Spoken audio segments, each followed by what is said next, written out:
revealed everything. Hello, everybody. Welcome to the Brawling Dragon Tavern, and behold, Mongo stuffing his face with unmentionable food things. You know, uh, green olives and sardines is not a great meal. Shocker. And really, adding the blue cheese Probably just could kind be of crossed good. the line as well. Probably could be good. Okay, I'll make a pizza with that for you. Probably could be Blue good. cheese, green olives. Not the blue cheese. I like- Wasn't talking about the blue cheese. Okay. Oh, stuffed crust, but it's all blue cheese. Oh, God. Nah. Oh. Just whatever you do, Terrible. make sure you don't forget about how much Nate loves pineapple on pizza. No. It could also be, It is a sin. Oh, against there you humanity. go. It's the Stromy Juice Italian sauce. Ah. No. Anyway, we're opening the doors for tonight's game. Welcome to the Brawling Dragon Tavern, where we're a bunch of assholes sitting around the table. Accurate. We are currently down Scabbard as he's currently tied up in some undisclosed location in a trunk. Don't worry, Look, he he has... knows what he fucking said. Look, did you at least give him the hamster drip water feeder? Oh shit. Forgot that. I'll At be least back it's in not just super a- hot anymore. 10 minutes? How long can somebody last with? Yeah, he'll be fine. He'll be fine. Pretty sure he'll be fine. Pretty sure. We're I officially... may need to make a phone call. when we get to break. Sure, he can wait that long. So Pretty sure you can wait we're that long. opening up for tonight's session, and yeah. As far as announcements, we don't have any outside of we know 101 ways to make Tom uncomfortable at the table. Yeah, it's really not a challenge. I think the bigger challenge would be, can you go a night without making Tom feel uncomfortable at That's the table? impossible. So what you would do It's is possible. You just, need to be quasi-quiet. so Gratuitous. so what you do is you hire someone to sneak into his house in the middle of the night while he's asleep and tickle his toes. No, that's a good way to get somebody kicked. Just kicked, huh? Among other things. Surprise! It's all porcelain dolls. Oh, So we're gonna go ahead and jump into tonight's session. Hey, Nikolai, thank you for volunteering to recap first. I heard you loud and clear, and I think Cayenne did as well, and Yep. so did Mongo. Yep. Sure. You gave all the cues of you wanted to go, so Yep. Yeah, so get on that recap. Pitter patter. you're up, Buttercup. Okay, so open up the day, I think, where Mongo and Nikolai were chatting with each other about this letter that they got at the breakfast table from Lonian about having a day to spend with Lonian to know the guy. We had postulated what happens if we choose the same time. We had gone back and forth to figure out what days available for Nikolai because of the stuff he has to do, and so he set the date. And then later on, after Cayenne came over to the table, Mongo tried to set the date at the same time and didn't take it, which was cool. So kind of makes sense. And then I guess Mongo was going to do it the next day, and Nikolai 3 days later. And so then Nikolai went to go to his appointment with Feisty to help her with her things to do for the barbecue event, and realized he was like 3 hours early. Or was told he was like 3 hours. So he left, and then met up, ran into his called mentor, I guess, yeah, mentor. Starbar, who taught him a lot about being an artificer early in his travels, and they had some lunch together. And then later on, met back up with Feisty and presented an idea with regards to like an Iron Chef kind of carousel stage kind of thing for the final presentation of the dishes. I don't know if Feisty was too interested in it, but after game talks, it seemed like I was a little interested. So maybe Feisty will come around. And then effectively, Nikolai spent the rest of the day and evening hanging out with Starbar and her crew. Probably coming down with a lot of interesting and insane designs for this stage. So kind of interesting where that goes. That's about all that Nikolai got involved in. Oh, I just got a terrible idea. Go for it, Mongo. You volunteered next. Terrible idea. So if the barbecue in question happens to be some sort of bird or something that could like come from the air, you could actually have them like on a little platform, like descending. And if it's a ground-based creature, you know, then they could just like stroll up. Yeah. But if it's like a fish or some other seafood, I don't know if you barbecue any of that stuff, then they could actually like come up from like a boat and have like a little dome that separates. Really get into the presentation of it, you know? Yeah. Might be. Because I mean, you artificers have to overcomplicate. Hey, you've met a few artificers that don't complicate anything. Mongo had a slightly more interesting day. So yeah, I got to open up with trying to schedule a time to hang out with Lomion, which is awesome. Found out we have to fight Lomion, which is not awesome. Okay, Mongo doesn't think it's awesome. I'm fucking chomping at the bit for this. Once we got past the point of knowing that it's not to the death, Nikolai was like, oh, okay, interesting. Yeah. Then Mongo had a meeting with Kippa, which was very informative.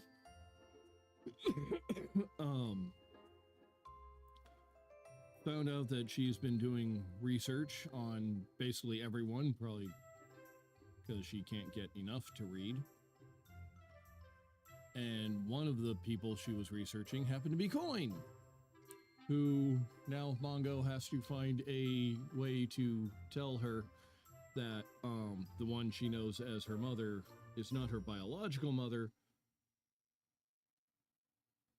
Her mom and dad actually happened to be the rulers of a kingdom that were executed and taken over by some douchebag who's probably not long for this world.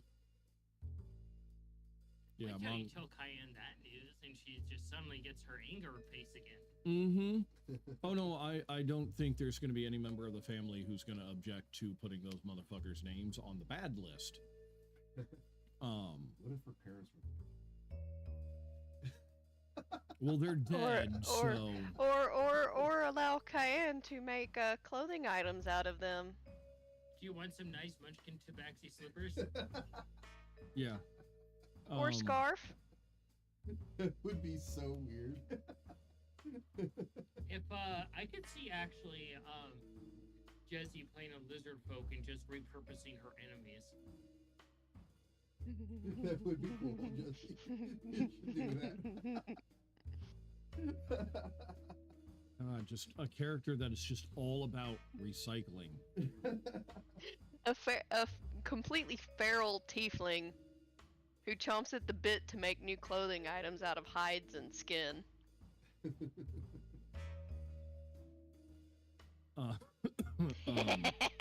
Yeah. We got her cackling. Yeah.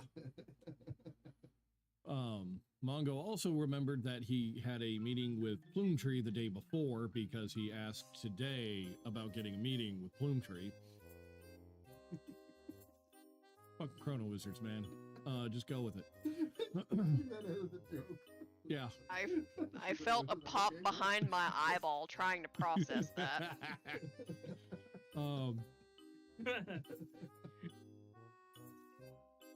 But yeah, he was actually able to cross something off his fucking to-do list. And he got the cup chalice thingy that Ace ate way back in the first couple of episodes when they first met Coin. And yeah, ever since that incident, that's been on the list of to try to find a way to get it back. So now he gets to give that back to her and hopefully put a smile on her face, and then tell her the news, which would undo that. Well, you start with the bad news, and then you give her the good news. Yeah. Because then that's the way I prefer. Give me the bad news and then give me the good news. Because then, so depressing. Yeah.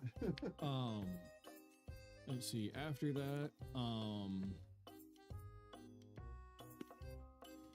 he finally got to use his flashcards and got something he really wasn't fucking expecting. I could just be nice enough to take that away.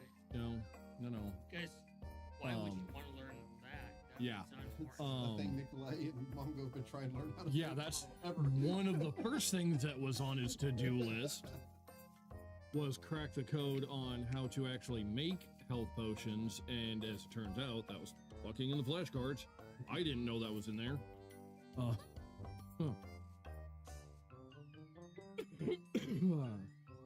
So can't wait to tell Nikolai and find out just how close we fucking were. Yeah. Or how ridiculously far off. we were. It's like, wow, we managed to figure out nothing. Shit, we need water and heat. We got that close. And it's just like, wow. But on his way to actually kind of figure a few things out and start testing things, so he went into the appropriate room, which was apparently a fucking mistake. Thank you, Scav. That's when we find out that Scav, in his infinite wisdom, apparently I just pressed a button and rolled a dice and got a 10. Your highest roll of the night. Oh, fuck, that's very probable. Yeah, apparently I have the lava dice. Okay, Oh, look, I was signed out too. Awesome, another site I need to sign into. but yeah, so goes into the testing room and finds out that the training dummy was left on. And Mongo got to walk in, not aggressively, that I thought, but apparently that's enough to get the training dummy to realize, oh, new combatant. Fresh meat. Yeah, basically. You just hear the Doom music queue up. Yeah, except I got no healing as a treat. Instead, I got the shit beat out of me. I got 2 swords. Yeah, the fucker went full General Grievous on my ass. Stuck 2 of his 4 swords into my feet, or little paws, split them in half, so walking's not happening. Apparently running away ain't either. So Mongo at least tried. Didn't fucking work. I don't think I did any damage to him other than maybe hurt himself laughing at how pathetic Mongo's fight was. Now I'm just picturing the training dummy laughing like General Grievous does with the wheezing. Yeah.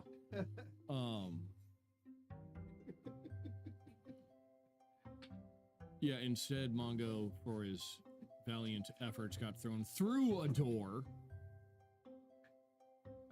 But thankfully, Cayenne and company walked in the door to find the bloody massacre. And brought him to Fought for help. And you got to visit Fotland. I did. I got to visit Fought. I got to get him something to show my appreciation. Thankfully, the cop wasn't hurt.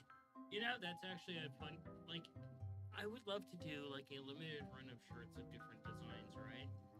And one of them that popped up is, I visited Fotland and all I got was the shirt. I'd fucking wear that. I would fucking wear that. You gotta make it look like that there's, the words are written out in saliva, though. That makes Yep. too much sense. Yeah. It's a tie-dye shirt, but it looks like it's just stained. I'd still wear that. Yeah. After Mongo came back from the dead, or at least that's the way he feels. God, what the hell happened after that? Is that about where we left off? Yeah? Yeah. Cayenne, tag, you're it.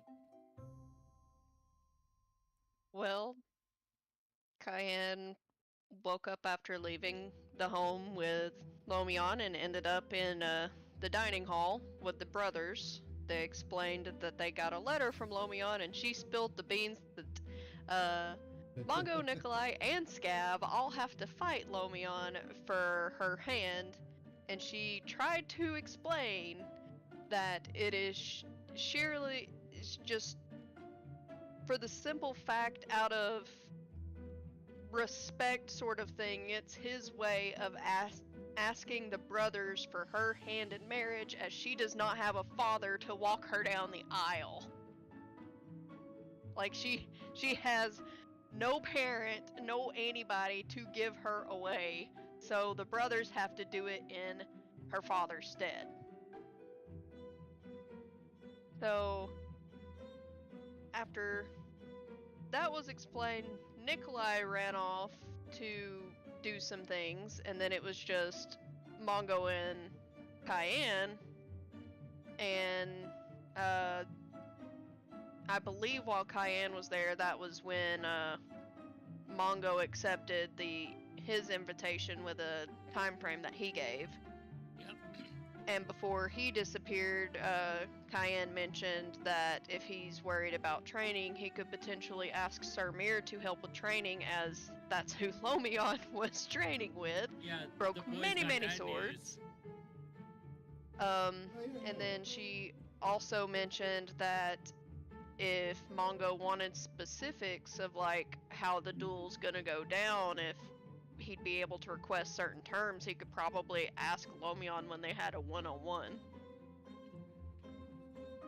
After that, Cayenne left and she had a meeting with Feisty, which is where Nikolai was, and Feisty told Nikolai that he was 3 hours early. The meeting with Feisty was kinda hilarious, as she had a human writing down orders of business for the barbecue competition, and they were terrified because most people look at Lady Feisty as a monster when she's not. Yeah, she's so sweet. Hmm.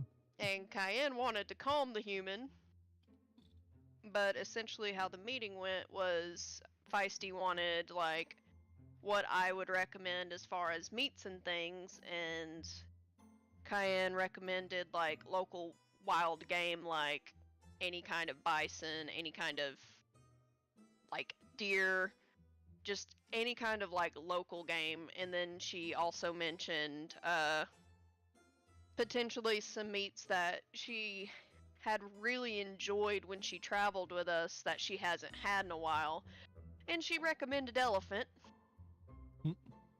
of all things, which took Cayenne aback a little bit, because Cayenne doesn't ever remember feeding her any kind of elephant whatsoever. But she can only assume it was when she was in the care of the lady while things were getting sorted with a few issues as to Feisty's nature, her being a potential spy a few episodes back. And then Feisty did ask what kind of tribute needed to be made, and Cayenne decided to suggest that people could bring in like seeds from their local fauna and local flora, well, local flora, to offer to the Druid Circle within the city to help replenish the crops, as winter was here and it kind of killed off a lot of like the more springtime, the more fall and more summertime fruits and veggies, as well as like the flowers and herbs and stuff that could be used for medicinal use. After that, Cayenne met up with Osling and asked her, why was Scav so scared? And then Osling showed her. Yeah. And come to ahead.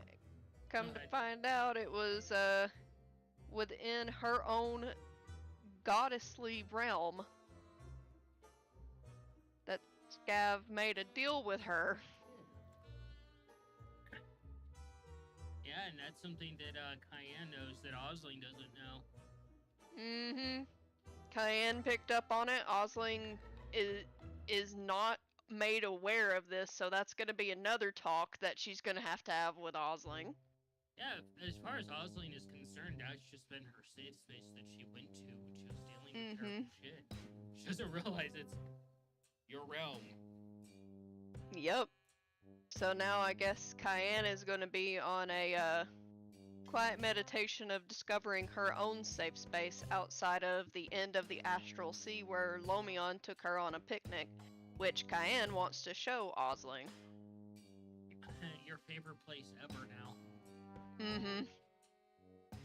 After all the enjoyable times and sisterly bonding, Cayenne heard the loud explosions and banging from inside the house and discovered a impaled, bleeding Mongo, along with and Osling discovered this as well.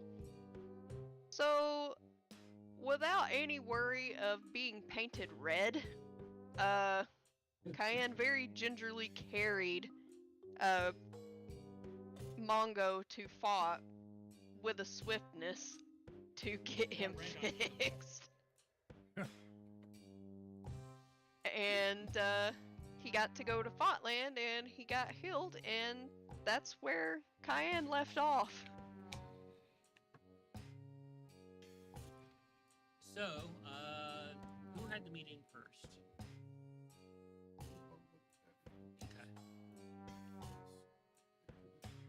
Okay, so we're gonna pick up with you, Nikolai. You have your first meeting, which is with oh my god, the two Cog? people you're dealing with. God, and With Cog. And I'm just putting out there his first. Cog, you meet up with Cog first, and Ace is with me. If shit goes sideways. Yep. he walks into the office, the temporary office you have.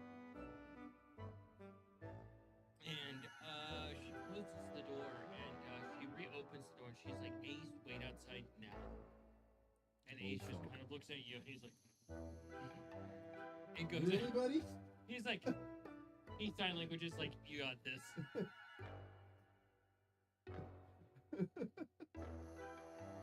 And then he stops at the door, and he's like, he sign language said he knows where Quad's at, just in case.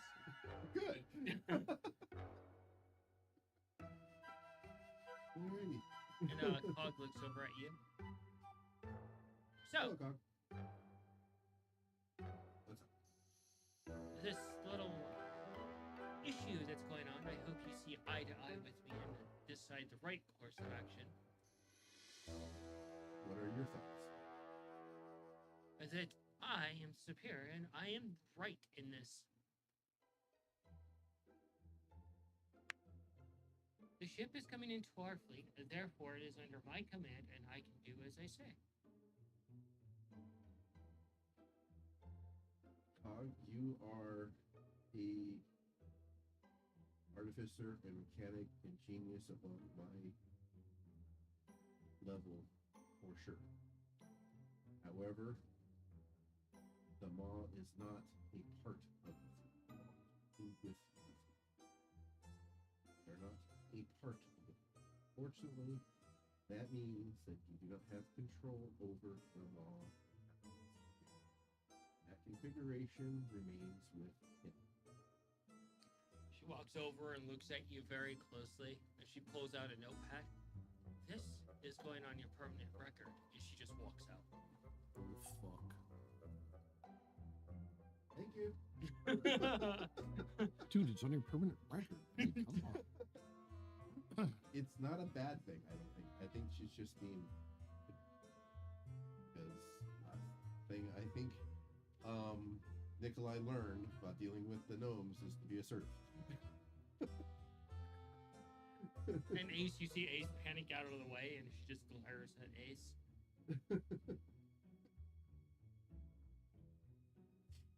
So later on, you have the meeting with Tim. Okay. And the meeting with Tim is almost a polar opposite. Tim comes in, looks at the desk, walks around the desk, takes measurements, examines it, sets down a piece of parchment, starts writing something down, walks back around the desk and takes a few more measurements. What you doing, Tim? And makes a few measurements, and then reaches in a bag of holding and starts taking out some tools and starts cutting at the table and changing it, modifying it. This desk is clearly unsuperior and needs to be modified. It's just a place to hold a meeting. Well, it is not suitable for this meeting. I am course correcting that calculation. I'm sure Kippa wouldn't. The table is also uneven by 0.00005%. So that's Unforgivable. tiny. Yes. Okay. You see her just micro adjusting this table, and she's like, "Oh," she reaches in her bag of holding and brings something out and sets it down, and it's a Nikolai-sized desk. Yes. That's awesome. Hey, cool. More useful, thank you. And it's got little like caster wheels on it that you can walk, so you can just wheel it and walk in place and then sit down. Nice, thank you. Why am I seeing just like a desk set up in like a Nikolai office, kind of like the little mousy Godfather in Yes, Utopia? Exactly. That's exactly what I was picturing.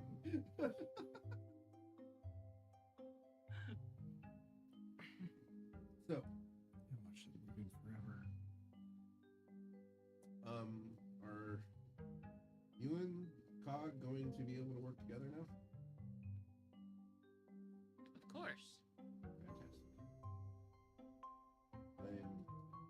I'm glad I was able to find that discrepancy in the contract to be clarified. You see her pull out what looks like a old style Coach double barrel shotgun from her bag of holding, and she opens it. And do an Arcana for me if you want. Will do, definitely. I will ask her what you got. That Arcana is a natural 20. Nice. Whee! You see this is an actual arcane rifle, and you see her load 2 scrolls into it, and that are in basically shells essentially, and she closes it and it snaps shut. Okay. And she's like, "Oh, this is my weapon of choice. Failsafe. I have loaded it with 2 shots of disintegrate, just in case." Don't know if that's gonna be necessary. That's one way to solve the problem. Oh, there! I just saw the can't- table rise. Tim, can we please try to stop way short of annihilating one another? Please? She looks I you like up the and both down. of you. If it comes down to it, I will provide you with a dustpan and a proper broom. But you'll try to stop way short of annihilating. Right? That is a possible calculation. Okay. Thank you very much. So, what ideas do you have with them all in its retrofit? If I may know. Oh, we've been looking to actually shore up the armor on the ship and have some interesting ideas for upgrading its engine bay as well as its weaponry. Fantastic. There's one thing, and I don't know how much work has been done to it, that I'm really concerned about. As you may know, we lost like 8 months of time when we went to the National Team. And I have read up on that issue with regards to the other planes that we go to. And I do understand that there has been measurements put place to protect against that. But I'm trying to understand, like, what are the calculated risks with regards to that? the best I got, like if I guess we have to have some devices with us. As if you're those are rambling, he damaged, reaches out and puts a or piece of tape die. across your mouth. Okay. You could just interrupt. It's like duct tape across your fur. Ow! Catch a whisker. Ow! Hmm. Not necessary. You could just butt in. We've been in communication with the one referred to as Plume Tree. How disastrous to speak to that one is. So much a waste of time. He's an interesting character to speak with, for sure. Interesting is not a term I would correlate to such a being. However, it is acceptable. He is working with us to create a new section on the ship to essentially prevent such circumstances. It's been a much needed upgrade. Just not one that the mod has been able to acquire. Oh, it's not one we've really cared for, as our lives are aboard the ship. So why would we need to petty You just ourselves pick up with and things? drop off cargo to even people or things. Yeah, understand. Makes sense. Well, I do appreciate the efforts to try to address that, because as sensitive as everything is that's going on, having a cohesive timeline in that would probably be more beneficial than, showing up 9 years later kind of thing. And When we're gone for a day or two. so as you're there, she's working on basically her coach gun and taking some pieces off, putting other pieces on. Hey, I have one just like that I've been meaning to give to Mongo. The little handle. He looks It at doesn't work right. You know how to fix this? She sets down her coach gun, and you can see the pieces that she's actually upgraded her coach gun now that she has the funds for it, working underneath the Empress. Mhm. And she's actually adding Street Sweeper cartridges onto it. The rounded ones where she can just load up like 20 scrolls on each side of it.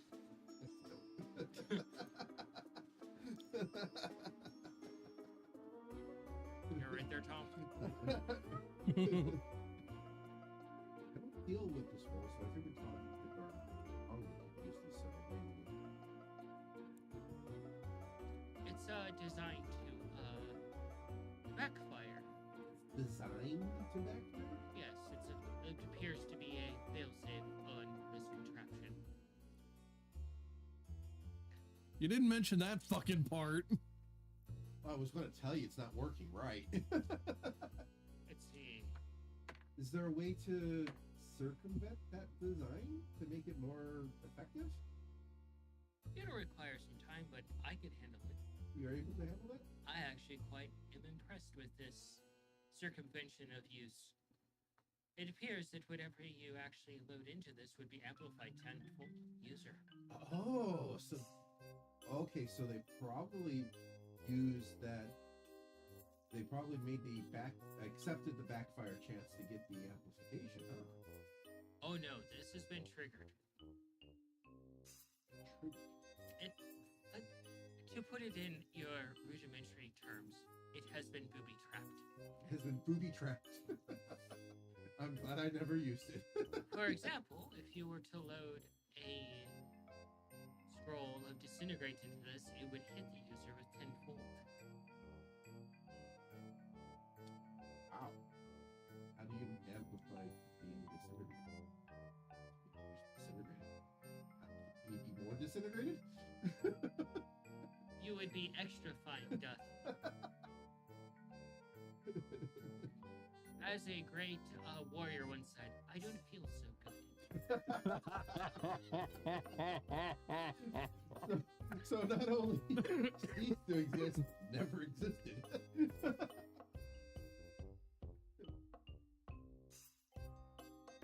Alrighty. Well, if you need anything to fix that device, you need my help, I'm happy to. She puts away her coach rifle that she has, and very intimidating looking thing. And you can see that the barrel can actually be disconnected, so it's a short barrel essentially.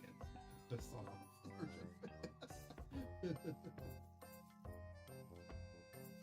So yeah, it's just basically just shooting that right now. Cayenne, what would you be doing this day? Well, after I would have, cleaned the red paint off of myself.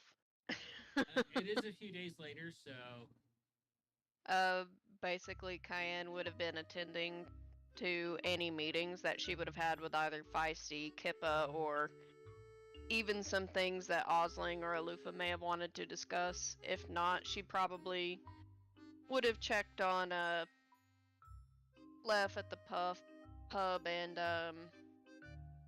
oh god, her name spaces my brain. The free lady. His husband or his wife. Yes. Her name is spacing me right now. I would have went to go see them to say hi, because it's been a while. yeah, and that's probably where you're having the party at. 110%, yeah. Let me see. It's like for some reason a clue comes to mind. Oh, the one who was a sword? Yeah. Yeah. Fuck, I can't remember. Yeah, it's been a minute since I've been there, and interactions were few outside of figuring out the mystery of that.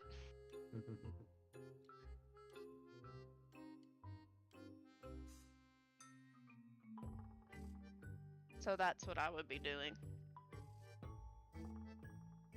So, you head in there, and Alufa is with you. She's spending some time with you.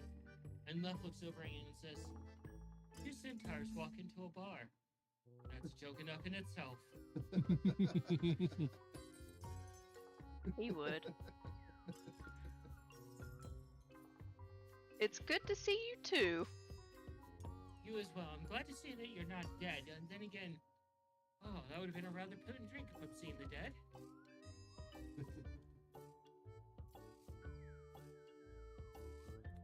Definitely a trip seeing spirits and those that have long passed who can hold a conversation and speak.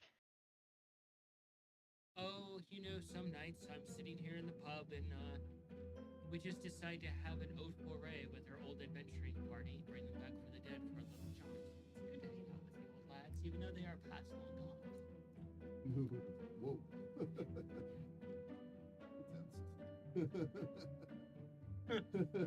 Not gonna No, dude, it's in lie, a that bar.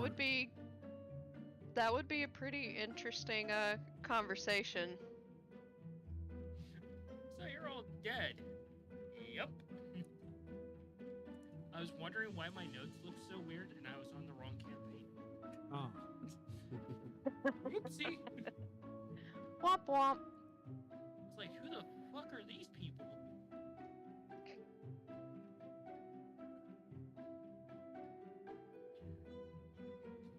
So, Definitely. Have you come to chew the fat or check on the arrangements that Coin has put in place? I've come to see how you and your lovely lady are doing, and also it would be good to see what kind of rambunctious plans that Coin has gotten up to. Oh. That's quite simple. Goes over, hangs a sign up. It says we're currently temporary on a break. Follow me. And goes over to like the middle of the entire place and pulls a few lanterns that are there, and you see the four actually go down in the steps to the rest of the actual tavern. And as you go down into what would be assumed the basement area, it's the actual next part of the tavern. It's the extension of the tavern. And you see like this large double-story section with all these chandeliers hanging with dozens of candles. This massive open stage for bards to perform on, and this massive bar area with all these different alcohols and dwarven ales fully stocked. Jesus. Coin has rented all of this out for your adventurous party. This is very impressive. I don't think I have the right words to explain what I feel right now looking at all of this. Oh, I'm sure you will once you get drunk enough. Oh boy. When that happens, my hindquarters will be firmly planted on the ground so I don't break anything. Oh, that's quite easy. Clue likes to come down here and relieve some stress by breaking things. It tends to just pick itself up and put it back together. That was right. Okay, cool. That's insane. All I That's had actually was really stuff. cool. In fact, there is a little section over there, points off to the left. And you see these, what they look like axe throwing sections, but you see piles of plates there that you can just throw into the wall and break out of anger. That'd be a fun place to hang out. This area doesn't see much action as we're part of the upper court. However, had to indulge and build something worthwhile for parties. It does look like fun. So, what have you been up to, darling? Murder, mayhem, chaos? Found someone who was locked away within the Astral Sea. Oh, how charming. That was a very scary house that apparently no longer exists somehow. Huh. Got to see visions of my parents past one of my Archdruid tests. Well, actually, a couple of them. Drinks. And you see the some of the glasses start to move, and you see some of the alcohol start to move and mix itself.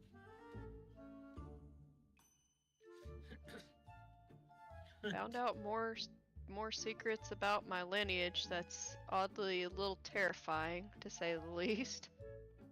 Your family is full of axe murderers. Will be the first group of centaurs to like to murder. Oh, I wish that were the case.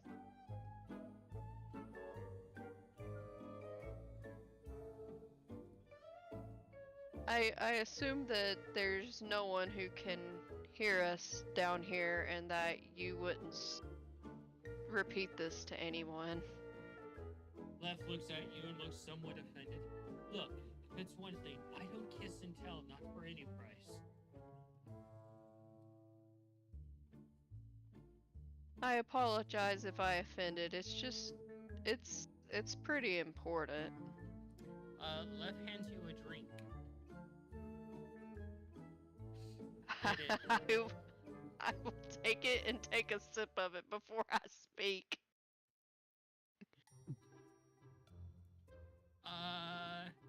So this is referred to as the Black Forest Sour.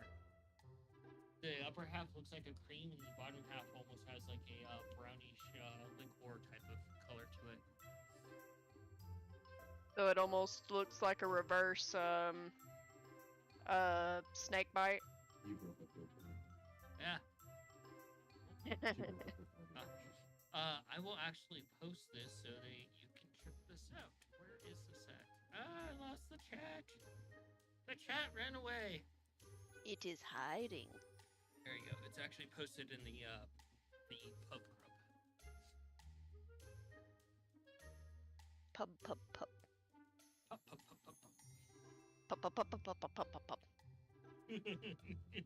What the heck is that? The first ingredient, I'm so confused.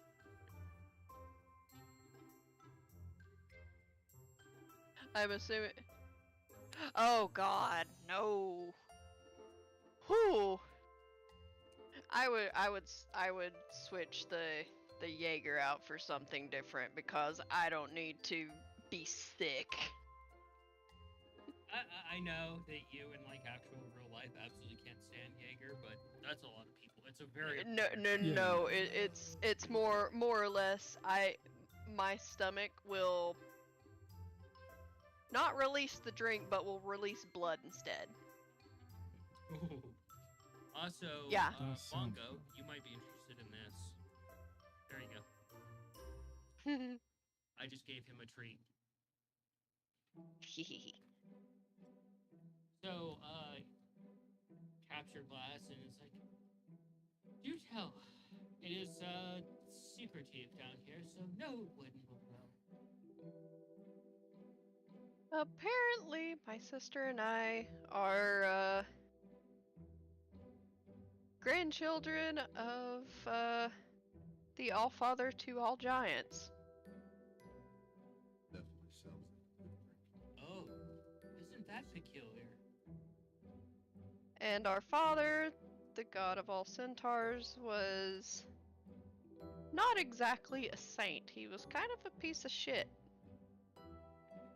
Lev starts chuckling a bit. To a degree, all gods are a piece of shit. However, there's a few that are the exception. I do like our aunt though. She's a treat, although she shrunk me to fit in the size of her hand. Again, exceptions.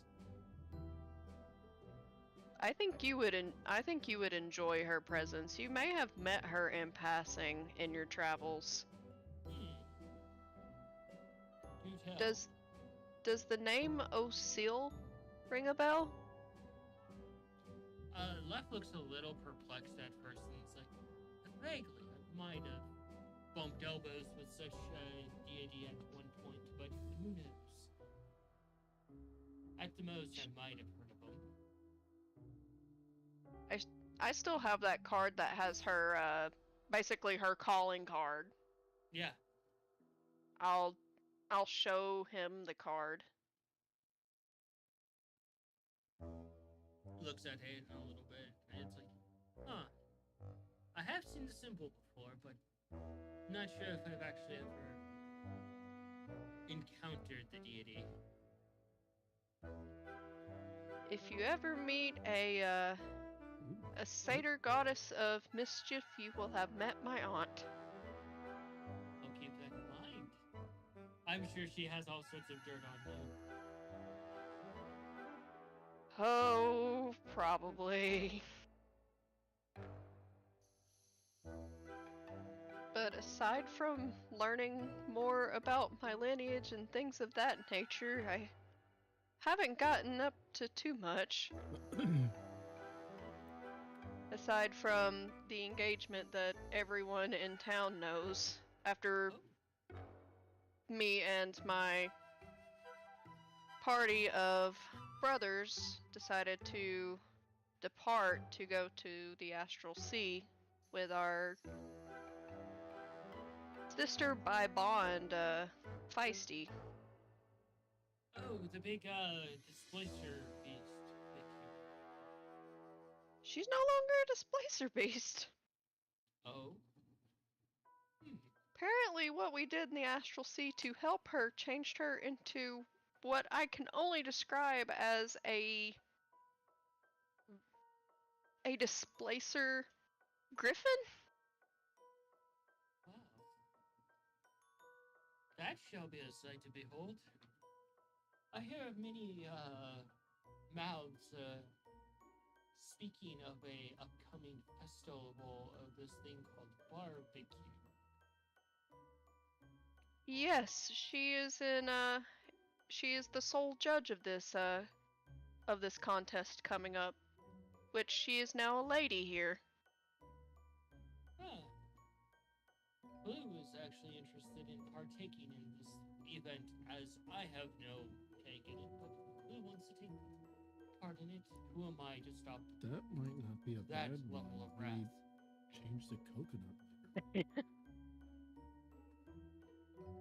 You should definitely check it out for sure.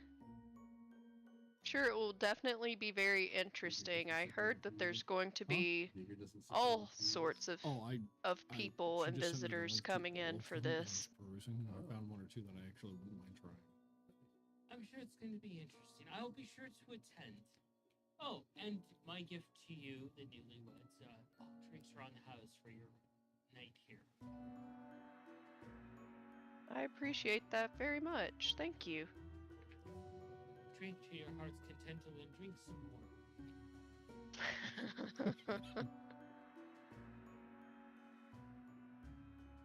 Have I given Lef a hug before? I don't think so, actually. I'm going to respectfully ask if he will accept a respectful hug from me. Lef is like, of course, I will take one. We shall raise a glass to Babel and Damiaru.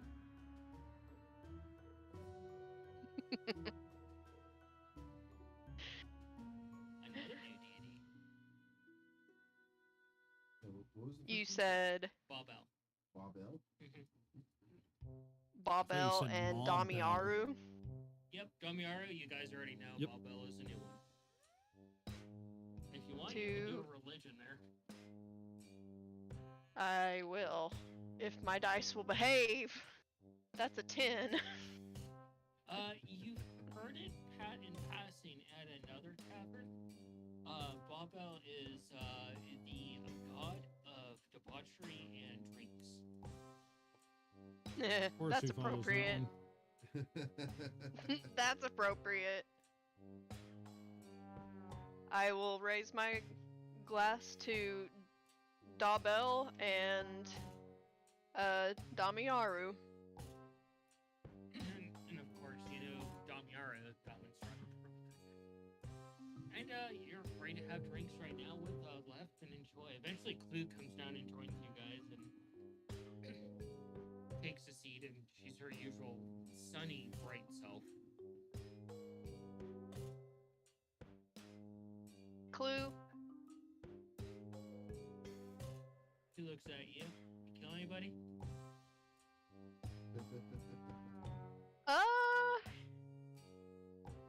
Killed a very angry goose.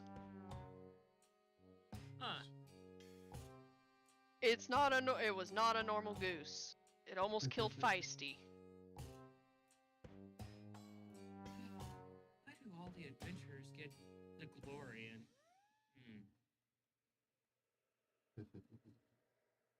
You would not have liked to meet this goose at all. I'm glad that it is gone.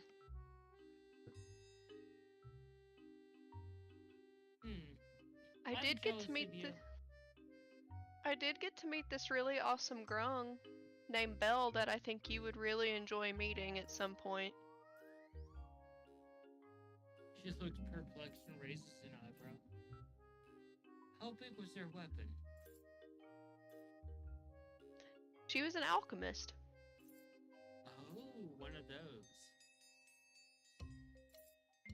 Who knows things that happen in the future, but you asked in the past, and it was along the lines of plume tree knowledge that I still don't understand. Apparently, she's an acquaintance of Plume Tree. Lef, how many drinks has she had already? I haven't even finished one. Babysits. Babysits. Maybe. The alcohol pour is heavy here. Which is how I prefer my drinks. Hey, the Rainbow Bright was just amazing. It was amazing, but that sugar hurt my teeth so much, it was worth my it. God. It was so sweet. You should have had the Rainbow Dash that I had at Battle and Brew in Atlanta. Yeah, you had mentioned that. Yeah, the Rainbow Bright from, a local place there I love to go to. It's, when the Level 1. bartender... Yeah, level 1.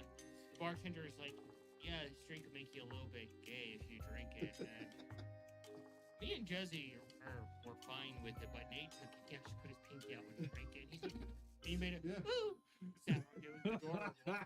Sound. It was adorable. It was so sweet. It was. That drink It was like was- it was like drinking pure cane, like Oh, pure cane sugar damn. juice. dude.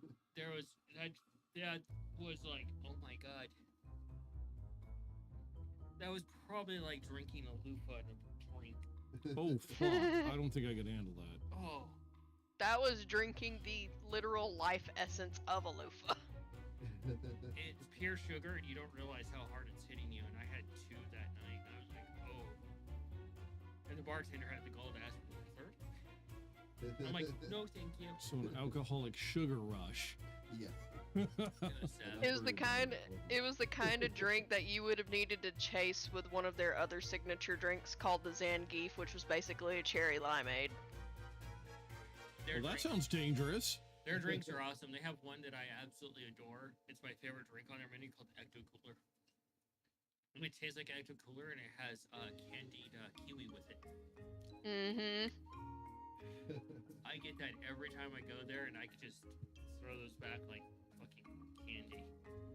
Believe it's out in Gilbert. It's called Level 1 Barcade. They have pinball machines. Hey, Jesse, guess what? They Hmm. just opened another one. And Oh, this one has a God. speakeasy. Shit. And it's also connected to their donut place. What? Shit. Yes, they have their own donut place, and it's awesome. They do cronut style donuts. Why am I just fucking now hearing about this? You want to go one of the Saturdays when you're over? When we're off? Yeah. Cool. Here we go now. So why are you asking? Okay, we've derailed enough. We're getting back to game. So, leaving you there to have drinks with your comrades, we're going to pick up with you. And, yeah, you get to spend the day with Plume Tree and... Not Plume Tree. Oh shit. I don't think you could handle an entire day again with Plume Tree. That was. Yeah, I got to know Plume Tree's sense of humor. Fuck, I almost got dehydrated. His sense of humor so fucking dry. Oh fuck, you thought British comedies were dry. Oh shit. You get to spend the day with Lumion. And Lumion, you walk right out the door and Lumion's already standing there. First thing in the morning, you don't even go get breakfast. He's standing at the front door. Very prompt and on the dot. Just Big fan of punctuality. Not a bad trait. he just nods ever so slightly. Shall we? Absolutely. Food first. Wonderful. What would you like to eat?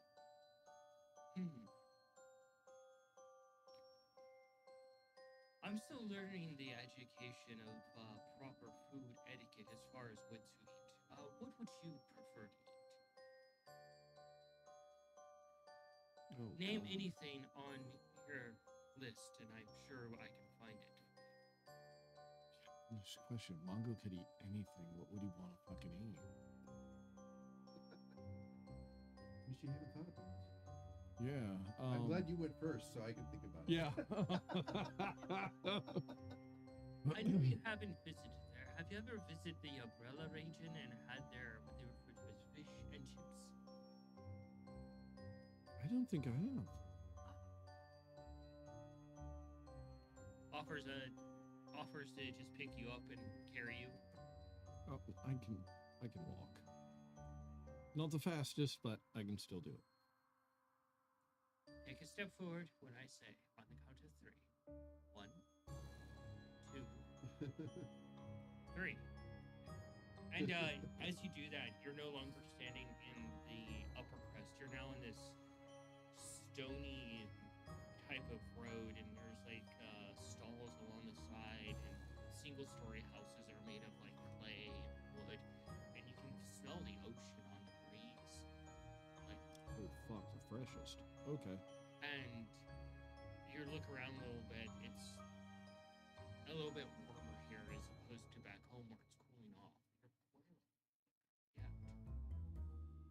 And you see like Run and lizard folk and a vastly different place. You see a few turtles and he's like, come along. Where are we? We're in Obrel, the capital city.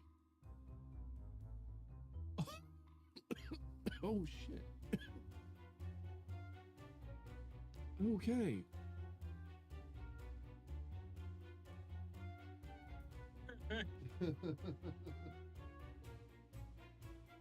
My apologies. I thought we were going somewhere a bit more local. I mentioned the Aurelia region, and this is their capital city. That you did. And you go to this one stall. It's kind of crowded. And you can see like these large fauna type of almost kind of like banana leaves that are coming off of it to give the ceiling its proper shape. And you see a chimney sticking up, and there's smoke coming out, and there's chairs along the outside, and like bars frame around the outside, but that's just where people like to sit. And on the inside, you can see like the actual restaurant area. And he just walks right on in, and you can follow after him. Yeah. I would visit this place in a fucking heartbeat. I don't care what kind of food they're selling. And he walks up to the table and puts his hand on the table. He's like, Gildred. And this turtle turns around and is like, yo, hey, haven't seen you in a while, Lumion. Some notes for you. What brings you in? And Lumion's like, not business today. Meals. You're, as you prefer, fish and chips. And he's like, hey, find a nice cozy spot. I got you. And this turtle is just more of a softback turtle, but it has like a bandana and a straw hat over it. And it just kind of goes over and just kind of like starts speaking with another turtle, and they look younger, probably like one of their actual like children. Start making the food, and Lumion goes and finds a seat and sits down and sits cross-legged, and they're like low sitting, almost like Japanese kind of sitting, and you can see like a little hibachi type of grill situation. Oh, where nice. you can eat here. So, you have me for the entire day. Kind of really fucking want fish and chips right now. But like from a very specific place because they're the only ones that actually made it the way I fucking like it. What's that? Because I'm not a big fish person, and unfortunately, it just fucking breaks Have you my had a heart. Georgian dragon? I haven't tried theirs. We should take you there someday, dude. I've been there before. I just haven't gotten the fish and chips. The one I want to take you to is downtown, and I've already threatened Nate with it. That if I'm sick and I'm in bed, he's going there and getting me pretzels. And that's the Black Kettle. Which one? Black Kettle? Yeah. Because I'm just going to be honest, their pretzels are basically sex, and I can eat a double order of those at no problem. Me, pretzels, bread, I don't think I've ever heard you refer to anything like that before, so... No, but there was this place called Cod Fathers. You POD. mentioned that, yeah. I know, and they didn't fucking survive 2020. And So, fucking makes me sad. you're free to talk to, or not Poultry, Yeah. Lumion. Can we do that? No? No. Okay. Yeah, I'll supplement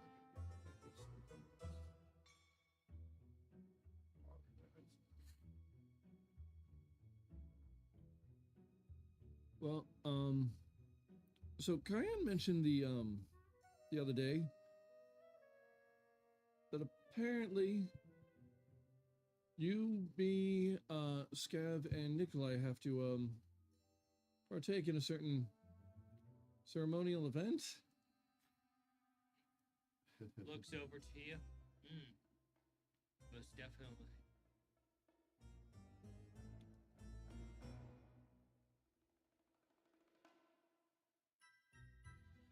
Because, gotta be honest, I really do not want to get into a fight with you. Verbal, physical, or any other, therefore. Well, you're going to, but it's not to the death. Which is good.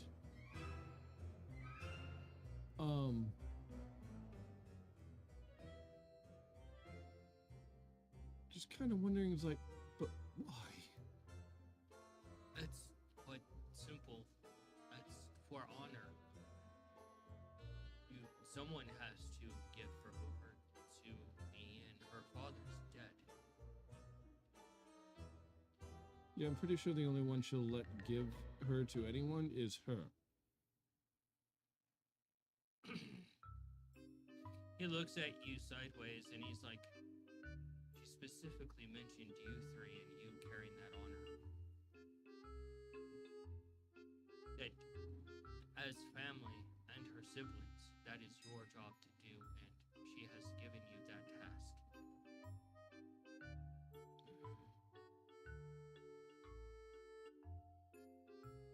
Yeah, considering what happened yesterday, I'm not too keen to get in another fight right now.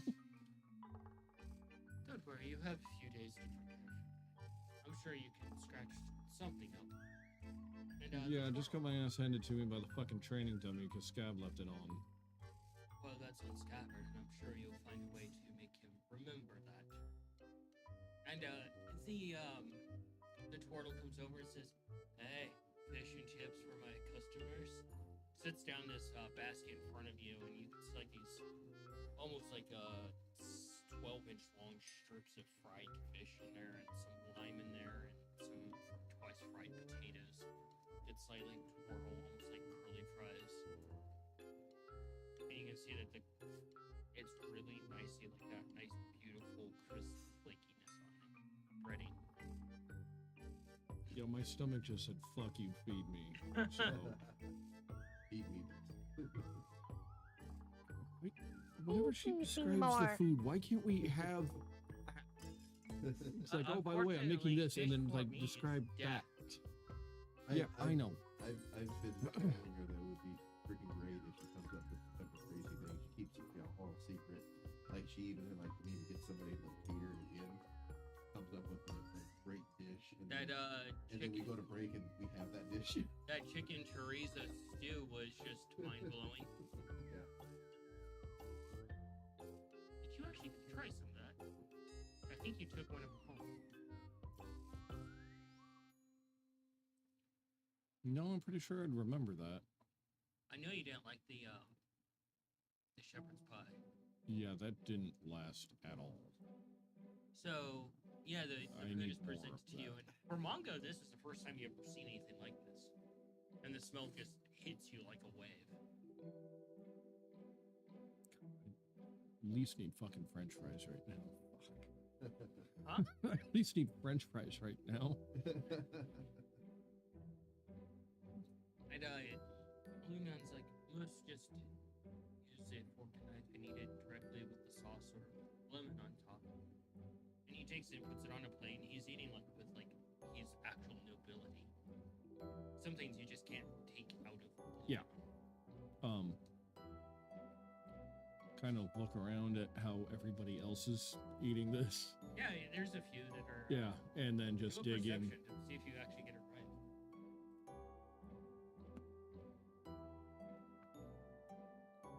15? Yeah, you see a few, and you're just kind of taking cues from them on things to try, so you can just go through that. Yeah, and just eat fish and chips the way it's meant.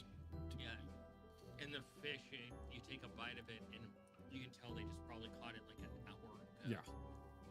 It's that fresh, and you're like, oh, Being landlocked, I never think I've ever actually had good fresh fish. me neither. Yeah, no, dude. You know I don't dig on seafood. Not for like allergy reasons. I just don't. Godfather's fish and chips, I would fucking eat all day long. Rosie McCaffrey's, before they closed, they loved their fish and chips, but the best one that he had was Rula Bula. I've heard you mention that place like a fuck ton of times. They don't Closed exist permanently. anymore either. They closed a long time ago, and it's sad. And I'm pissed that I missed the auction of their items because they had so many equestrian artifacts that I wanted. Oh no. Yeah, they did. I literally cried when I saw that they were closing and I couldn't get any of their equestrian items or even one of their big logo signs. From what I understand, the saddle that they had there was actually from Ireland. Mm-hmm. I believe it belonged to one of the horses that was on one of the newspapers on the wall. So, yeah. Yeah, start digging in. So, like, what kind of fight exactly are we getting into? Well, that's to be decided once the time comes. I'm not going to limit you to blades or paws, Mongo. I know Feathery should be using spells. Finally, somebody fucking understands that. Jesus. Do you have any idea how much fucking crap I have to carry on because Scaven keeps giving me, like, daggers, swords, and shit? I have no idea how to fucking use this outside of the pointy and goes to the other guy.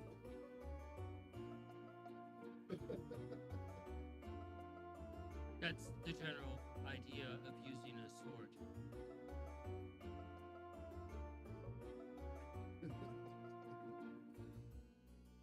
So is it like one-on-one, or is it like the three of us try to... Oh no, I've requested all three of you at the same time.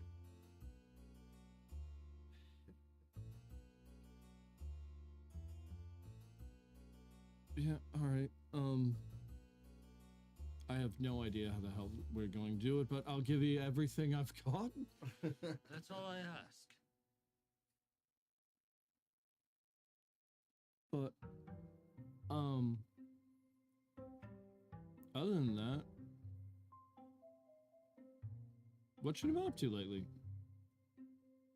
You know, preparing the wedding and attending Cayenne's needs. Outside of that, normal work life. Which I know nothing about. I'm an information broker and I trade and deal with information.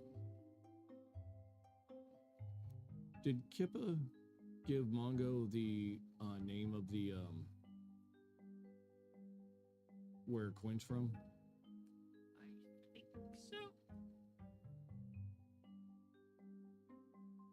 Because I do not remember that name. I think so. We'll go with yes. Wasn't on mine. It wasn't on air. It could be been a couple days already. So Yeah. Could have had the opportunity to just ask. Yeah. Okay.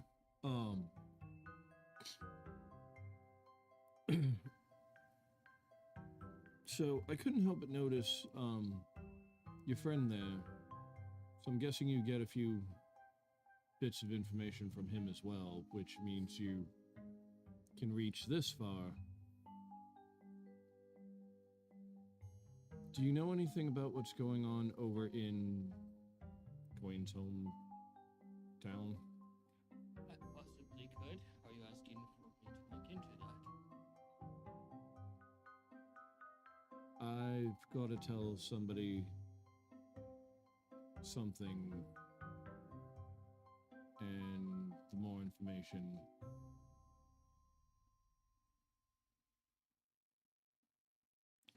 Yeah, no, I'm pretty sure we're gonna be fucking going to war with them. Kind of need to know a few things.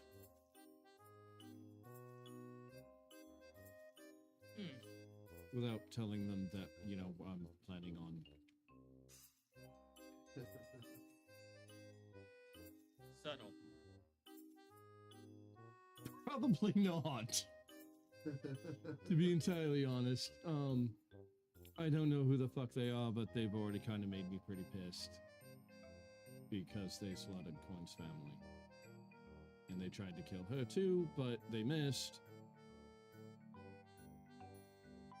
And basically, that's how she got to where she was, and then eventually met us. And now she's sharing the same tree as you.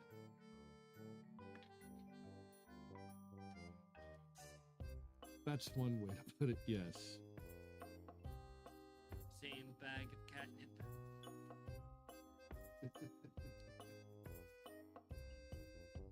I'm sure Coin has many bags of catnip that would probably blow, probably blow the top of my head off.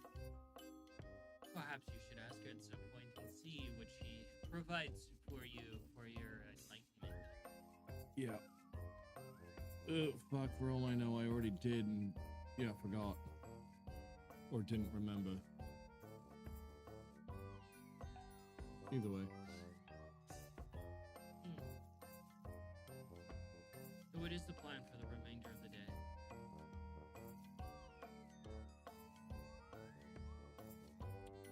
I'll be honest, I don't have one.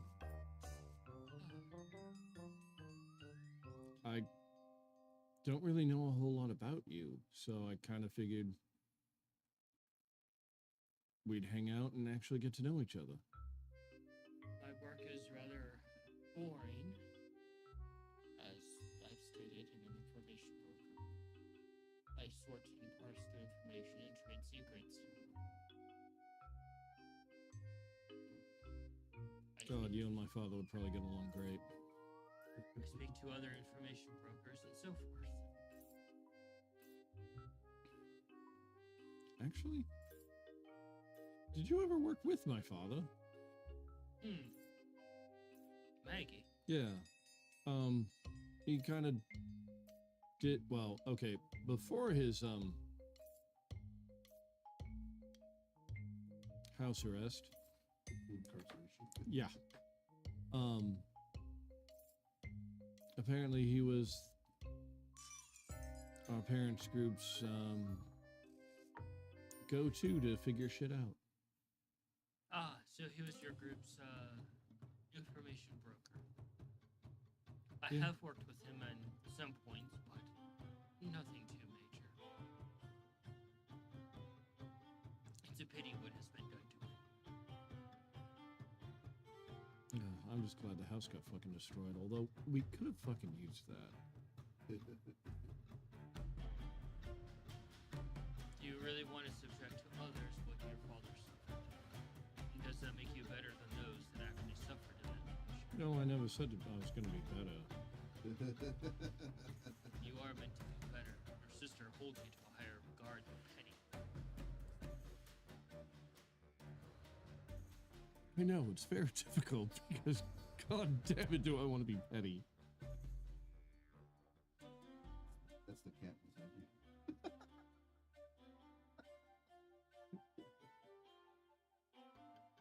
Revenge.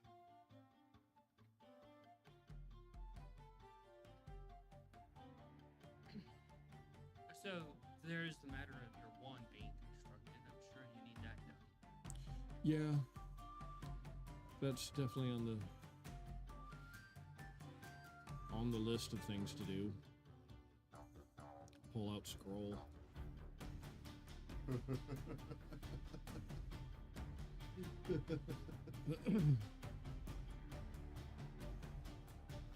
Yeah, Maggie said at one point in time that he and I will probably have to go to one of the mage schools to actually do that.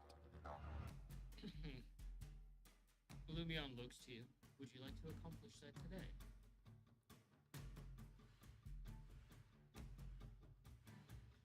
Well, I mean, I'd love to, but we're not exactly close to one of the school. Sorry, forgot who I was talking to. Right here, down there. Lumion just where kind of raises an eyebrow ever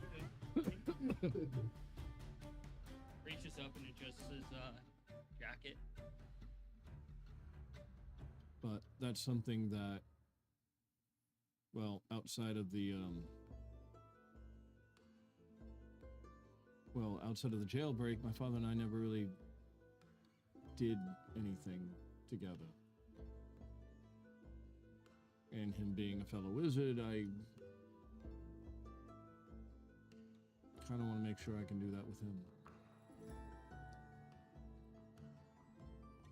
Lumion stands up from the nice comfy seat.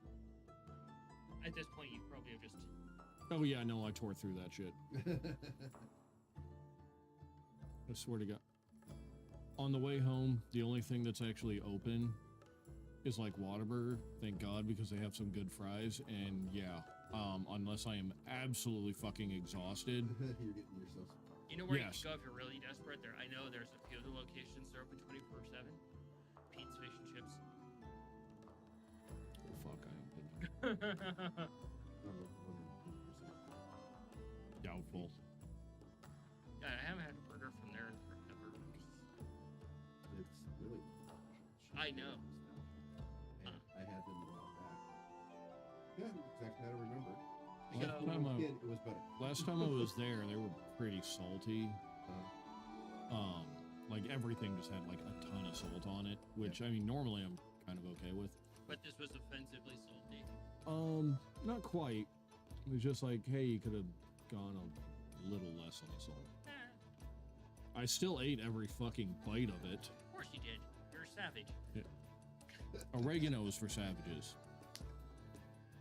So, he goes to the bar and leaves a few platinum pieces, comes over to you. After you've finished, and you take a few steps and you're back home.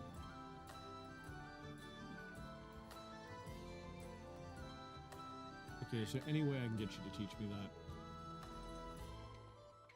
Trick of the trade. I understand. It's like you've now visited another location and you're like, fuck, now I need to find a way back there so I can have that meal again. Yep. Oh no, next time we're going to the cap. Where we were, yeah. No, didn't we already go to the capital city? What? We're going back there eventually anyway, so. Which capital? No, that's true. Really better.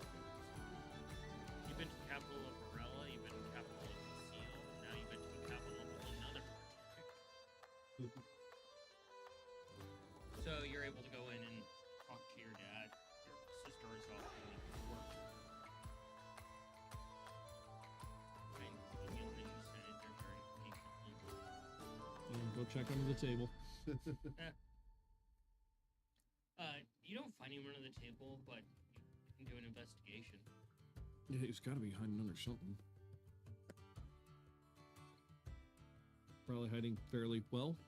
8. It takes you longer than you want, but eventually you do find him due to a little bit of like hammering noise. And he's basically set up his bedroom in one of the former broom closets. Probably about as big as this table for space.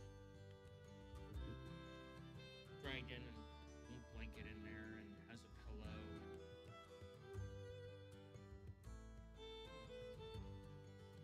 It'll get upgraded slowly. Because I know if I get him like a really good one now, he's just not going to use it. So it's just like, all right, let's. Eventually that one will wear out, be past use, and then get him a slightly better one. And it's just like each time, just slightly better, slightly better. Ow. It But turns yeah, around, kind of go knock to get his attention. he opens the door and says, "Oh, Is he?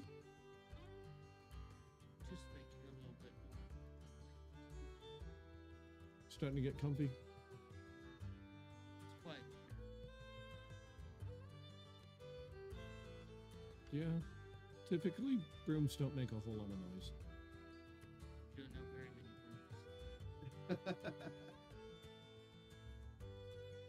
rooms. Touche. It's true. I never. Took the time to introduce yourself to your rooms, huh? Yeah, well, to be fair, all the churches and temples and all that we've cleaned, schools, buildings, and the like, never really used many of them. And other ways, like with toothbrushes and shit.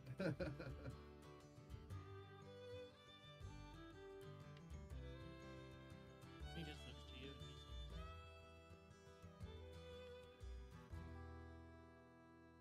like, Something Lumion and I wanted to talk to you about.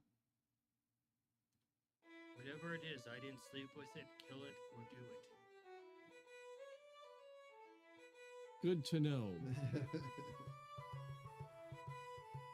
Everybody's got a cat but me. Fuck. All of us have cat. Hi, cat. Feel so left out. You got a diddle. Yeah, that's true.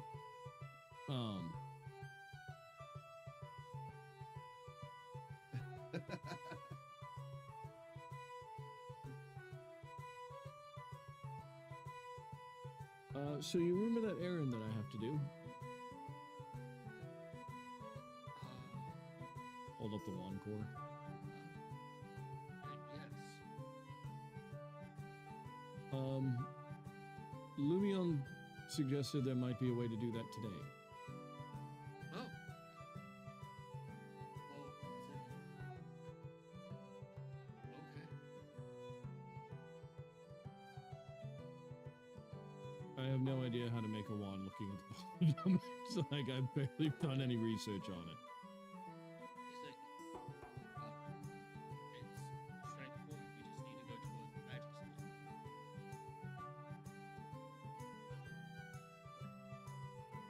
Right. Oh, Lumion. He starts walking over there, and there's dust coming off of him as he really hasn't used any. Get rid of dust. He's used to just being dusty. Yeah. And you see like there's like a little nick out of his ear, like a mouse or something to bite out of him at some point. Yeah, I'll make sure to go through the house and make sure. And Lumion's like, and you hear him and Lumion speaking back and forth. He's like, alright.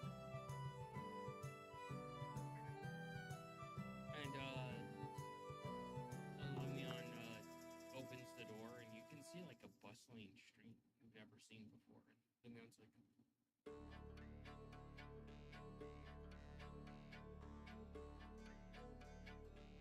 my god, it's brown, it's weird. Change the music. Still want you guys to add more music so we can go through it. Yeah. And yeah, as you three head through, you step through, and you're in a very busy street, and your dad moves close to you instantly because he's not used to this. And you see all these beautiful stalls lining the street, tall buildings, and crystals floating in the sky. And you look down, and the street itself is like crystalline in nature. And you see, you're just instantly like, shit, everyone, they're like, that's a wizard, that's a wizard, that's a wizard, that's a wizard, that's a wizard. That the people just selling things are all wizards of different types of, from different places in the world. And you can see all the stores are basically run by wizards. And you have no idea where you're at. Not a clue. And Lumion walks up behind both of you and he's like, your father requested this location. What was that? Your father requested this location. I've never been here and I have no idea where the hell we're at, but I love it. Lumion motions for you to follow. You don't see like the typical guards at all. You don't see any guards at all in the city. But on where there's an intersection, you see the floating like these crystals. They almost look like diamond shape. You can see additional crystals floating around it, and you're just like, "What's that?" And Lumion's like, "This is the Grand Magus City. The Mage Queen resides here. This is her domain."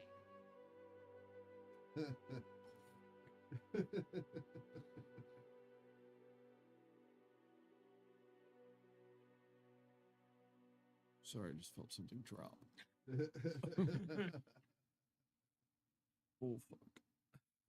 And Lumion guides you through the city, and You know that Romeo has music. you're just looking around. Well, considering he probably has whatever he wants. Yeah.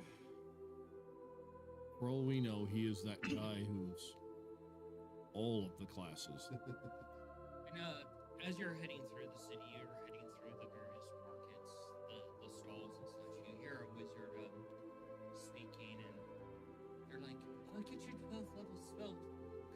here? 12 minutes, 12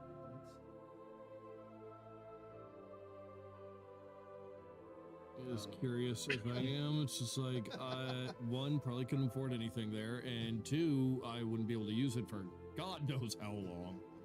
30 maybe? And you're Oh, just yeah. like, you hear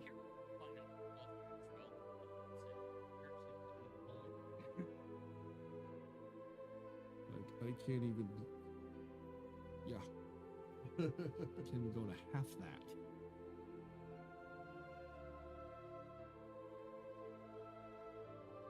Yeah, no, I'm just kind of trying to keep a lookout, also follow Lumion, but also keep an eye on the old man. man is staying close to you, and you eventually get to this school, and you're like,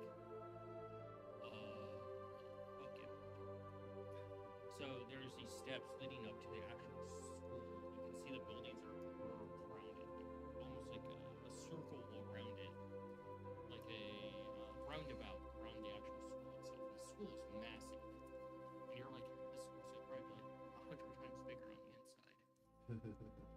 And you see all these banners that are glowing, and outside it's all the different paths that you can take as a wizard. The walls itself look like they're made of ivory polished to a beautiful sheen. The doors are this beautiful black obsidian with golden handles on them. And you just head up, and you see these two century-like statues come out, and they just open the double doors for you. And you're just like, you realize they're living, sentient armor that are enchanted in. And you head into the great hall of this mage school and approach the desk and speak to him. Your father leads the way, and this kobold is sitting there in their gemstone cloak. And you can see, like, they're not of like Scav, they're a little bit bigger. They're way more beautifully dressed than Scav. And you can see the flags are hanging in here, but some of them are actually higher than this one that is more prominent. And it seems to be the one that's in focus within the school. Probably take a closer look at that one just to see what it. Perception.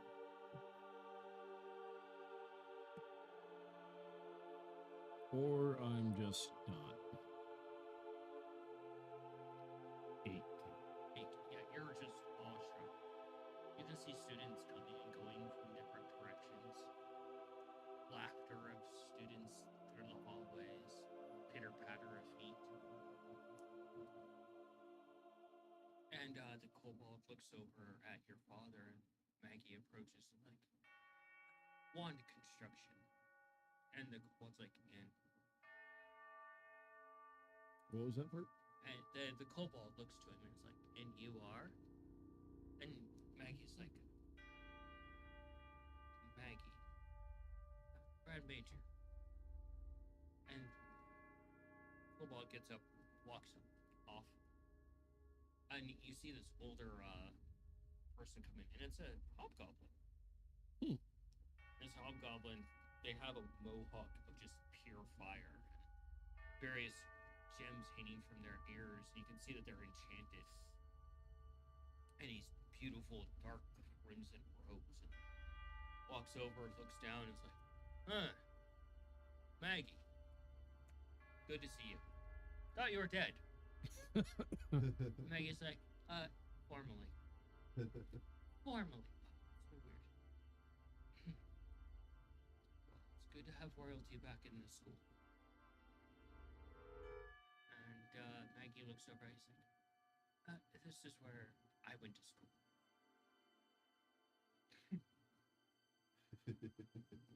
Oh, shit. And the hobgoblin looks past you and is like, oh, Lumion, good to see you. Please make yourself at home. Don't cause too much mischief. And Lumion's like, books, I need to pick them up for someone. And the hobgoblin we were managed to track down 150 of those books. The other 200 are on back order.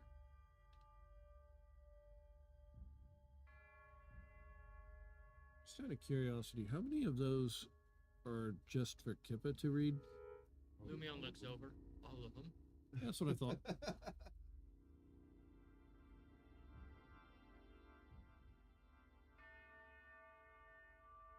And so you're taking down one of the many hallways, and you can ask about the banner that you saw if you're curious enough about that. I'm sure someone can answer that. Yeah, I'll kind of lean over to the old man and say, the banners. Oh, rivalry spirit is justified with this particular school. They're the current yearly winner of the Wizard Games that take place here. This is also the home of the various wizardlings, combat, spellcasting, swiftness, test the various metals of wizard nature. What you would call in the material realm a athlete, but however, a wizard athlete.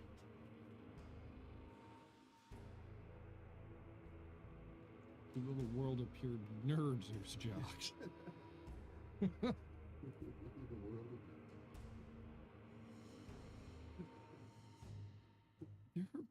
leagues?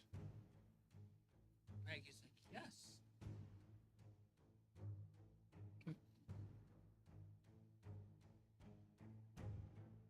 God, I'm so far behind on all my studies. Holy shit. And yeah, you're taken to a room and there's a dryad there, and she looks over and she's like, she comes over to you and she starts measuring you and she's like, perfect vessel for our new wand. Oh, yeah, that's what we're here for. Well, you are in wand making, and I plan on making your wand. Sorry, I've never done this before. Well, obviously you don't have a wand present, so of course you're making a wand.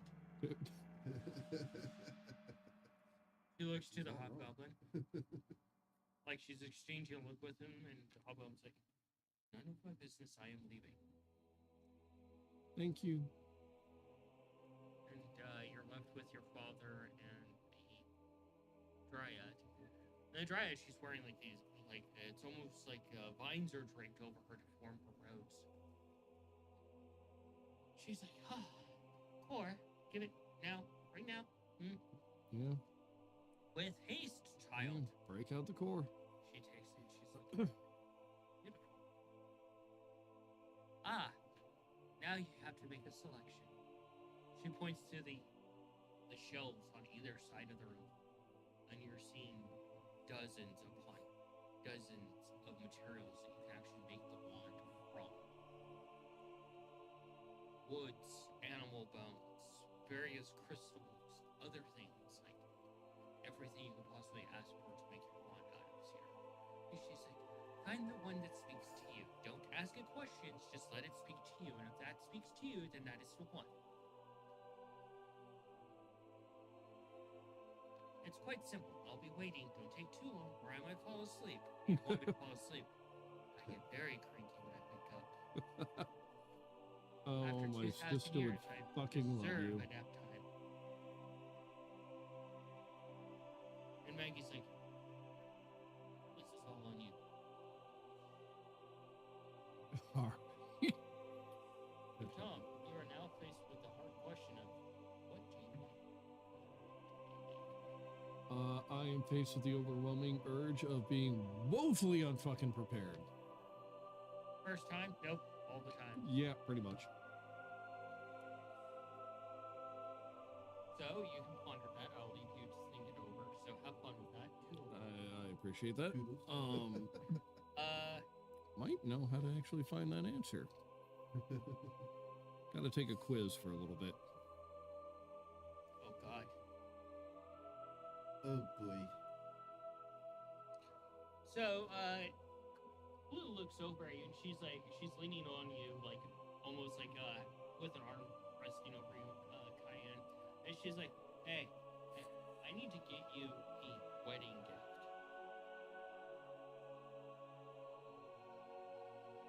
You don't have to.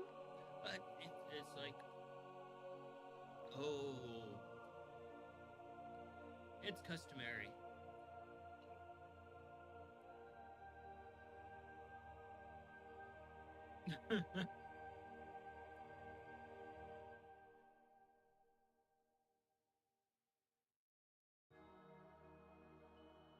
That was the worst timing, I swear.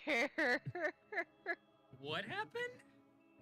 My headset turned off on its own. Oh, don't you love when that happens? Oh, I want to throw it.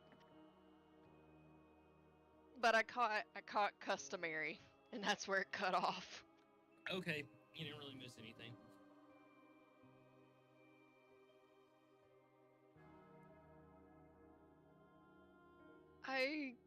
I wouldn't even know where to begin to really explain like my interests and things outside of being a druid.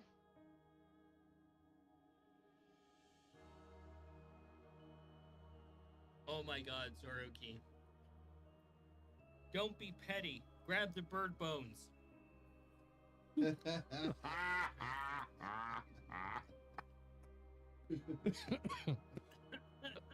Not gonna lie, kind of like that idea. And Blue's like, alright. So, you're a centaur, and like, let's see, you're a druid. You also like to kick ass. Alright. Alright, I'll have a gift for you. If you want to give me a gift, all I ask is it to be something thoughtful. It was like, that's the only way I know. I've also missed you and thought of you while I was gone. She looks actually surprised. She's like, wait. Someone outside of Lef actually missed me. Holy shit, I think one of the 9 hells just froze over.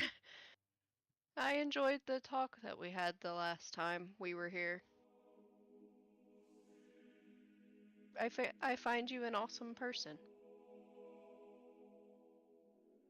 A lot of people, don't, no pun intended, find me awfully jaded.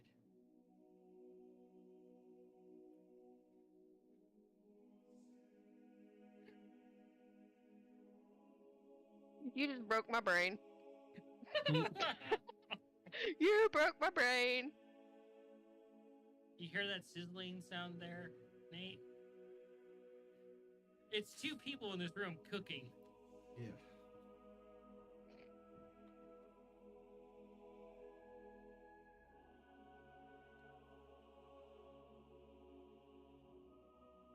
I know Tom's over there taking every BuzzFeed quiz he can find.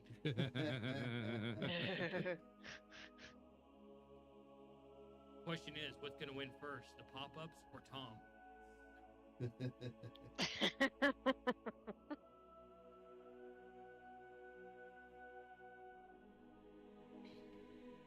So,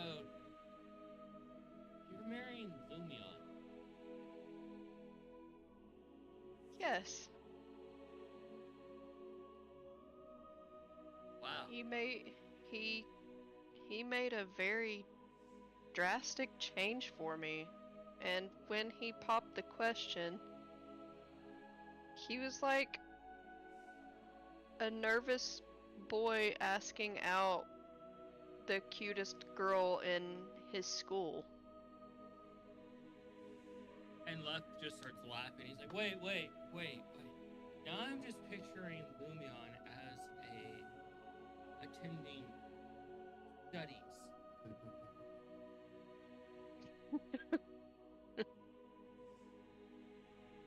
It was the cutest thing I had ever seen. Like, he even fumbled getting the ring out of its container.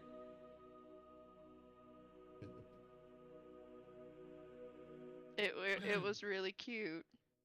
Clue looks at you and is like, so you mean Mr. Perfectly Composed always knows the exact thing to say, not to say, how to act, turned into a bumbling idiot for a few moments? Oh God, I'd pay a bar to reenact that. Reenact that. For his sake in public, please don't do that. I don't know if either of you have seen him a little agitated, but I don't think you want to see him angry. Left's like, neither of us want to end up in the black box wherever he sends people that agitate. He's never told me of his black box. It's more of a rumor that if you really piss him off, you end up in a black box. There's food and water there provided on a daily basis. However, it's just like, here's 3 drops of water and a cracker, and you're going to stay there until he's no longer angry at you. So, like what my mother, like what my mother did to a half archfiend. Wait, what? Apparently, my mother decided it would be best to put a half archfey, half archfiend into a timeout box and sealed them in there. Alright. That's one way to deal with the devil. And they were trying to make a deal with me when I found said box. Absolutely not. Absolutely not. Did you know? Clue looks over at Left. This asshole over here once had a week-long fling between a succubus, a demon, and what was the other thing? Left's like the male equivalent of a succubus.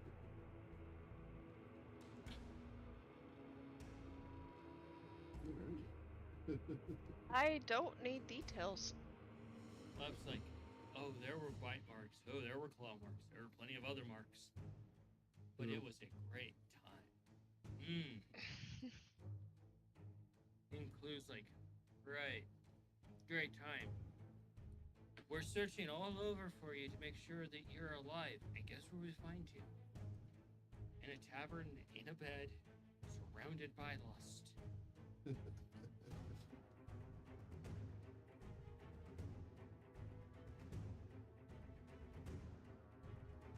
I wanted to say something so bad, but I don't need to feel anger in the room. Almost wanted to say, so Ozmir can get tempted. They can be tainted after all. Oh, I think that's a given right now. Ooh. I'm pretty sure Clue would laugh at that, but I'm pretty sure Left would just eye twitch.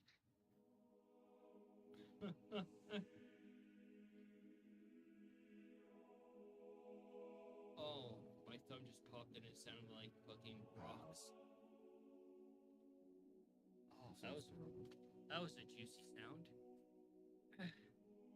So, as you share stories, find out more stories about Left and Clue and their adventures and have drinks, you begin to select the material for your wand. Yes, I received what you sent me. Nikolai, you're approached by Starbar, and she's like, and she has all these scrolls tucked under her arm, and she's like, we have a few ideas for what you got to start on. Okay. And she's like, let's go to your office. Yeah. Has Feisty finalized what her process is going to be? No, I think we have to talk to her about it. But Wait, let's so do the losers get eaten by her? no Oh. How unfortunate. scratch that one off the list. Yeah.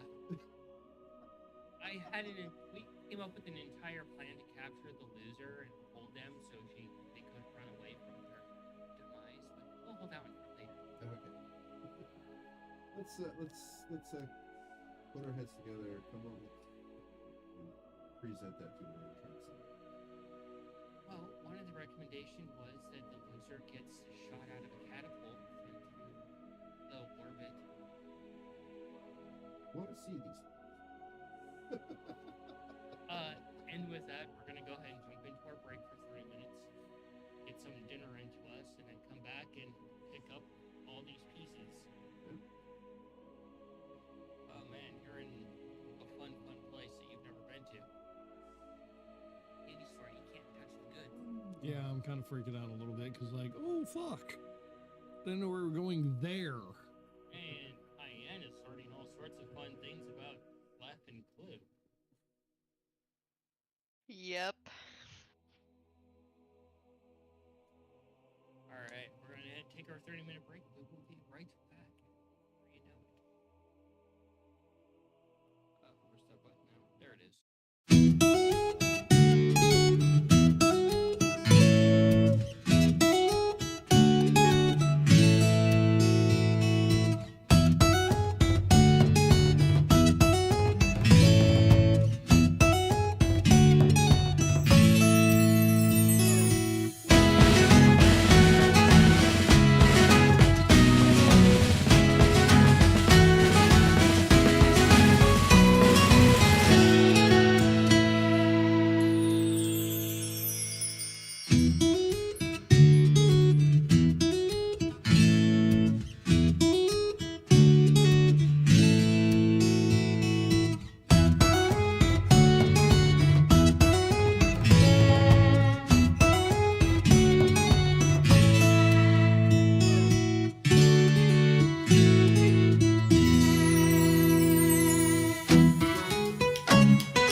So, Tom, picking up with you, Oh shit.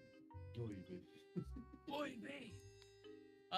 You are able to eventually settle on the material that you want, and is that your final choice? What you choose? What you choose? What you choose? Dude, get the dick out of your mouth. I can't come up with anything better, so yes. Okay. Would you like to describe your choice?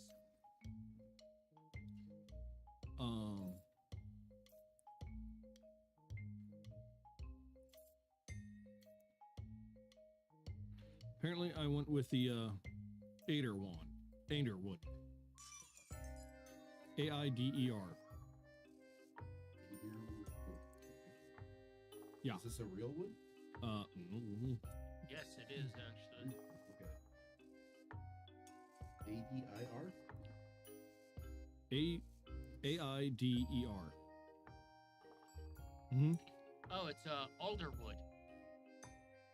Like alderon. Alder. Okay, so you saw the L. Yes. Because it looks like a fucking eye. It's alderwood, like alderon. Luckily, your wand isn't going to go to pieces unless you critically fail. Fuck, so I got about a week with it. Look, I'm trying to be optimistic, okay? Do you have to fucking laugh at it? We both know it's gonna happen later today. We all throw our heads back and Asshole. laugh.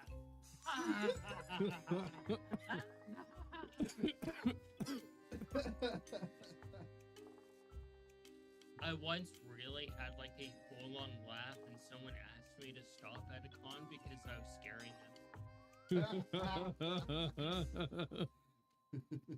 Apparently, my full-on laugh sounds rather maniacal, like Wednesday Addams. Alderwood is pretty wood. What a shock you give off Wednesday Adam vibes.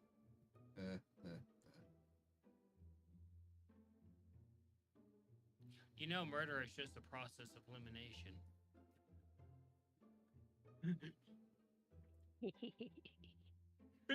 Bear cackles.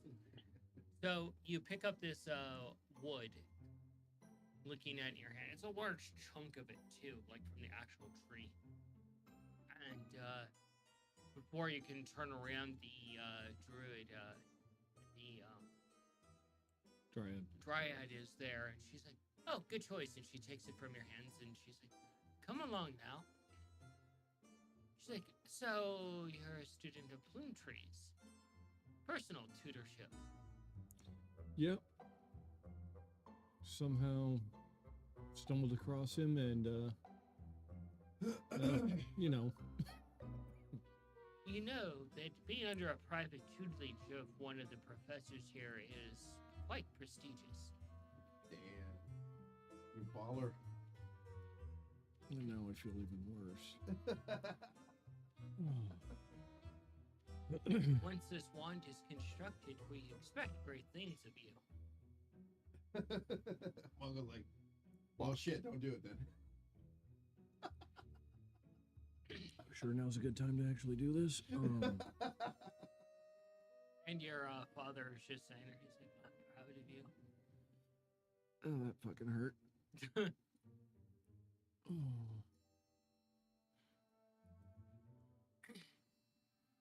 And she just pulls out a scroll and she's looking at it. She's like, "You do know that there will be eventually a point when you don't need an actual wand to cast things." I didn't. Your dad's like, "I only use a wand out of formality." Of course you do. And she looks over him. "And how is your wand treating you, Maggie? Quite an exotic choice you have there." And Maggie's like, "It works, does the job." And she just glares at Maggie. "Your core is made from the dying breath of a star. Not exactly a normal material." How did he, how?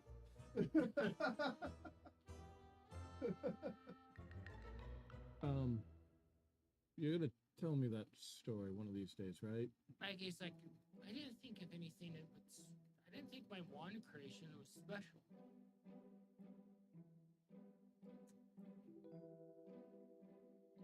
The obscure bunch of.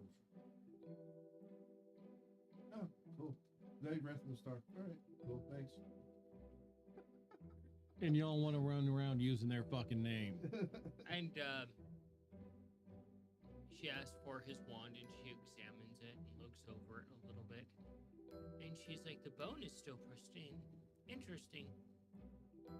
Bones of a solar dragon. Quite unique. Hands the wand back to him. Holy fuck! this wand is like superpower. Have you read up on solar dragons? A little. They're insane. Yeah.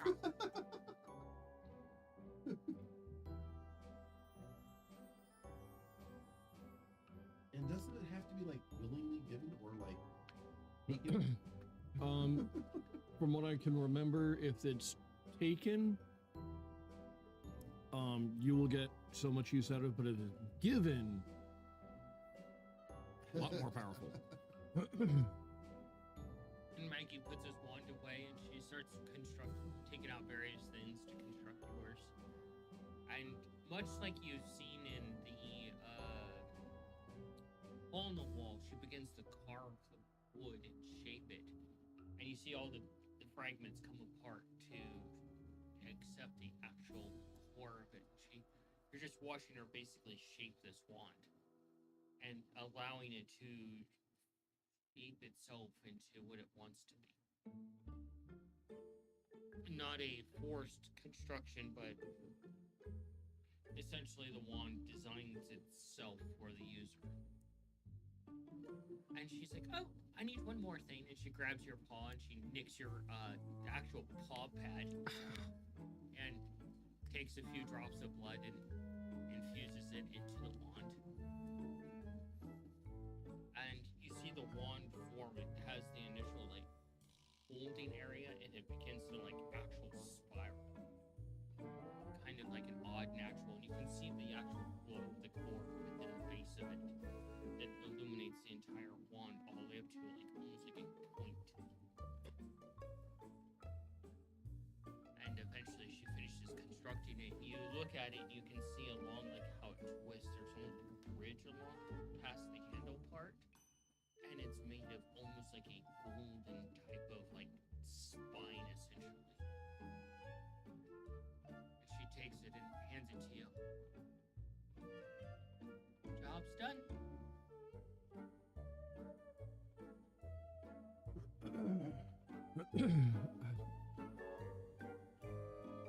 Oh, your gift. You may select your first spell to cast with this. To add to your book. Oh. Whatever spell you can cast, I guess you can just have right. Shit, I didn't think that far in advance either, because I didn't know that was gonna happen. So.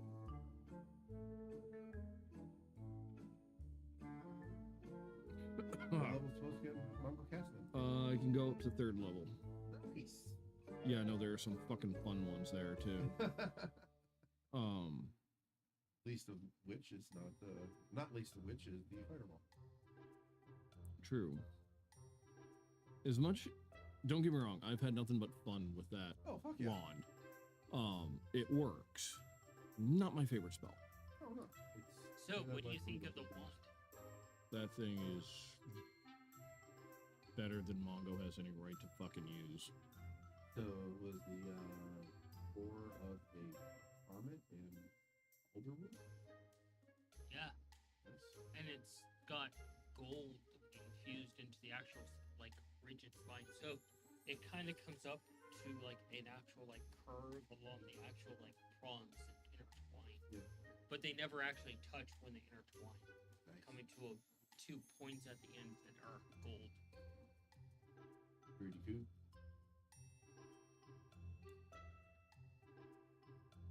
You can make that in real life, right? Oh, I better get in 3D modeling. Let's go. I need to look at LED work too. If you need to change the description of the wand to ash, Which you I'm can do. fine with that. I accept the challenge. I don't back down from modeling challenges. In fact, I'm going to be making a 5-foot-long tiefling tail. Ooh. Tiefling tail. It's posable or slightly posable. It's like your height in tail. I'm 5'5".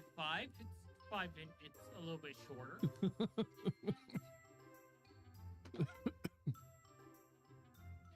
So, yeah. Illumion's like, congratulations. Thank you. And your father just gives you a hug. Snowball swarm. That could be fun. Huh? Going through the list. Just like shit. Can I get back to that? Because that's gonna take a minute. Yeah, we'll just say you picked it out and Okay.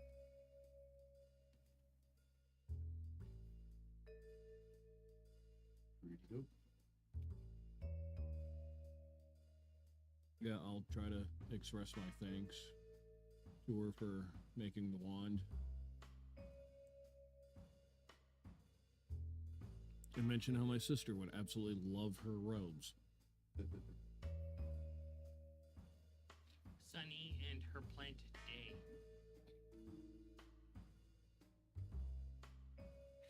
Now, is that the plant's last name or first name? That's just its name. Can we call him Charlie?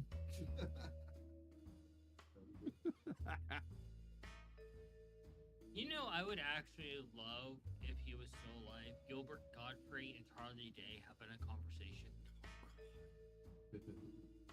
It would be a really interesting conversation having those two just go back and forth. Yeah. And you can even throw Bobcat Goldwyn in there too. Okay, hopefully.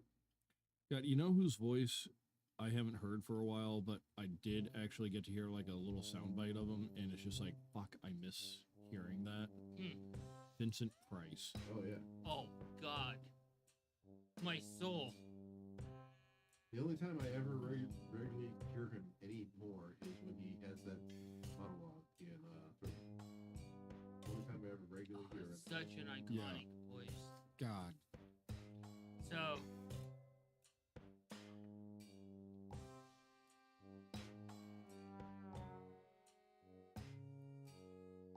Yeah, no, that's gonna take a lot of actual time. check the GM. GM camera computer. So, your father asked to speak to you in private. Huh? And now you're alive.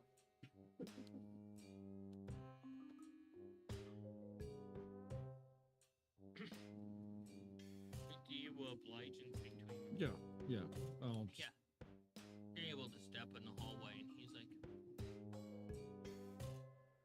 Bongo. He goes and sits down. He's like,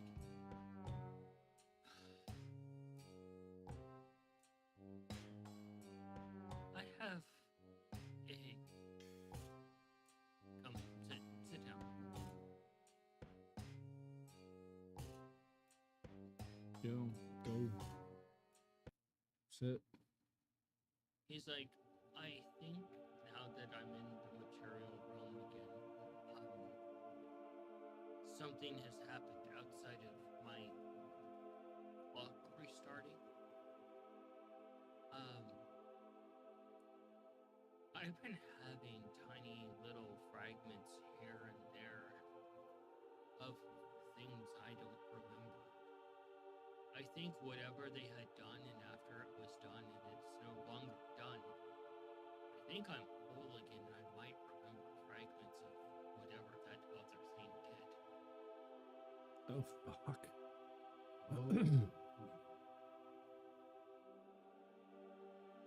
And I don't know how to approach you regarding that because you might deem me as a liability and threat to walk me away again.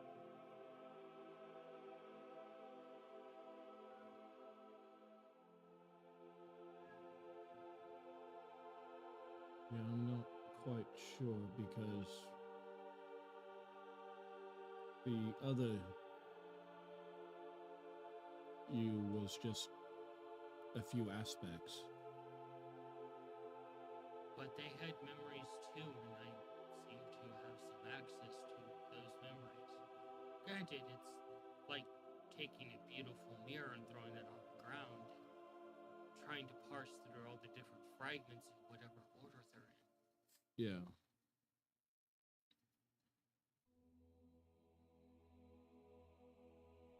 Or again.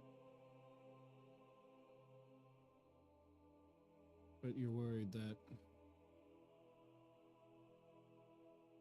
that fucking blight on all of our lives might still have some sort of control. No, I'm afraid that you might actually judge me for whatever that other part of me did. And you have every right to.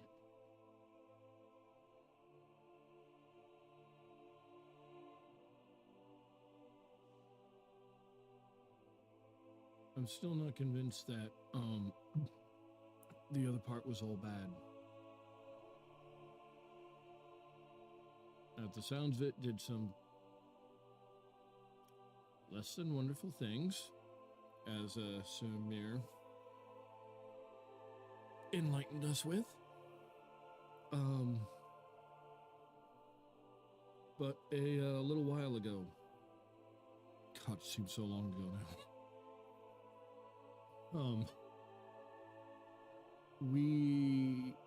Kyan kind of got in league with the wrong deity. Some mushroomy motherfucker. And basically to sever ties, we had to escort her over to a temple of his or hers, I'm not sure. Blow it to hell. But before we could do that, we had to face down one of their priestesses. And just before we went into the room where they were, most of us got a visitor. He raises an eyebrow.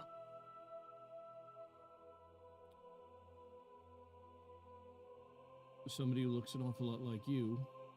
A little more ethereal. Let me borrow their spellbook for a bit. Could have been the dead part of me, or the... So, when you become as prolific as we do, or you can leave little fragments, echoes, to essentially reach out and help those that you care about. They're invisible within the world. Nobody knows they're there, but we do. And it's kind of like a insurance policy. I believe you might have cashed one of those in.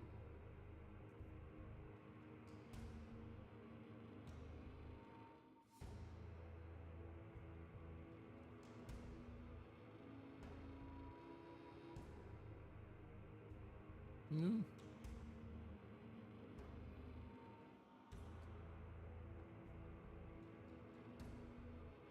We've all had to do a few things that we're not exactly proud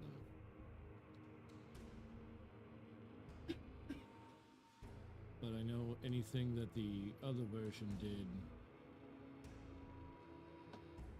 was effectively just following orders that they may or may not have wanted to do.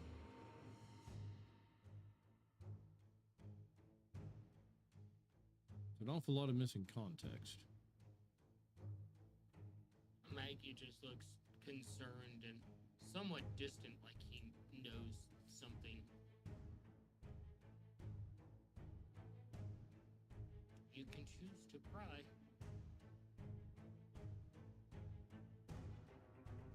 How much do you remember? Oh, the other one? Like I said, broken mirror fragments. What stood out the most and woke me up in the night was the so-called evil Rurik made sure to expunge any emotions, almost like a puppet putting on a play for those around him.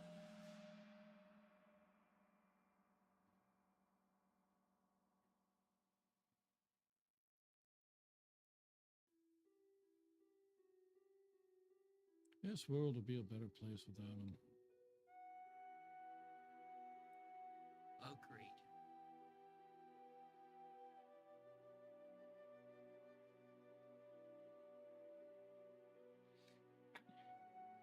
So he looks at you and he wonders if this is going to lead to his prosecution or even execution. He sits there quietly.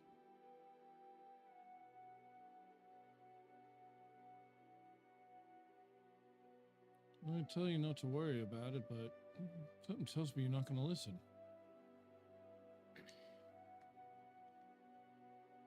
In a sense, I've done war crimes and I should be executed for it.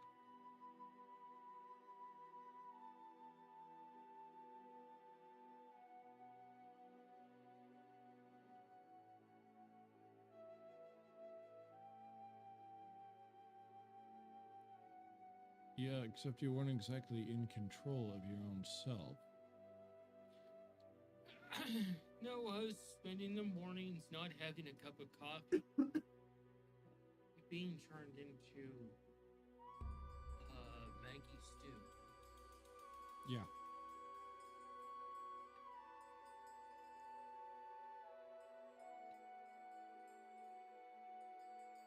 But at the sounds of it, you've kind of already paid for any crimes that you or the other one already did. He's like, do you know how awkward it is and disappointing it is to essentially be turned into a stew and eaten by shadow versions of your former colleagues?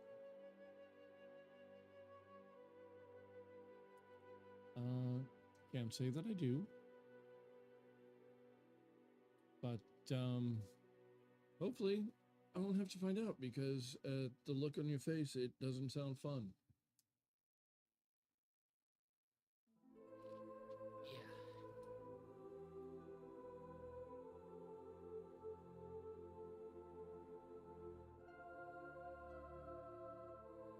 Now, if it were me going through something like that,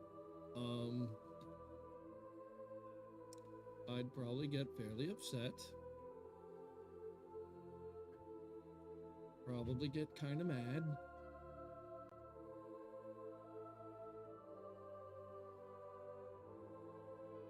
So if you ever need to blow off some steam, let me know. No, it's a little bit.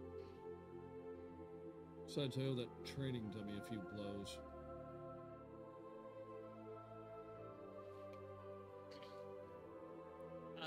Might be able to even the odds with this. Might be able to. Diane, eventually you leave Lefts and Clues pub a little bit more inebriated. Eventually? Okay, just a little bit.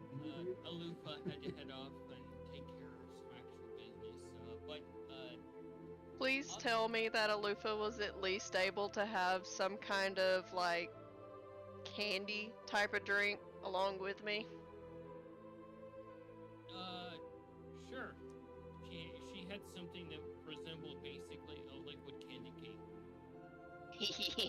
Yes. A warm liquid candy cane type of drink. And yeah, you meet up with Osling because you had requested to meet up with her, and she's waiting for you in the marketplace. Easy enough for you to meet up with her at the designated spot as you've seen all the various stalls and vendors there. I would have given her a hug immediately as soon as I was close enough. You catch her off guard and you can see her just like bristle up a little bit, and she's like, "Oh, Cayenne. Hello, sister. Hello. How are you?" I'm a little lighter on my hooves right now, but I'm doing okay. Don't tell me you let Bongo cast float on you. No, Mongo had business to attend to today. Oh, I had a few drinks at Left's pub and caught up with them.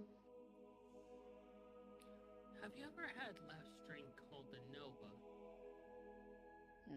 No. It's kind of a putridly black drink with specks of something in it. I downed it. He advised I didn't do that, and I woke up the next day in my bed. Dang. Teleported. Okay. Oh no, Alutha carried me back home.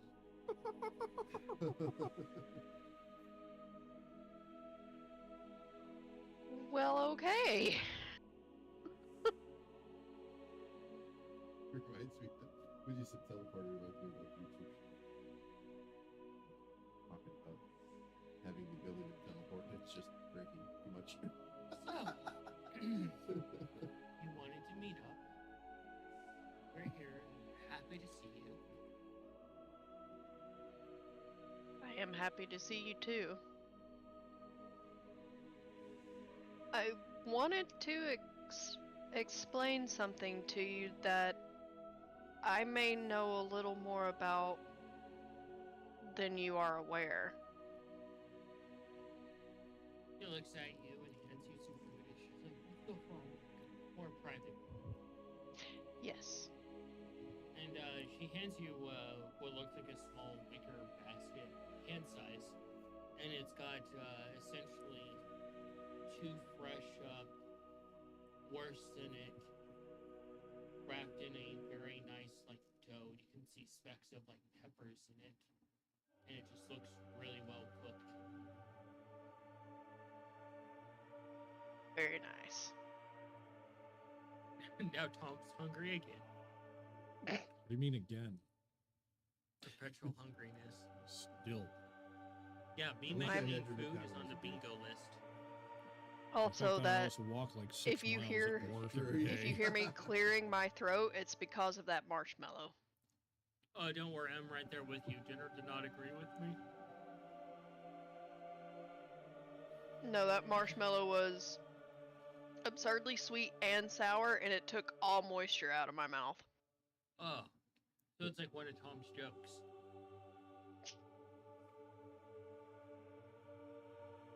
So you I head like down. Tom's jokes. We all do. Try a sweet and sour fucking marshmallow. So you head down to the lower section where all the fields are. And there's a thin layer of early, like, powder snow there, and you can see some of the farmers tending to boards. And one of the most surprising things is you see that there's actually a small field there where goblins are actually tending to gourds, learning from an actual farmer on how to do proper crop raising and such. Oh, I love it. That's adorable. So, yeah. Osline looks over to you and she's like, "I didn't do it. I didn't hurt any of your siblings." No. It's not in regards to that. It's in regards to what you showed me. Am I having premonitions of my own death? No. Okay.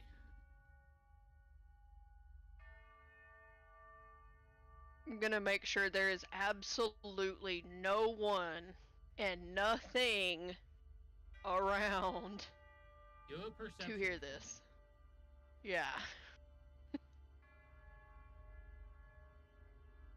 That's an 18. You look around and you survey that there's no one in sight, and as you look to your right, it lands on your shoulder and just lets out a caw. Huff. Hello, Id. You And- spooked me. And as you look to the left, your bird lands on his shoulder and lets out a caw.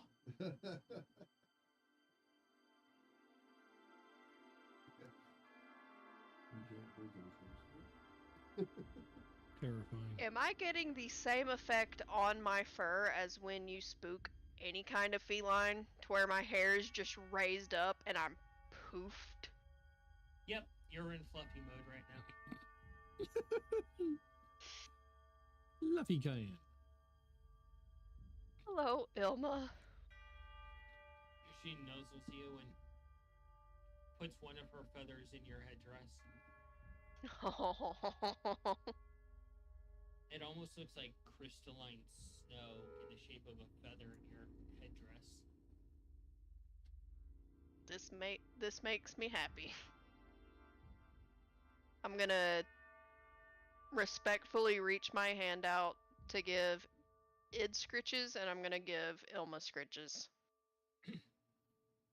And they both lean into it, nearly fall off your shoulder. They're like oversized cats leaning into scritches on a table.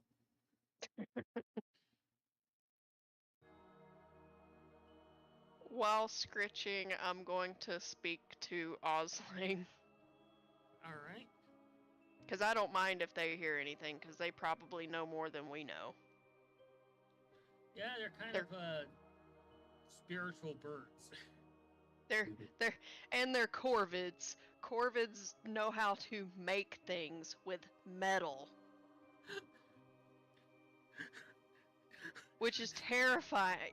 It's a true fact. Corvids know how to take actual, like, utensils from human beings and create their nests, and know how to use tools. Not only just solve puzzles in a short amount of time, but they know how to make their own tools. So, something funny I just saw recently. I was watching Kentucky Ballistic and he moved the camera and he's like, for some reason when I'm filming, there's a lot of vultures circling around here and watching me. I wonder why.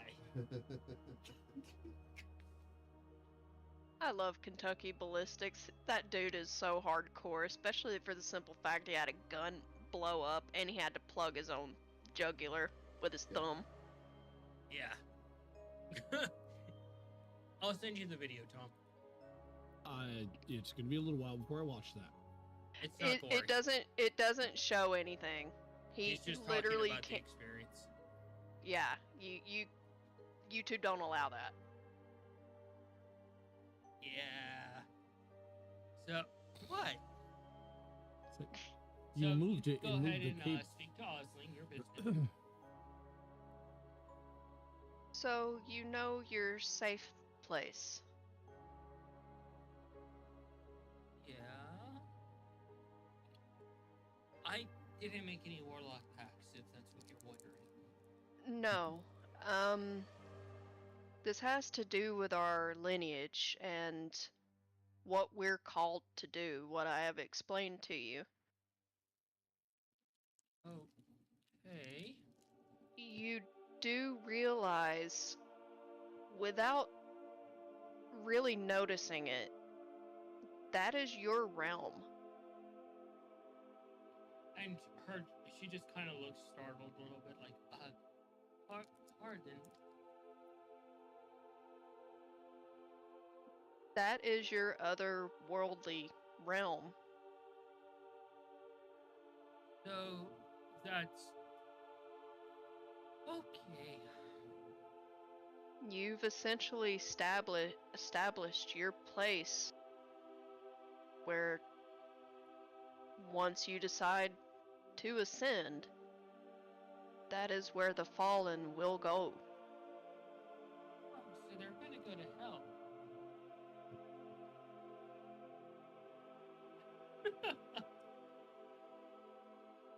Essentially, it will be a place where you judge those that fall. And that being that you called forth for me to meet, That's your form. Oh, that explains a lot about Scabbard. That would be how you would see. That's how you see yourself in your Even goddess more state. terrifying. I should probably work on that because that's pretty horrifying. The best part is with your abilities, you don't have to stick to just one form either. It's just like some deities, whereas you may see the deity as a small child of one form, they can change to another as often as they like. Okay, so essentially, I've chosen to give people absolute nightmares. You did so without realizing. I believe it would take some time to be able to adjust and perfect, if you want to call it that. So that leads me to a crossroads of an issue that I might have stepped on some toes of a certain platinum god.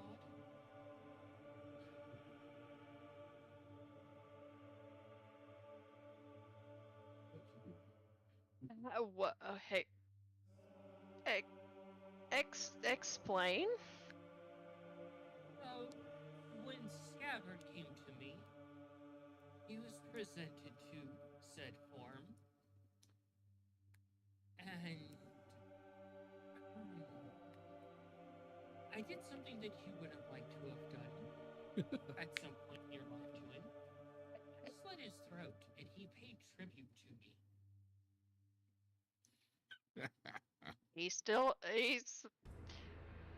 alive, so. Oh, Scav, what did you do? At this point, Cayenne is probably like softly cackling to herself. So, during the point of slitting of throat, did that basically change Scav from a champion in training of the old Platinum Dragon to Osling's Paladin? No. She looks at you. That and would have been she's funny. Like,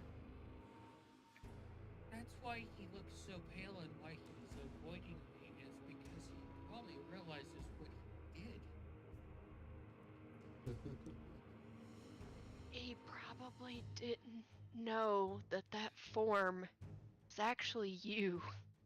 I haven't received a cease and desist from the Platinum God yet.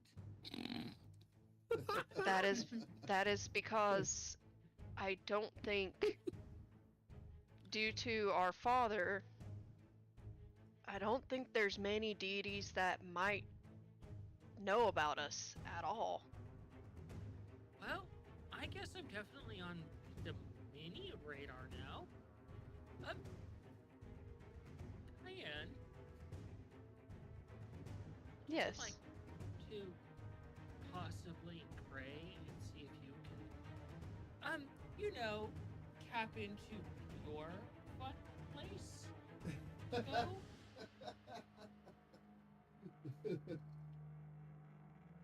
Why do I just see fire hoses of blood? Look, Oh. I know you follow the Lady of Blood. So I'm kind of expecting pillars with hooks and chains and bodies hanging from them. Yeah, kind of like a meat freezer. Are we going for like a Texas Chainsaw Massacre sort of thing here? I'm just picturing Saw meets Hellraiser. Yeah, I was thinking like Hellraiser. Sounds like Oh, Hellraiser would be so much more appropriate. I grew up on all of those movies. I have all of them on VHS, aside from the newest one. The new one is so good.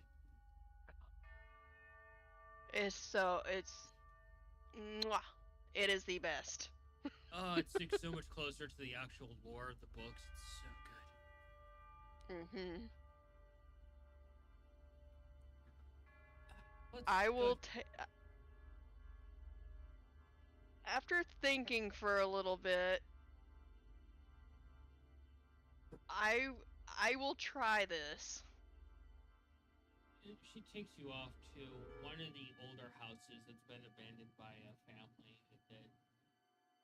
The corn is long grown high and some of it's died off. Some other families have come and taken some of the corn for their winter stock as the city permits them to do that. More or less, it just continuously grows. It's self-sustaining. The seeds fall off, it grows, so forth. It's the full circle of life, essentially. Yeah, and the house is overgrown by nature, but it's long dead at this point because of the winter time. So it's kind of got that really creepy, eerie, haunted house look. And perfect place. Husling pushes open the door and catches it as it nearly falls off the hinges. I will help her move that door and prop it up safely. I'm still trying to comprehend the fact that that place is my realm, and I fucked with Scab on a religious level. You know what's funny about this entire thing? Not only is he supposed to be the bitch of a dragon for a whole month in a maid outfit, he is now your bitch. That means I can call on him for divine favor. You essentially can. He owes you one. So if he does so much as to get on your bad side, you can reprimand him for that. And I would not be mad. I am. And you know when Kippa, she... He paid with his blood. Paladin of the Platinum Dragon. Warlock toss. You can still reprimand him, as he's still here within the living. Just make sure you don't take him away from his duties to Kippa and his soon-to-be duties to his egg. That egg has a long life ahead of it. Did I tell you the offering that I left for the egg, though? No, you didn't. I left us a blessed sprig of mistletoe. I left an actual toe. Of course you did. A dead man's toe, specifically from a pirate. To ward off the evil spirits that would take hold on the cake. I wanted to leave a sprig of mistletoe to promote healing, especially since the little scaled one is still growing. I want to make sure that they have nature's blessing of healing and growth.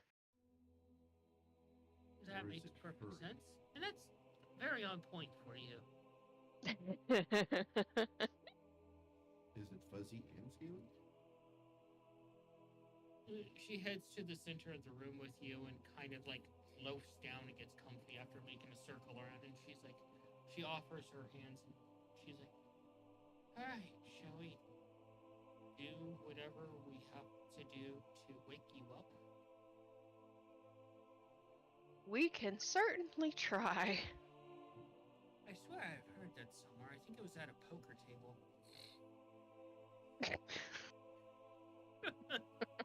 Huh?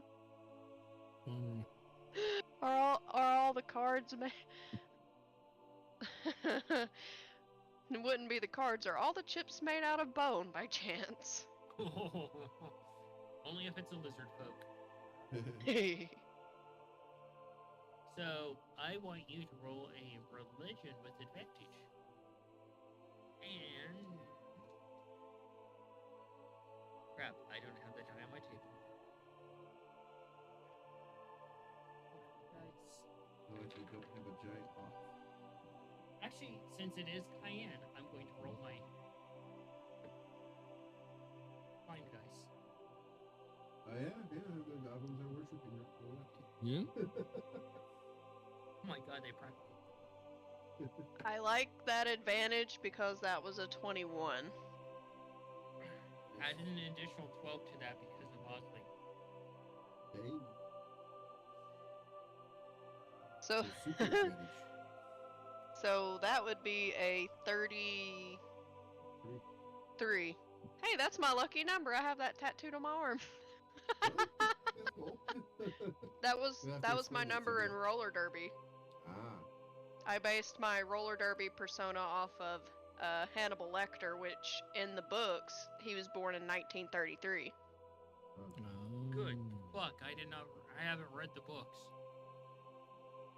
He Okay. he was based off of 3 different real life serial killers. Huh. I remember you telling me that much, I but do. you know what? I need to do it, dear. I need to just go and pick up it and read it again. I have an hankering to read it again. Okay. For the Ain't gonna stop you. 4th time. It is a hefty book and I enjoy it. Yeah, no. Stephen King doesn't make small books. Yeah, he does. Eyes of the Dragon is pretty small. He also doesn't know how to end a book. Hey, man, endings are hard to stick. He kind of gets to the end and goes, "Random bullshit, go," and hopes it sticks the landing. Cayenne, Maybe that. a few hours go by as you sit in this quiet prayer, only listening to the creaking of the house and the subtle wind outside from the winter air. Hold on. Okay.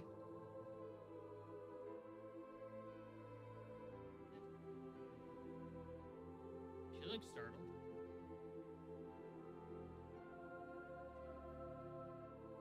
Funk, so Sorry, the fire alarm was going off. we didn't even hear it. That's. I heard it scream in my ear. I'm surprised it didn't pick up on the mic. I was like, "What is that?" Nope, noise canceling for the win. My heart is in my stomach as well as my throat and in my booty right now. That scared the fuck out of me. It Hey, scared look, the it's cat. a full body heart shimmy. It's a wandering heart. So this time passes, and you eventually just feel. This is based off of what you said to me so far. You feel warmth. Looks like a nice sun. And you open your eyes, and what do you see?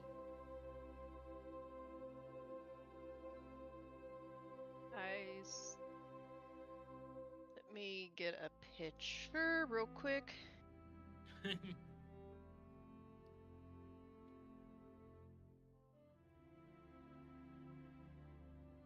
Can you roll tinkering for me, please? Yes, sir. I will. 4 of them.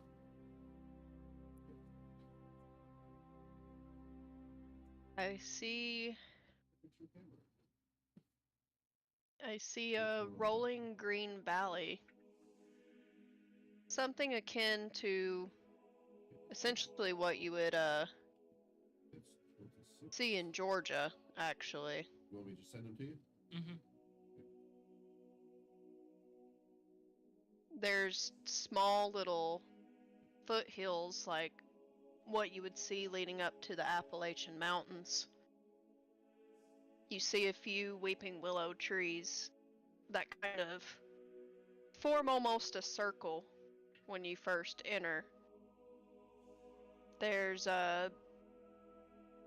bushes that are completely filled with honeysuckle vines. And around you can see just some basic creatures like you see elk, you see fallow deer, And occasionally you see hogs running about. Some of them having young with them. Different types of butterfly species, especially like monarch. You also see honeybees with secluded hives off in the distance.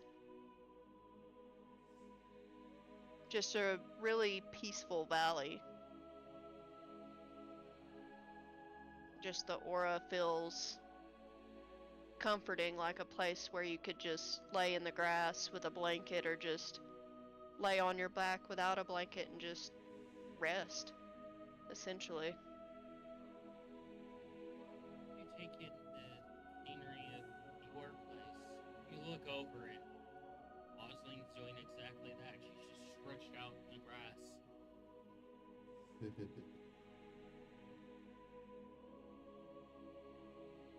So this is your realm.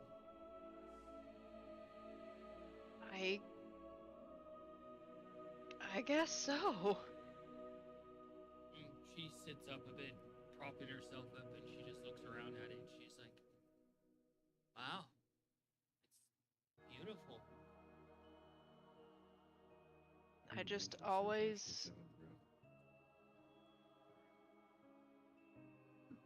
always imagined, just from what I had been shown before with the different types of centaurs from the island we're all from, I just always envisioned like just peaceful rolling valleys to where everything just feels at peace. It's never too hot or cold. Creatures just live with one another. They don't want to fight. I see you have basically banished a creature from your realm, also known as mosquitoes. And fleas and ticks, because no. Ants are fine. Spiders are fine. They all do their jobs. So do wasps, and so do hornets. They're pollinators. Yeah. This place is absolutely 100% you and beautiful. Because I couldn't see passing clear judgment on someone if I just did it in a place out of just pure anger. This place would look so much different. And quite frankly, would probably startle me to look at. Oh, you've seen where I have to judge people. Yes, but you view that place as your safe space. Yeah. I viewed it as something, at first when I went there with you, I viewed it as a place that is reminiscent of the circle you chose, where you felt most comfortable. I do feel unnaturally comfortable among the dead, although I will absolutely stab a fucking necromancer to death with a life blade. That's just like although the deity who reached out to me, who works as a best friend along with the Lady of Blood, the deity of fate, if I were to see an archdruid go completely rogue like our mother at one point and go around trying to control and or end the lives of those less fortunate or those who did them no wrong, I would have no problem using my glaive to bring justice upon them. It's fortunate that Father was able to step in and course correct her. Yes. If I could thank him for that, I would. speaking words is enough. I'm sure there's. I don't know where gods go in the afterlife. Also, I have you had that blanket of his identified yet? haven't. Perhaps you should do that. I had been meaning to, but I had mostly been using the blanket to keep warm when things have been cold, and also when Feisty was so heavily injured. I wanted to give her some comfort. Which that blanket was easy enough to cover her with.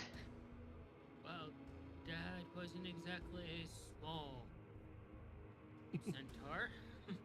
Mm-mm. Now if I were to cover Feisty with this, 2 feet of her would still be showing from underneath the blanket. He's Wait a big. minute. So that means Feisty is taller than Holvar is. If Feisty were to actually like climb up on her back feet and try to like lean on a building, she could probably look through the second story window and peek in. Dang. You have to remember, she's like almost 10 feet at the shoulder. 6. Yeah. Yeah, because I remember you telling me that she's now 12 feet tall. Yeah, she's 12, so at her head. So Oh crap, she's taller than the birds. yeah, Oh no, she's still gotta see the birds. yeah. She hasn't seen Oh. them yet. Oh She's been no. spending a lot of time in the upper crust with Kippa and such. Ooh. Over to you, Nikolai. Okay. So you're working with Starbar on these plans. You start looking over them, and her and the entire crew have been very, very busy on this escapade of putting all your plans in motion of moving the stage, the various beautifully designed, essentially, stalls for the various barbecue. And it's just exceeding your expectations, or just Channel my inner bard that isn't there and give them all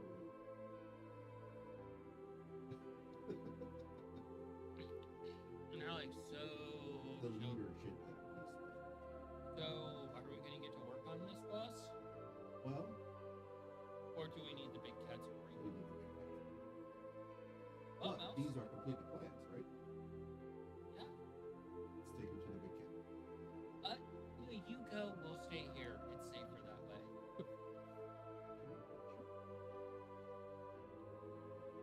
Look. That is a form of doom that I would rather avoid. Okay. So you're able to go see Feisty.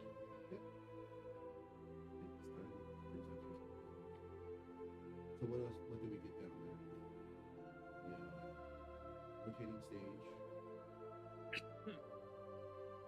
Conveyor to.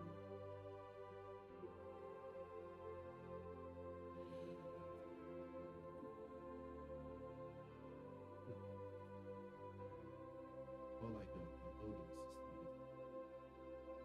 That's something we're not going to talk about right now. But you got basically the center stage where it rotates around, and you've designed it so that it basically acts as an escalator, so they can just hold the food and go up and present it on like this beautiful table. Yes. And the stalls are all furnished for barbecue. The various crew members that you have on went and did research on what people would actually need. Need for barbecue. Yeah, and instead of having to pitch their own tents up or stalls up in this case, they automatically just open Nice. and just immediately. A lot of stuff has been automated to make this as easy as possible. So the barbecue maestros can just concentrate.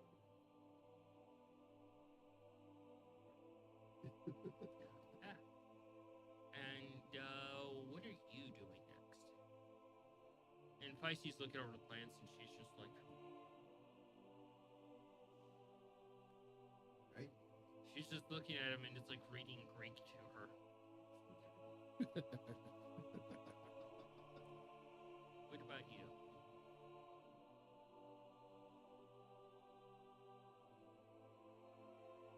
Still sitting there with Dad?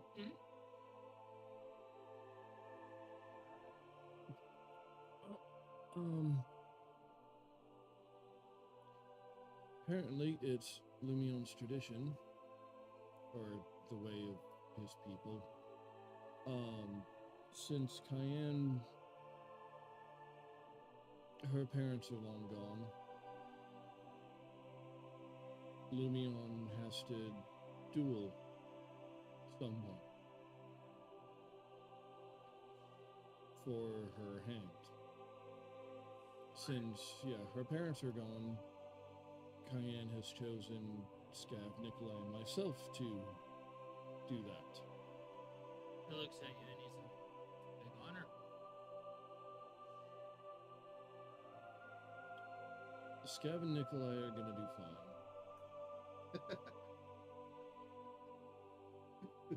In recent times, I have been forced to come to the realization that, I'm fucking lousy at combat. I got my ass handed. I got thrown through a fucking wall by a goddamn dummy. And I got knocked unconscious by fucking dust bunnies. Higher low. Hi? Higher low.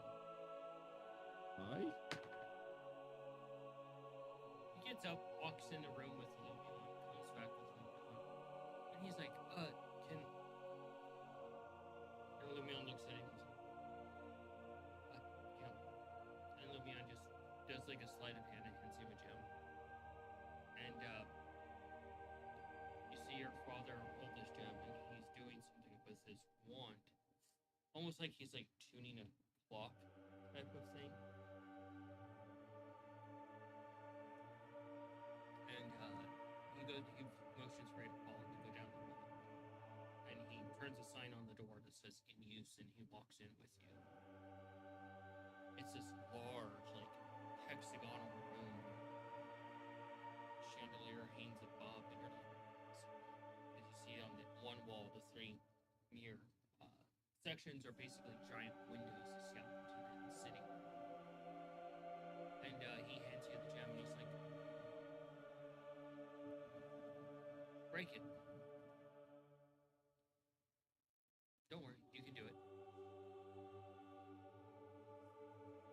Trying to crack it like a fucking walnut. You squeeze it in your hands and you feel it give and it breaks. And you feel instantly like you're pulled out of your body, just yanked, almost like Doctor Strange out of your body. And you stumble into a place and it's kind of like hazy a little bit, kind of like you look at your hands and they're like distorted, almost like out of focus. Like looking at the blue and red glasses, but they're kind of out of focus, you know, Oh like through god, old 3D movies. yeah, old school 3D. Ow. And what you see before you is it humbles you in a way that you can see what other people finally see. You see yourself in a valley much, much older, like much older, like your father's age. And you have your spell book open and it doesn't look like it currently does. You can see that the puzzle is solved. And it's just all these arcane symbols are changing and rearranging, and you have your wand pulled. And you can see hazy figures behind you, but this is a focus on you. And you're basically helping hold the front lines, fighting 3 different chromatic dragons.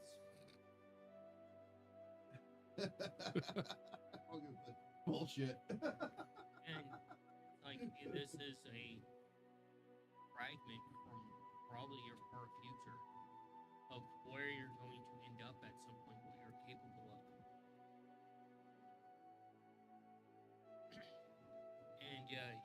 snapped right back into your body, and you can see some of the dirt from that location on the ground. And you can still smell the magic in the air from the spells being cast.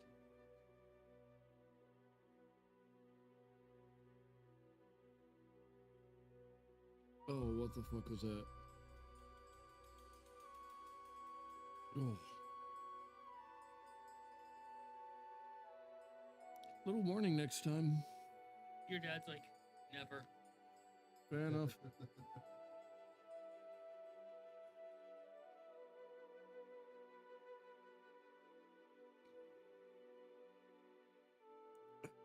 Oh.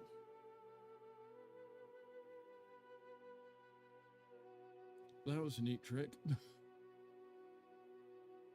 He just kind of shrugs there for a little bit and looks over at Lumion.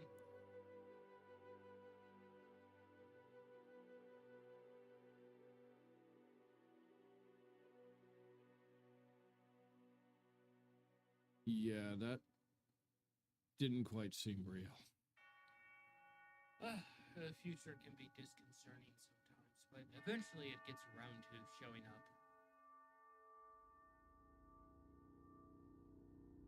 No, I mean the actual images that just didn't, like, that just doesn't seem possible. He just laughs a bit. He's like, yeah, and the Obscura weren't like legends.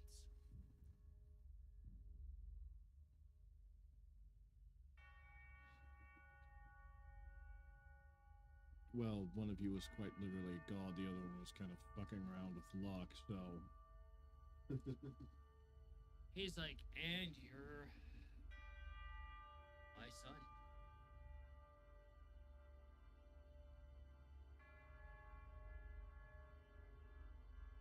And he walks out with you and has his hand over your shoulder. He's like, you know, your mother really just like wanted to have like this really elegant name for you. And I'm like, why can't we just call him Bowie?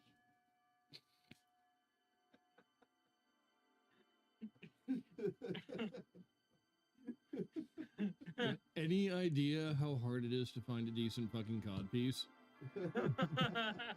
That's why. They sell them at Red Fair.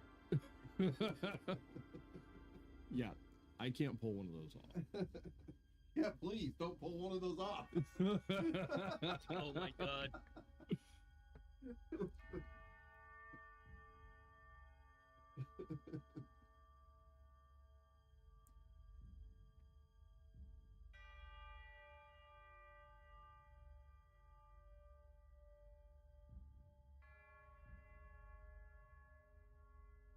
Sonny got all the natural talent. I'm Yeah. struggling. Yeah, well, that makes you stronger in a way.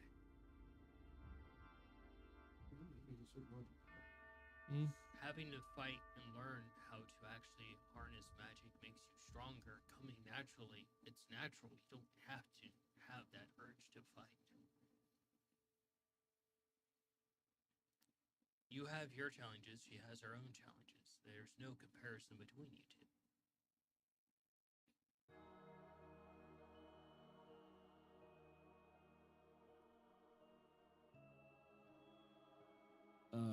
Yeah, so far at the moment, don't get me wrong, there's some fights I can, but when it actually comes down to,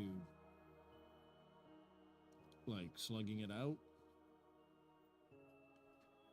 Your dad just I'm looks pretty at you. bad at it.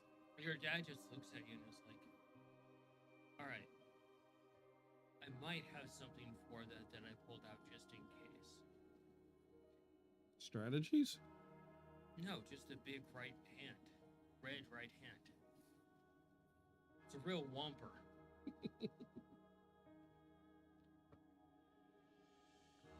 I just gotta find it and I can give it to you. Wonderful, like, surprise attack.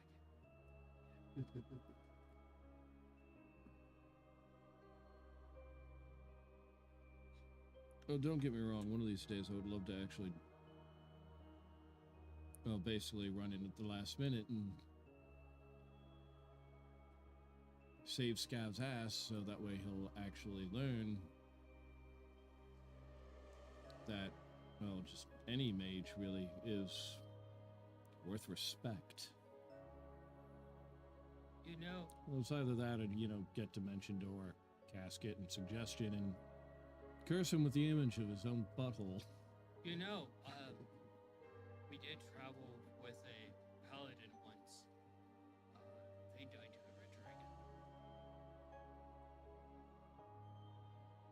Dragon broke all their limbs, held them up, superheated their armor, and then peeled them open like a can and squeezed them into their maw. It's pretty gruesome. There are serious disadvantages to being on the front lines.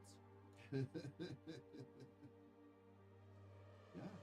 Yeah, no, that's... Although, after that, Holgar went up and decked said dragon and proceeded to wrestle it into submission after then killing it. Well, we all just had a picnic and watched. There were serious advantages to being God. I'm fairly certain Cayenne's on her way to being able to do something like that. I mean, I'm not entirely sure, but I'd bet on it.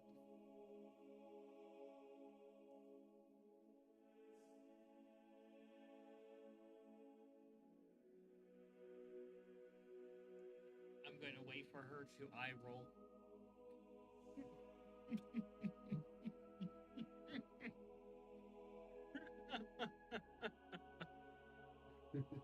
That is directed at me 100%. I earned that one. So, you're able to work with Feisty. Yeah. And eventually, everybody gets back together. You're able to spend the rest of the day with Lumion, basically learning about how it works with this network. And you being a wizard, you understand how some necessary evils are needed. Unfortunately, yeah. But he also does a lot more good than the actual evil. Yeah. He tells you not to share anything with Nikolai Oh, yeah. until Nikolai spends time with you, and then you can discuss things.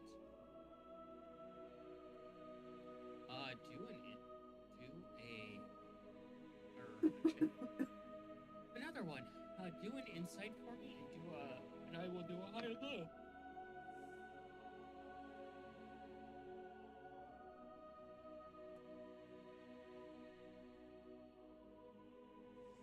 That's a whopping 7. Yeah, potato. Yep.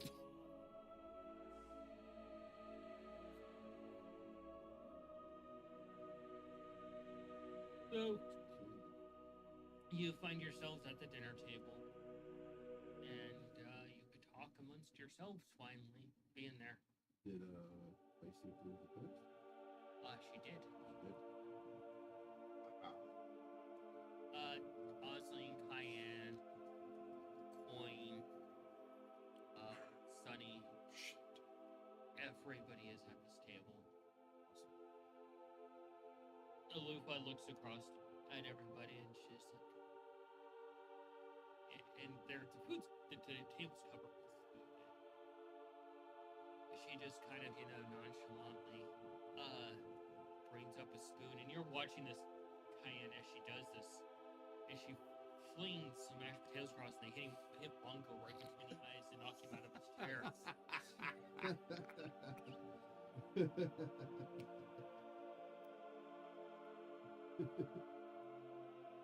Good old food fight.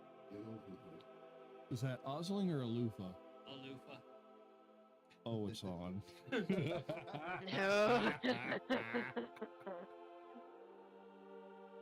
Who shared this story?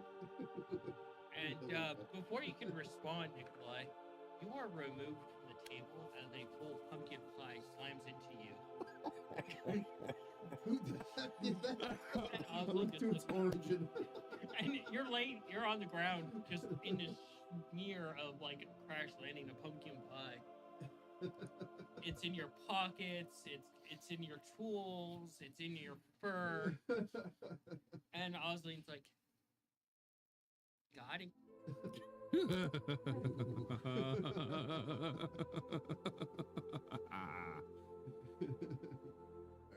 time to break out catapult and magic. Oh my god. You stole my idea. Actually, you both are looking at the two troublemakers, and you start to cast catapult, and then you see him starting to do it too, and you guys like lock eyes, and there's like Sit back to back. between you. We stand our ground at the middle of the table.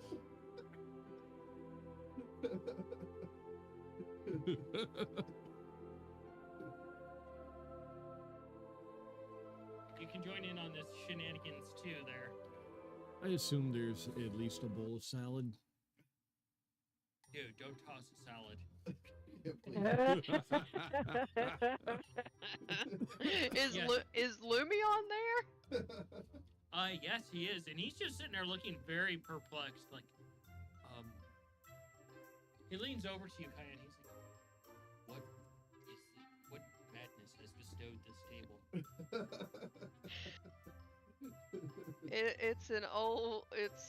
It's the age-old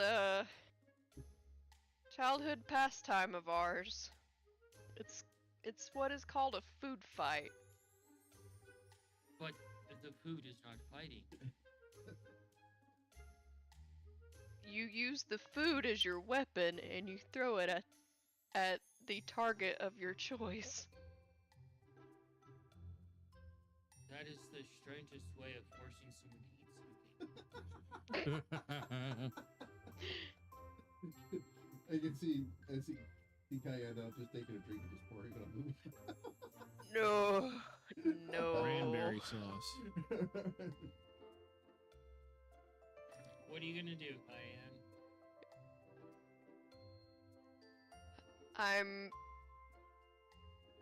I'm gonna look for Feisty because I know that she enjoys this. She's at the other end of the table. Nikolai actually went sliding past her. Kippa and Scabbard are there, and Kippa's like, "Oh no, I can't be involved in this atrocity." No, I'm saying that Feisty she enjoys a food fight. Yeah, Feisty is just like, you see, like she's just looking to everybody. I'm gonna toss something, at least something that's meat related at Feisty. You find a few leftover ribs in front of you that haven't been nibbled on yet. Please tell me they're boneless, because I don't want to get her struck with a bone. Oh no, they're like the dinosaur bone-in ones. If anything, I know that Feisty's gonna catch it. So I'm gonna toss anything meat related at Feisty. Roll a dex. Oh god. What are you doing? Gonna mage paw over some cranberry sauce. Catapult right back. Okay, roll it. What are you doing? Yeah. The two odd couple has issued war.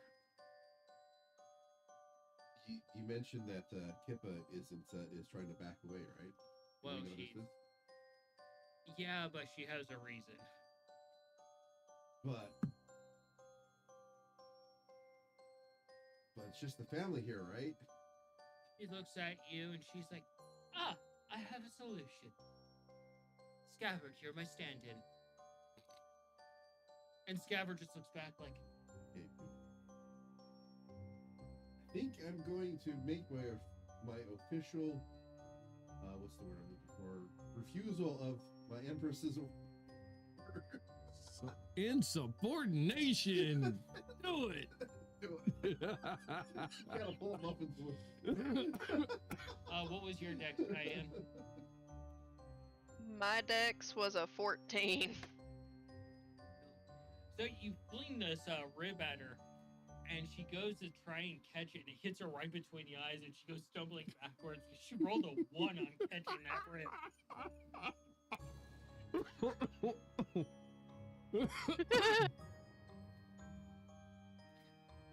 the table rattles and clatters from her falling over. Be feisty. What was yours? It's a 15 on the die. Cranberries? Mm-hmm. Cranberry sauce? Mm-hmm. So she goes to put her hand up and it hits her hand and splatters on her arm. Oh. Oh. Oh. Who did she throw that at? Alupa. Oh, okay. Hey, she hit me with mashed potatoes. Gotta get her back. And you're going for Yep, Ozzy? yep. No, I'm throwing it both of that. Roll it. He doesn't get away with this.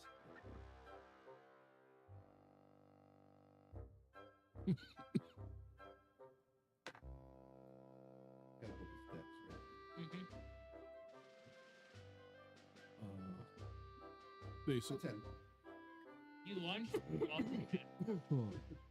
and she looks at it coming in her direction, and you see some of like that keenness of her past come through.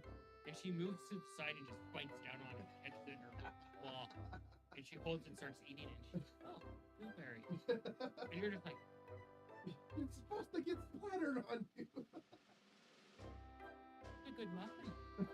Thank you, Nikolai.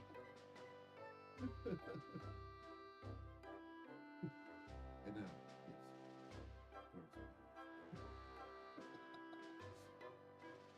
like, no, you don't get to sneak out of this.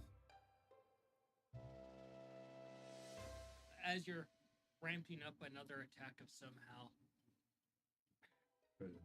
you just feel something as it goes right down your back, and it's jello with fruit in it. Oh.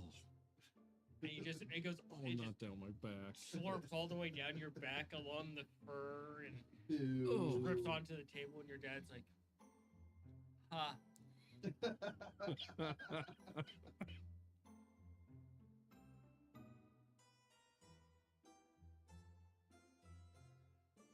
And Coin, she sits there and she's just watching, and she just taps her paws a little bit, observing the battlefield. And as you're locking eyes over at Osley, you get cold cocked across the face, Nikolai, as a piece of broccoli has pulling a limb off another broccoli and just smacks you. And you see another few pieces of broccoli starting to start to march their way in your direction.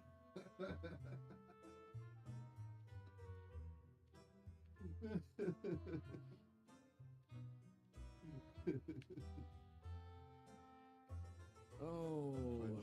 Let me punch. And you're being invaded by broccoli.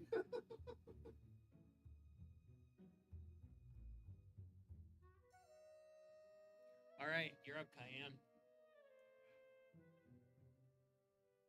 What do I see closest to me that's sweet but messy? You happen to see a mud pie. Oh. Well, I know Alufa likes sweets.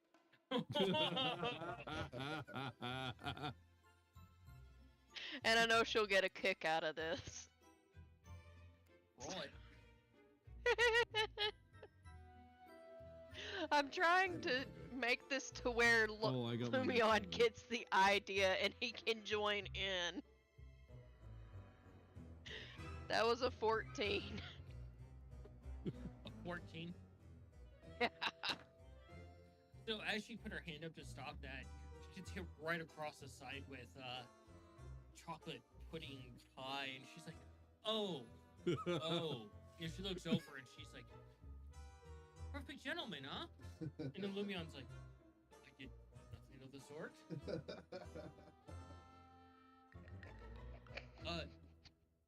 And he reaches in front of him and picks up the bowl of gravy. It's like this big bowl of sausage gravy, white gravy.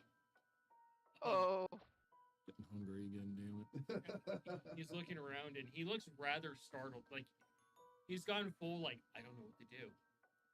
And he reaches over and just pours it on top of Cayenne. And this it feels like microwave gravy. There's warm parts and there's cold parts at this point as it just runs down through your headdress, Ew. dripping down on your shoulders, going in places you don't want gravy to go. There's only one place for the gravy to go. Oh, food this is gonna be fun. You're up, Mongo. Oh, Nikolai stole my move. Said you're taking a defense on the punch bowl? Yeah, defensive position on the punch bowl. Mm-hmm. Yeah, I'm gonna hit the punch bowl to knock him in. Go for it. Make your roll again. Oh, what to throw at it though? What's the punch bowl made out of? Crystal. Yeah, I'm gonna grab a slice of pie, chuck it. Dex.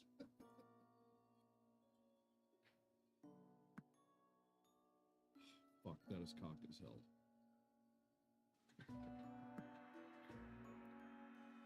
Oh, I think Nikolai won this round. 7. Yeah. What's The pie hits the side of the like short of the punch blow and splatters, and you see it came from. You know exactly where that came from. from Mongo? Yeah. Guy that was supposed to fight with me this Yeah. time?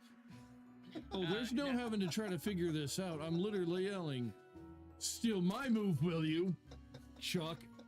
Missed. And you're up. I would attempt to use the distraction of me defending against the broccoli on the punch bowl and dodging the pie that Mongo threw to use Mage Hand to drop the fruit salad on Awesome. And Dex at disadvantage because there's a lot going on.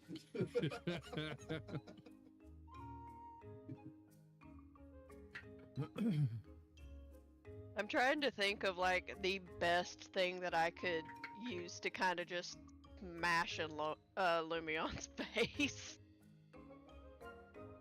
There is cheesecake in front of you. Would be an 18. That'll work. I'm just gonna Cheesecake's dig so my good. hand into a corner of it and claw out a huge piece to go pop. It's easy enough to get Lumion. And who were you aiming at? I was going to drop the fruit salad on Awesome. She did the pie. Oh, you get her with the. And as you do that, Feisty climbs back up, and she reaches over and grabs the bowl and shakes it. You just splash into it. And it's like falling into an ice bath.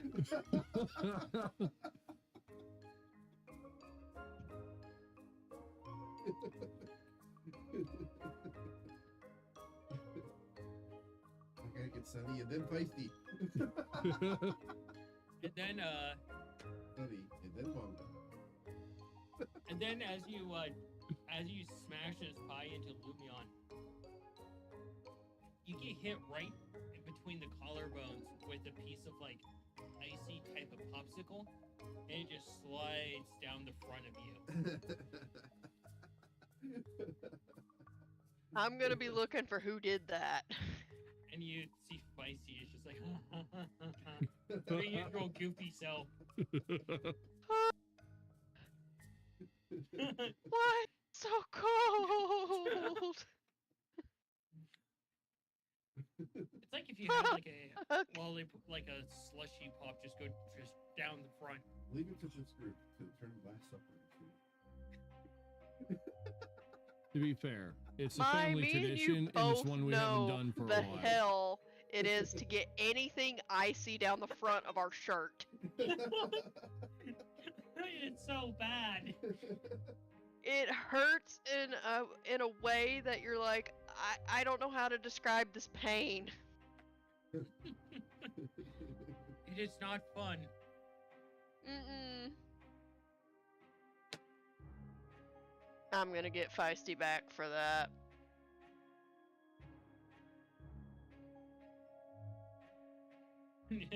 You can.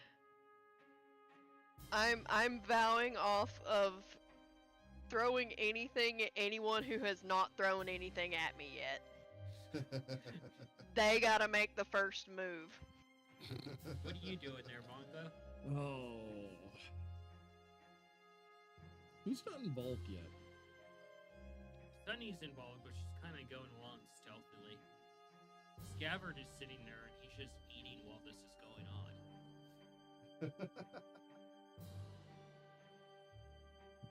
Your dad just dropped a pillow down your back.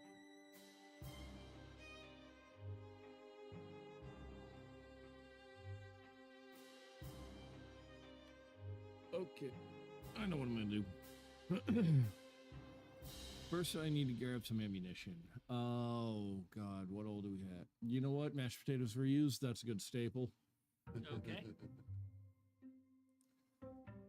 And I own for the dummy. Oh boy, you do. Oh, yeah. Basically, I'm going to grab a handful of mashed potatoes, make eye contact with my dad, look over to Scabbard, start to make it look like I'm gonna launch at my dad, and then just aim for Scav. Roll it.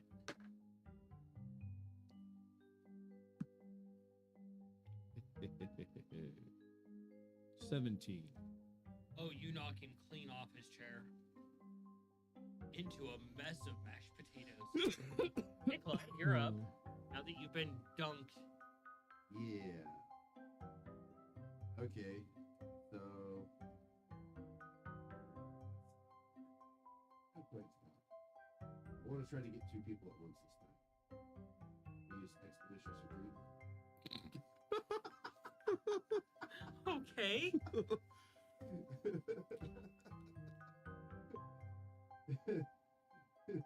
To be fair, we're spellcasters.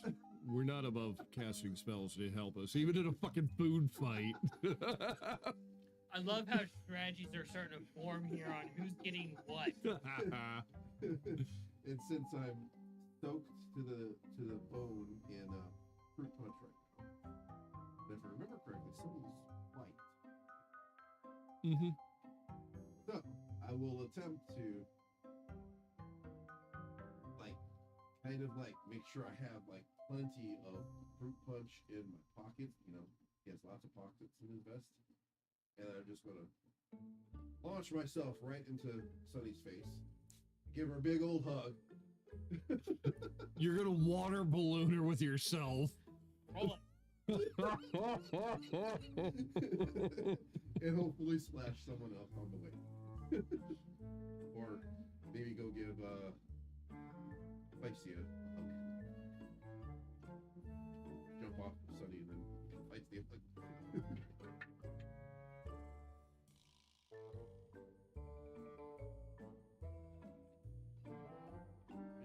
This is what's your strength? Dex. Next. 14. I need you to make a reflex for me at disadvantage. Oh shit. Disadvantage? Yeah. Fuck with a creation wizard, bro.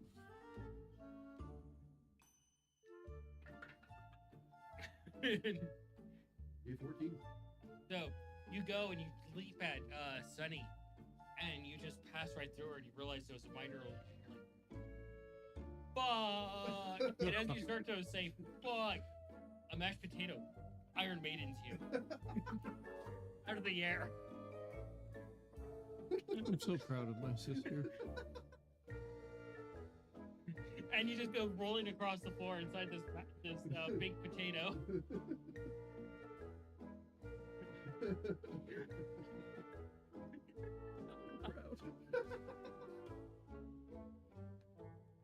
And as you're sitting there and you're like, I'm so proud, you just get hit with a sphere of orange punch right in the face by Sunny. You're up, Cayenne. And yet, I'm even prouder of her. What do I see around me that can make a good splat in Feisty?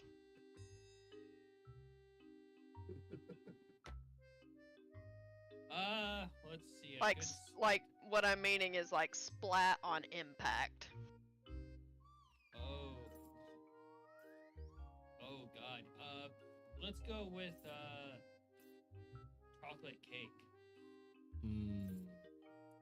That's what it's gonna be. Roll that dex. That's a modified 20. Feisty is just like all happy, and next thing she looks over, and you just splatter her with this cake, and some of the cake hits the side of you, and you're like, ah. And Alufa looks over at you, Kyan, and she's like, oh, okay.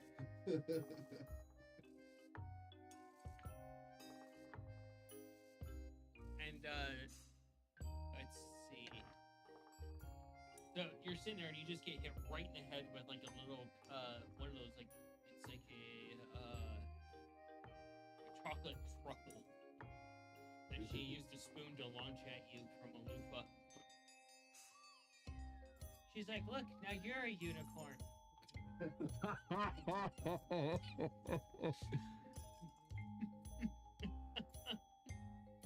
That splattered me.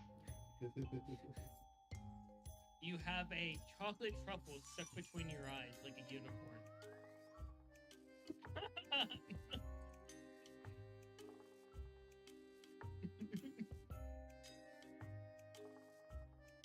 Oh, the eye twitch over there. What are you doing? Getting revenge. Okay. Oh, but I can't just do that outright. I gotta fuck with somebody while I do it. I'm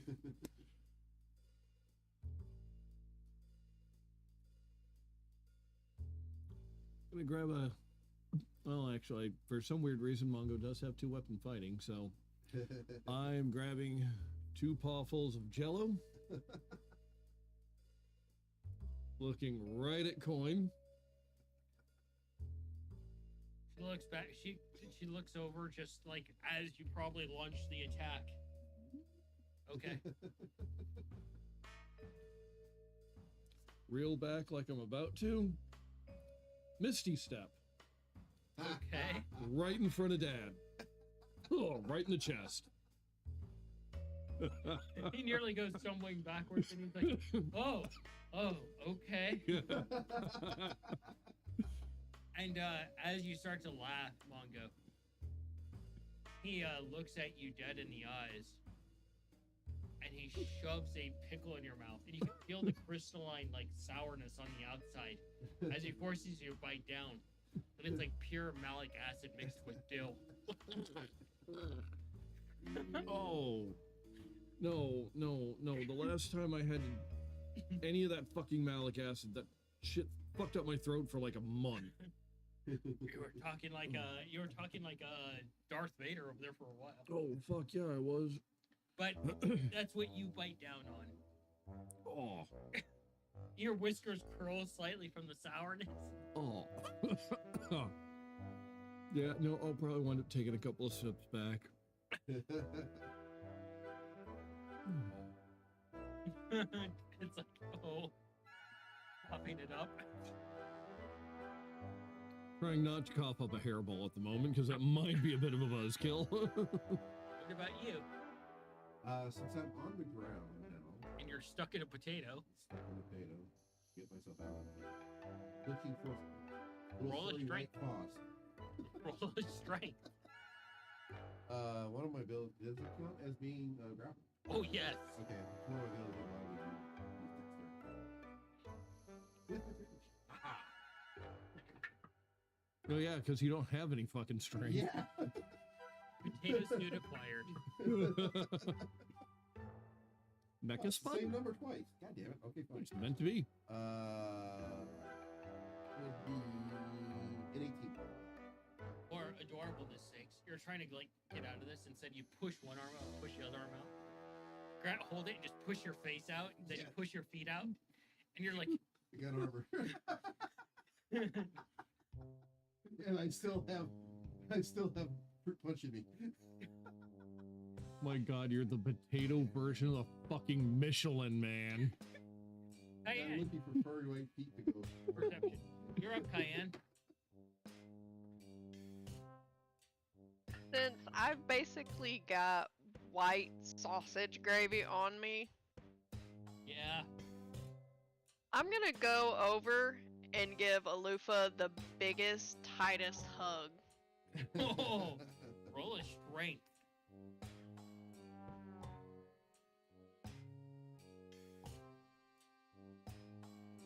My strength is shit at 5. It's kind of a very gross and slippery hug, but you get the point across. And she's like, "Oh, that's so gross. Why is it cold?" Payback. Investigation is a 26. You do see him just sneaking around the table. Just, Okay, I know that's her. oh yeah. Okay, I'm sneaking over there. Stealth. Potato. Do I have advantage? And potato? No. Not looking for a potato. Sneak up on Well, me. to be That fair, doesn't give you- potatoes usually don't walk.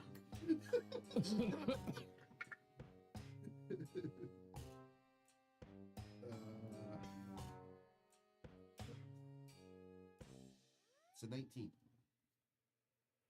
A 19. You're like gagging a little bit. You look over and you're like, "There's a big potato on the floor." And then you look again. You're like, Probably got thrown.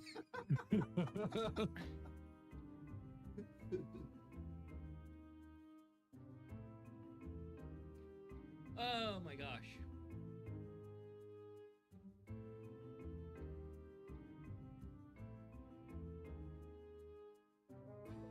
So, Cayenne, as you're distracted by the slipperiness with Alufa, and you turn around and you see this happening, Mongo, as Feisty walks up behind both the two centaurs that are covered in a mess. She has a turkey in her maw, but she's holding a tray with her front arms that the turkey was on. And she raises it over the two centaurs' heads. It just dumps all that congealed fat and seasoning and everything else on top of them. Not gonna let the turkey go to waste. And you just feel this splash down on you. And that weird, like, after a turkey's been sitting there in the pan for a while, just being poured all over the top of you.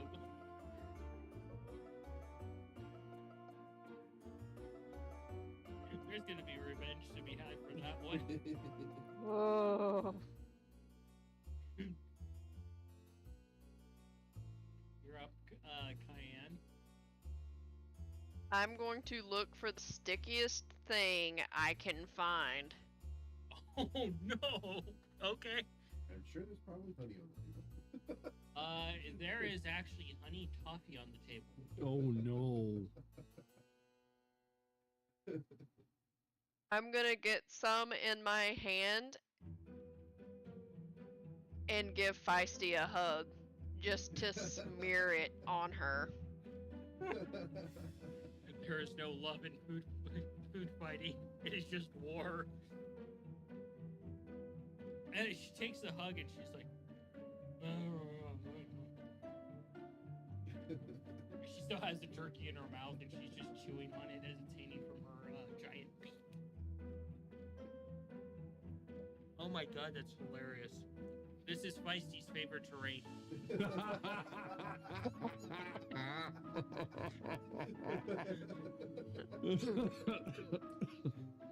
You have successfully hugged Feisty with very stickiness and grossness. Make sure it gets caught in that mix of fur and feathers. Oh my god. Going to war. Oh. Mongo, Hey, you're she up. poured congealed fucking turkey fat and grease on me. And seasoning. Hand seasoning. What you doing there, bud?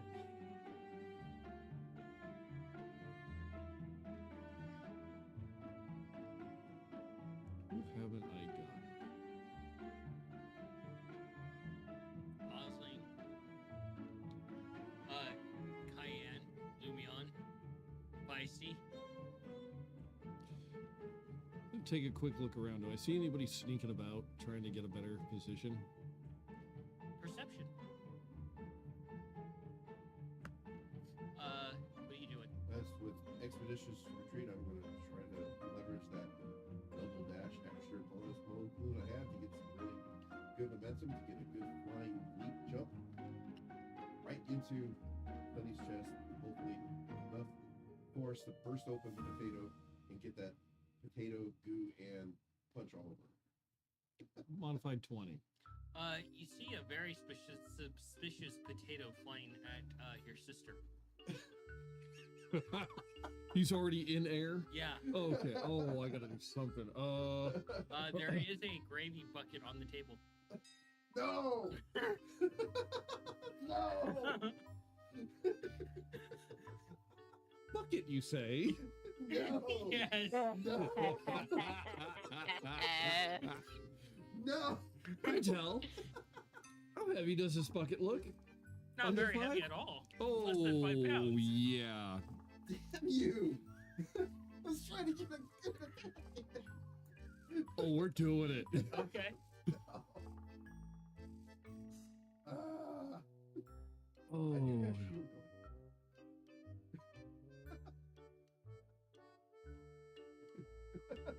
yeah. I gotta do the cat a pulp. You gotta do what? Cat a pulp. Well, cat. Do it. Yeah, no, we're flinging that bucket of gravy at the spud because let's be honest, potatoes and gravy go very well together. Okay, I'm alright with it as long as it doesn't change my trajectory in a negative way. It's a modified 20. Nice.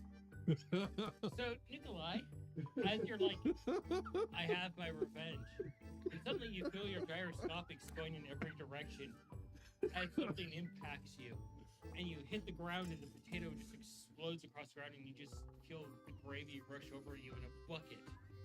Somehow a bucket has found you during this fight.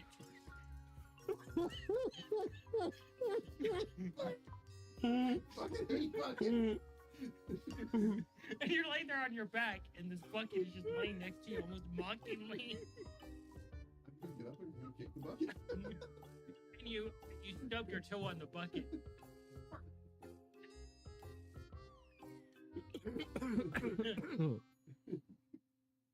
Still gravy in it? Just not very Can I use prestidigitation to make a little base out of the gravy? Slide a paw. I will take out my alchemist jug. And Actually, why not spoiled mayonnaise? yeah, sure, why not? And yeah, because that would make it an off color. Still targeting the pretty white cat. 11. 11. You see a face in the bucket, in the gravy. Tongue sticking out.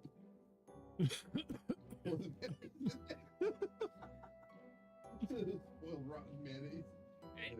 And the smell even makes you recoil, like, oh. Do I still have target on Buddy? Perception.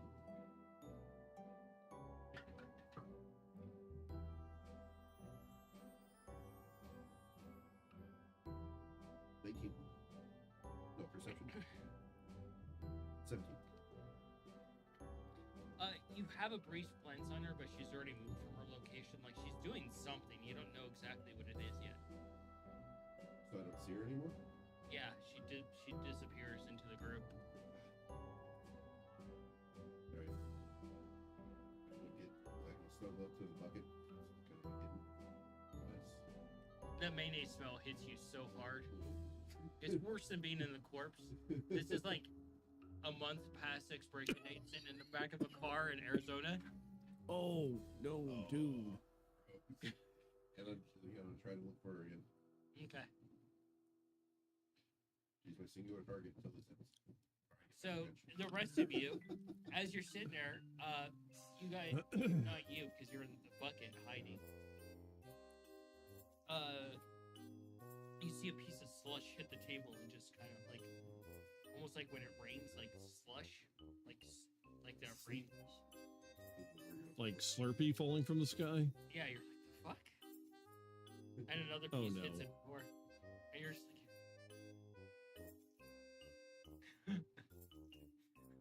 You look up and a drop of it hits you in the head, and it's freezing cold, like it just came out of the machine. And you're like, oh no. And a little bit more hits it, and you hear the pitter patters, and it just begins. The entire room just begins hailing slushy, and you're just getting pelted by the stew. You're like, what the fuck?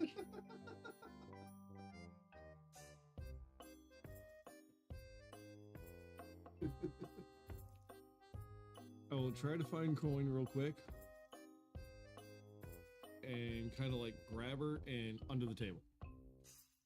He's like, Coin looks at you and is like, what is that?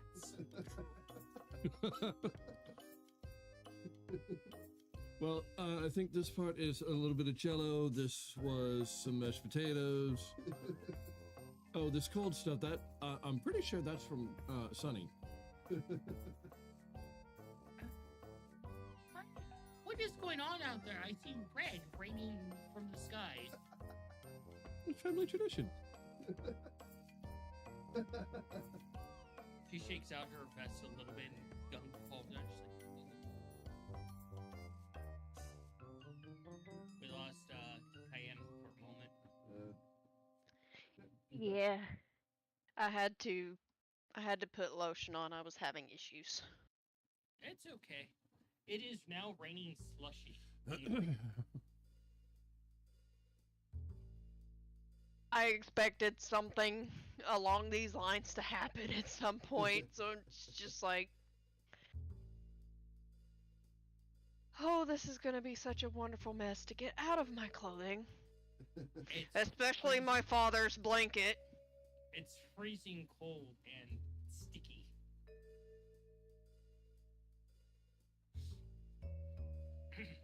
I'm going to look to see if there's anything like sauerkraut on the table. Oh god. There is, and the bowl is quickly filling with slushy. Perfect. Who are you targeting? Whoever dislikes being dirty the most. Oh, That would probably be Mongo. Yeah, you got a couple of cats here, so take a pick. Because odds are Sonny's not too thrilled about it. Maggie's probably not too happy about it being dirty. Although he seems to probably be the one to be the most okay with it.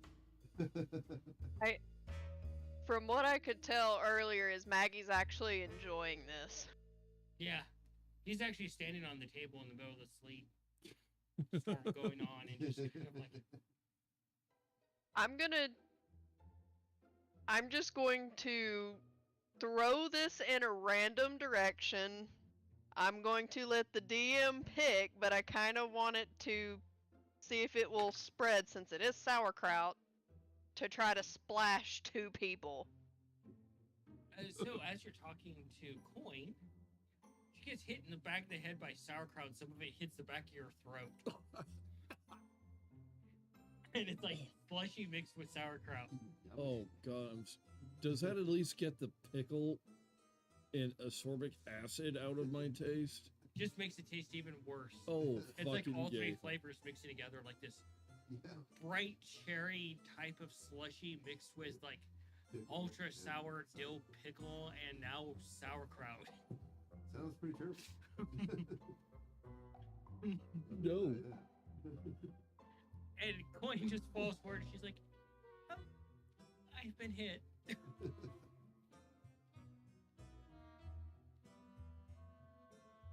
Grab some of the sauerkraut off of Coin's head. Poke my head out, see if I can find out who launched it. Oh, you see your sister smirking in the storm.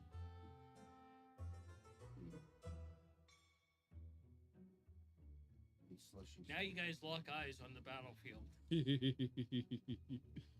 Diane is tapping her sharpened nails on the table. And before you can respond to attacking your sister, it feels like you get hit by a freight train from behind as an entire 24-inch pumpkin pie hits you Oh God. from Lumion, launching it under the table in your direction because you were aimed at Cayenne. And you're just, the pie shell is over you as you slide across the floor on the slushy and all the other stuff. And you're under the you're inside the pie shell, just saturated in all the gunk that's on the floor. Now pumpkin pie and startled from the impact. I don't know why, but this food fight is actually making me hungry. Yeah, no, this whole episode I've been fucking starving for food I can't have. Because it's not here. That's... I can always make shepherd's pie tomorrow and send you pictures. That is just not fair. You know I fucking love shepherd's pie. Okay. I'm gonna get a couple of handfuls of this pumpkin pie. It's not hard. What are you doing in the storm of Grand slushy? slushy. Can only imagine only two that can do this. Yeah? Lumia, honey. Do I see Lumia? You see him like looking under a table and you saw him launch a pumpkin pie under there. Okay. Do I see Sunny? I look up. Don't see Sunny? No.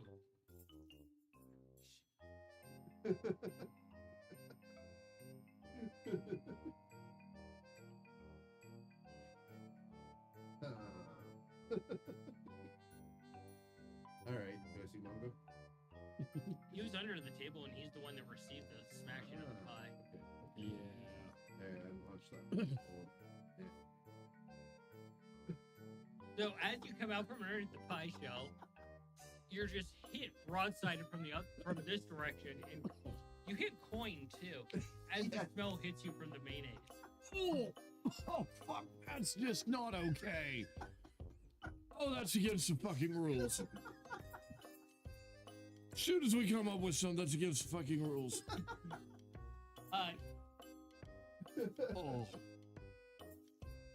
Cayenne, you spot this event unfold. You're just like, and you see Sunny. She undoes a lid on something, a clear jar. You realize that's the beginnings of like either like sourdough yeast or kombucha. You can imagine the smell coming from the jar. And she quickly turns it upside down and brings it down on top of Nikolai and puts a book on top of it. Yes. And you're just up to your neck in the smell and whatever the substance is. Oh, I love my sister. I can only imagine how his nose would be burning since mice have a sharp sense of smell, especially if Yeah. it were kimchi. Oh yeah, okay, we'll go with the fact that it's kimchi. Oh, God. You're up to your neck in just fresh kimchi smell. God. Ugh. Tastes great, but that smell lasts for days. I remember the first time I had kimchi, we had to clear out the house of the smell. It was that bad. It's like, oh my god. Delicious, but that smell, oh my god.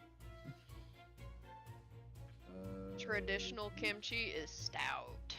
Mm-hmm. And she put this giant book on top so that you can't just push it. Okay. If I can see this book, Mm-hmm. I'll try to use this book off the top. It doesn't budge. You realize it's more than 10 pounds. Oh, God. Oh. Not cool. Not cool. And you look over and you're wiping the mayonnaise from your eyes as it's burning a little bit. You see your sister do this to Nikolai. That is not cool. And you see him trying to use the mage paw to push it off, and he can't budge it. And you realize it's more than 10 pounds. I'm so proud of my sister. Yeah. Totally not cool. Getting pumpkin pie and mayonnaise. Handful. And I'm gonna sneak around and come up from behind on Cayenne. Uh-oh. You might get kicked. At least not in her direct eye line. Because I've been around Cayenne enough to not be stupid and avoid those hooves. At least, here's hoping. Yeah. Make an attack. Dex, where are you aiming for? Just her in general? Kind of want to give her a big hug. A big hug? Okay.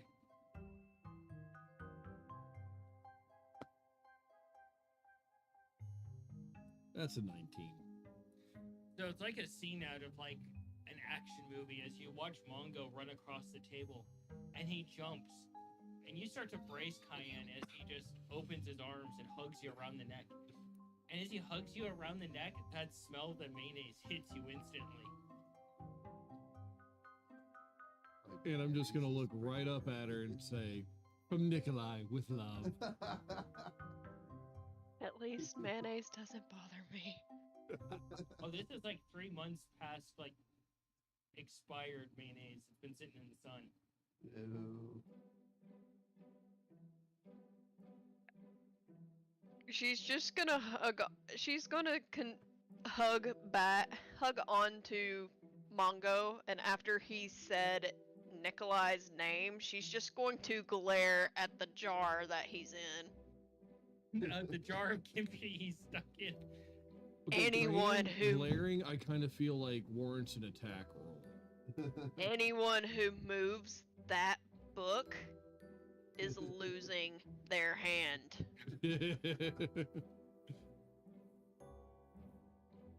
So the food fight carries on for a while longer until it just putters out, and you're all able to get vastly clean. You're handing out precipitation, so is Kippa. The food's all cleaned up, and you find yourselves in the grand room where the fireplace is as a large family now.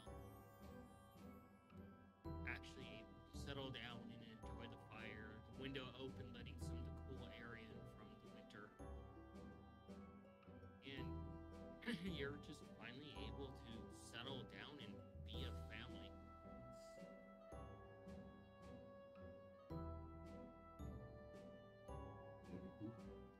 And Cayenne, if you choose to, you can bring up identifying the blanket that is now perfectly clean.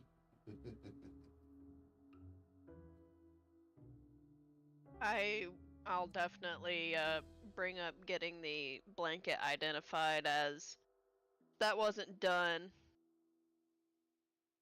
because Cayenne wants to know more about this blanket.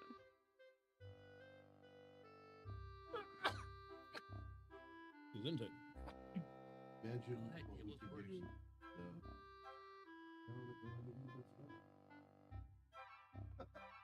Let's see. There's you. There's me. There's Sunny. There's Maggie. There's Coin. Probably knows. Yeah. Probably Kippa, maybe. Kippa probably also does. Luca probably knows. Aloof definitely knows because she's a wizard. That's right, she was a wizard. Mhm. Yeah. And has a home in the Feywild, so Yeah. And if I remember correctly, Identify is also on the Druid spell list as well. Yeah. So there's a chance Osling knows. So you see, Aloof and Osling are off on a blanket to themselves, just kind of talking back and forth a little bit. And you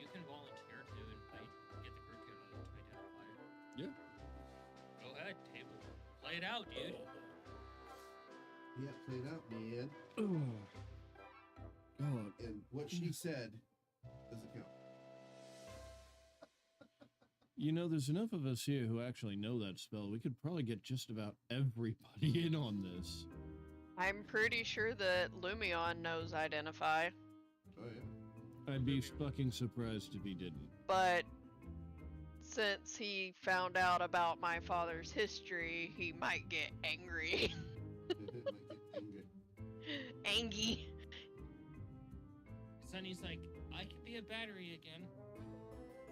Did you just want to take the lead on this one? No. Are you sure? Yeah. I really don't mind. You've helped us out. Fuck, more times than I can remember. Nope. I'm totally okay with being the battery for you anytime. I already called it. I know, and I'm giving you a chance to uncall it. No takebacks. Don't take back this.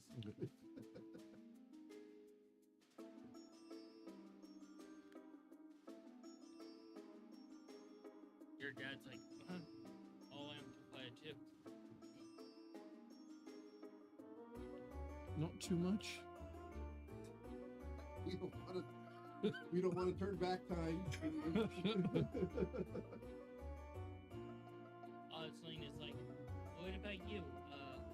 Luca's like, I'll throw in on it. Coin's like, me too.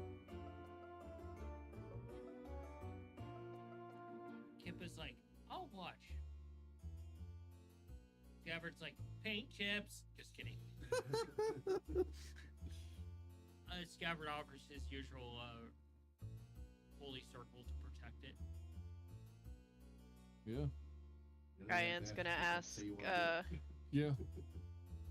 Cayenne's gonna ask if he would like, ask Lumion if he would like to see visions of his father-in-law.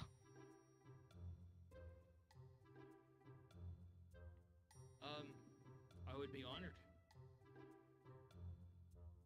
Yeah, start laying everything out, and anybody who wants to join in. You see them all adding their own unique, like, respective way of doing this. All of Alufas are in, essentially, the, Feywild, Sylvan. Coins all in Bardic. Your dad's is in, Bardic as well. But it's a vastly different kind of Bardic than coins.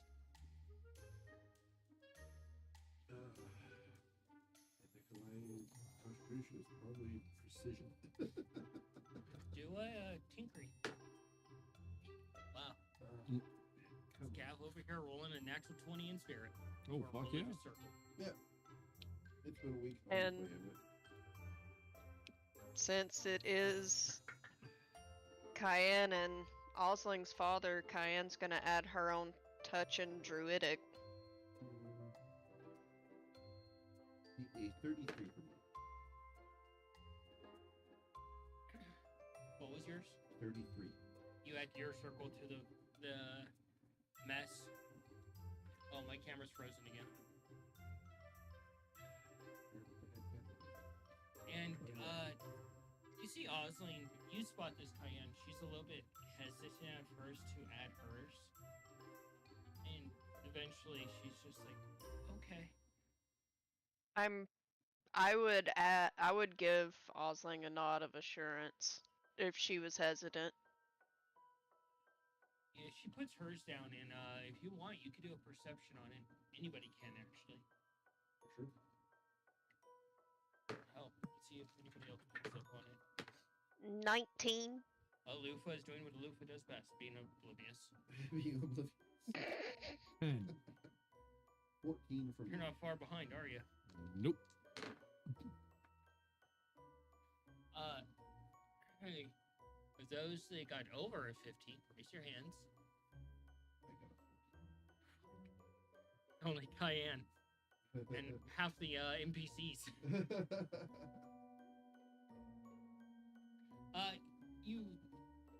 I would say because of your divine nature and for those that did catch it, that were NPCs, you recognize when she puts down her assemblage, it's not that of her druidic circle of necromancy.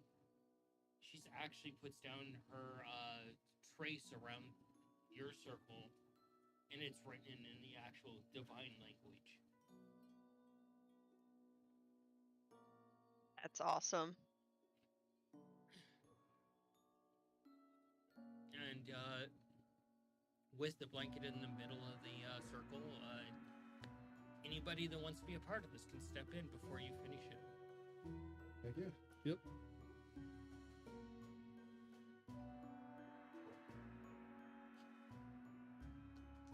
Oh, could something really big be revealed tonight? Yep. See what big thing could be revealed tonight. Hobart likes strangling people with this blanket.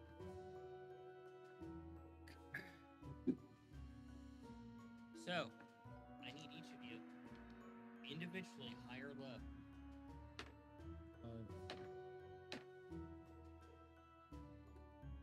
Sure. The dice will move this thing. You said high? What about you, Tyann? I'm going high. You know,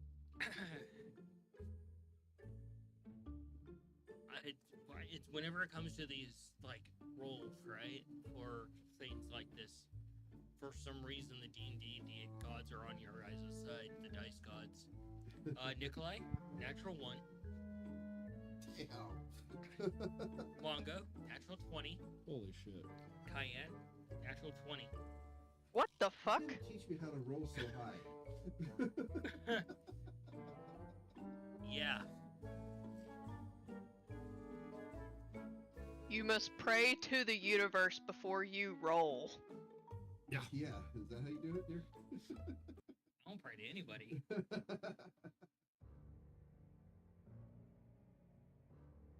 So, that usual feeling, and it feels even heavier, like it's almost like dropping like 2 floors on an elevator this time. Mixed with the roller coasters, it just goes over that drop. Awesome. Like you guys feel your food come up a little bit that you had for dinner, like, oh. Oh god, I gotta taste the pickle again. Oh yeah, and sauerkraut Oh. and everything else And mixed together. rock mayonnaise. And you're pulled into the memory of this blanket. At first, there's some resistance, but you break that resistance. It was almost like warded in a way. And you're pulled into the memory of this blanket, the strongest memory that is available to the history. And as you stand there, you see a vast, underdark cavern. And Seagate is up towards the front of the group, and so is Volvir. And you see Joel towards the middle, and Maggie's towards the middle as well, as so is Rurik. In this vast, underdark place, and you see him going into like the ruins of like this great temple. The pillars stretching up into the darkness to where you can't see it anymore. You can't even see the stalactites. You can smell the coldness and the dampness of this cave as they traverse into this temple for hours deeper into the underdark. Warmth finally starting to come as they start getting deeper into the planet. They go through the cold, eventually into the warmth. That's pretty good. And eventually get to this room where these people have been doing summonings, and the party quickly handles these occultists with no problem. And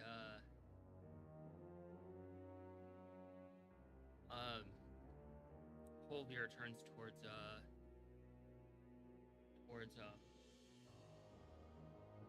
tired. Towards Rurik and asks him, he's like, where's Mika? separated. Catch up. Oh, It's fine. fuck.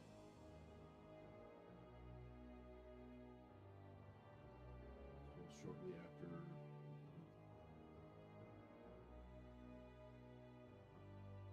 that's it. And eventually, through the means of Ruik and Maggie, the party gets pulled apart in different directions, basically split. And you can follow off in those directions, and it follows Holvar because it's his fight. Yeah. You don't know what happens. And Joel is with Holvar and Ruik there. And you see Maggie come up behind Joel, and you see his hands like he casts something. And he walks up next to Joel, and it's almost like watching Wanda when she touches somebody on the side of the head. And he whispers to her that Holvar is a traitor.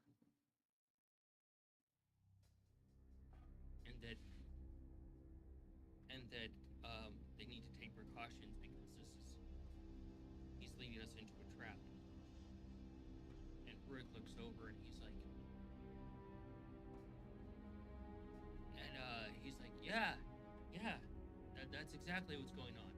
And Holvar begins to turn around, and Joel looks around and she starts to panic instantly. And Holvar's like, wait, hold on. I've never betrayed the group. And Ruik's like, no, you've always been hot-headed. You are trouble.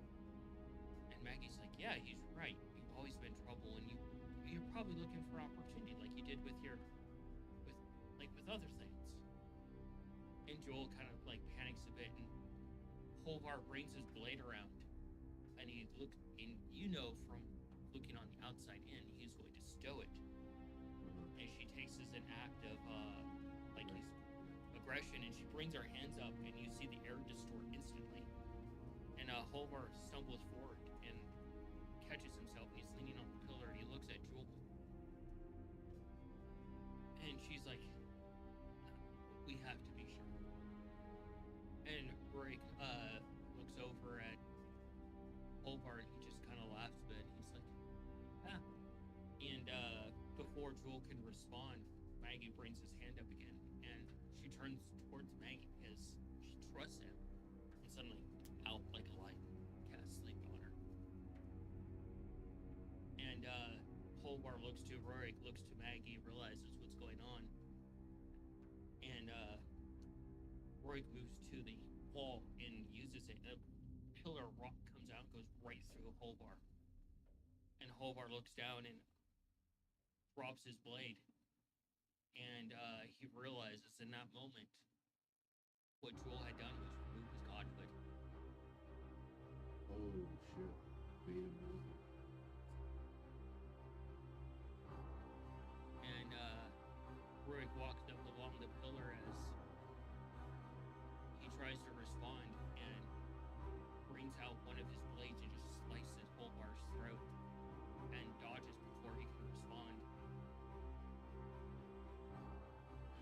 And Maggie picks up Joel and carries her, and Ruik stops him and is like, hey, we need to look roughed up like we got in a fight with him. We gotta look like we've been in a fight with him.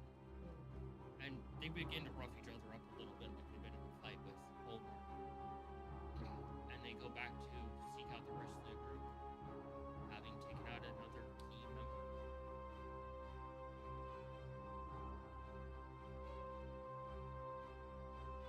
And you're pulled back into the room with this new information.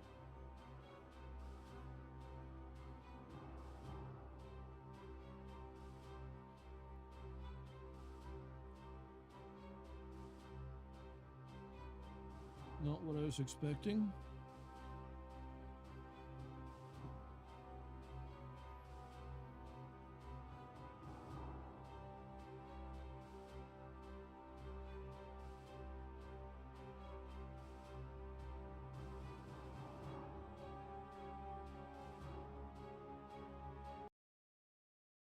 is yours.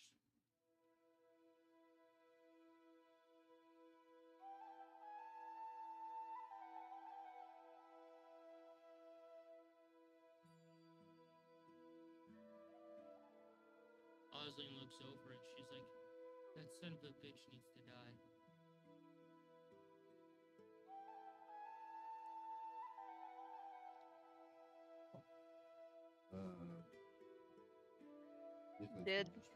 Did Maggie see this, by the way?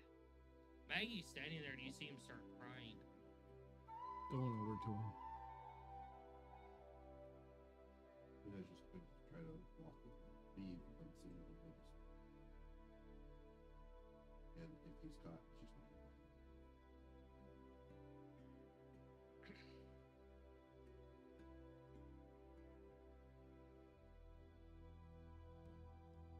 Just hug him, tell him, I know it wasn't you.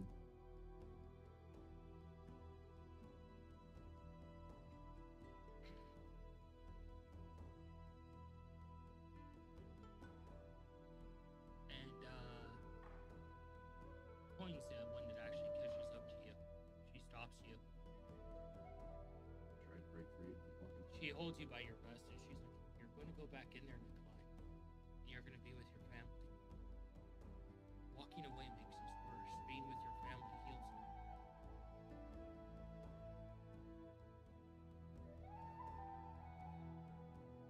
But they just see him. Walking away instills that in them. Prove you're better by standing your ground. Come on.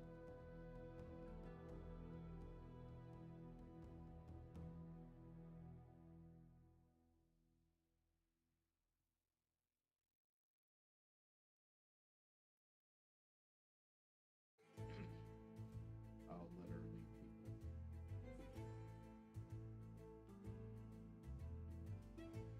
Diane has no words right now. She is shaking in a rage. And at this point, her blood is boiling to the point that her skin would feel hot.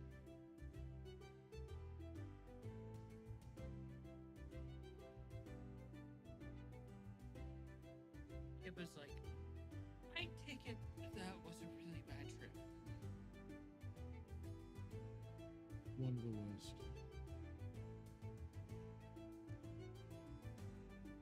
I just watched my own fucking father being turned mortal and betrayed by who he called fucking friends. Sunny looks over at you, Cayenne, and she's like, those weren't friends. Those were manipulators and destroyers.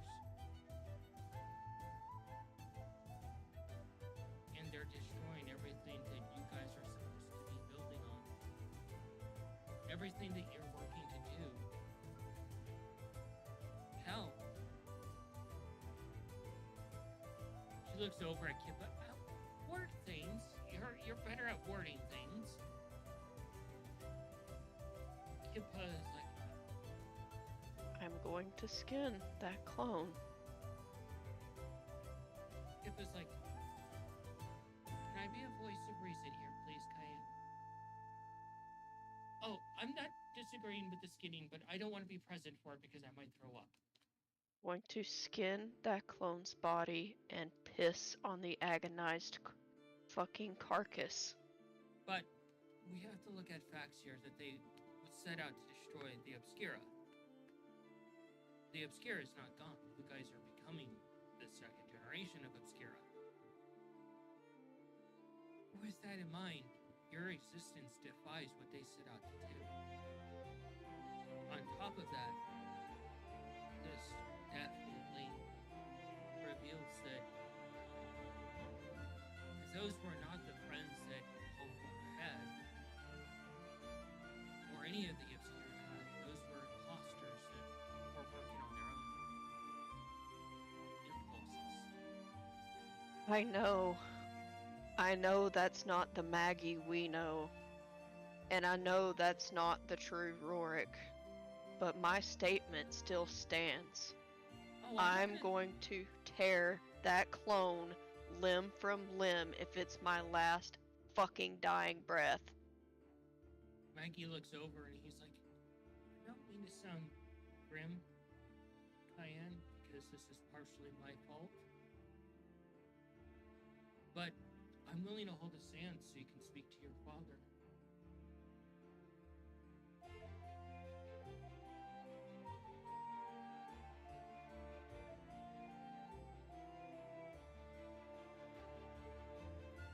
Mine's like, Nikolai's not responsible for this.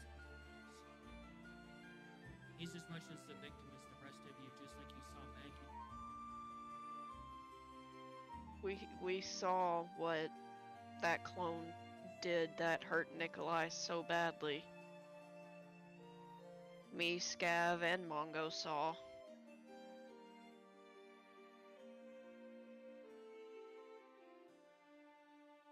But the Yeah, you just mere see- fact that that clone wanted to ascend to Lich status and continue doing harm to other people, whether or not that's an actual fact as of now, that clone needs to be eradicated. He should have never been created to begin with. And you see Nikolai sitting off in the corner, very distant from the group. Probably sulking. Not really sulking, but taking the burden on himself. Sitting on the floor, head between knees, listening but not hearing, trying to think about Oh. what to do but not accomplishing it. So Nikolai's gone full Shinji. I guess. Or hearing but not listening. Just trying to figure out what he could do to make any of this right.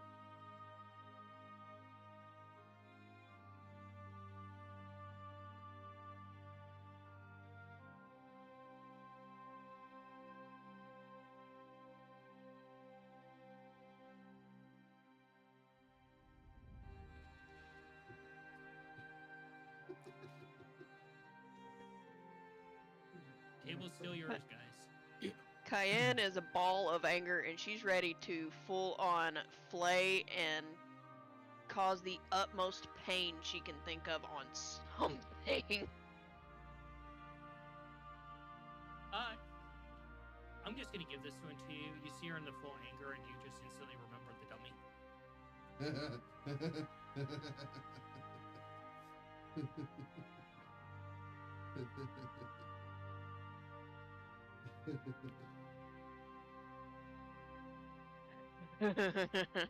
Yeah. I take it the dummy's still in the room. It's in the one room, the training room. That's been the dummy room now. Yeah. The Shatter Dome, as I believe the Yeah. ace named it. Yeah. Yep.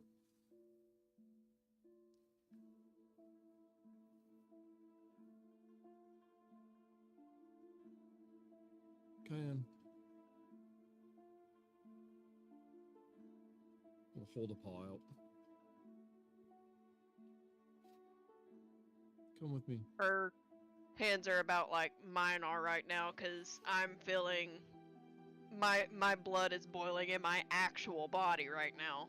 Yeah. Like I have a full body shake from like my fucking eyebrows down to my little toe at the moment.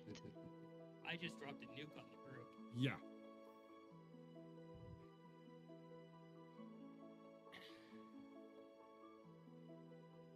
Yeah. If Cayenne is following Mongo. Takes her to the Shatter Dome. Yeah. You go into the Shatter Dome. I'm assuming you're following Mongo, right? Yeah, I'd follow Mongo. I wouldn't have shrugged off what Maggie had said. But I think that would be something for a later time given the current circumstances. You are introduced to the Shadow Dome, and you see that dummy just pull out wooden swords and point in your direction, Cayenne. Yeah, You have before they found your start. victim.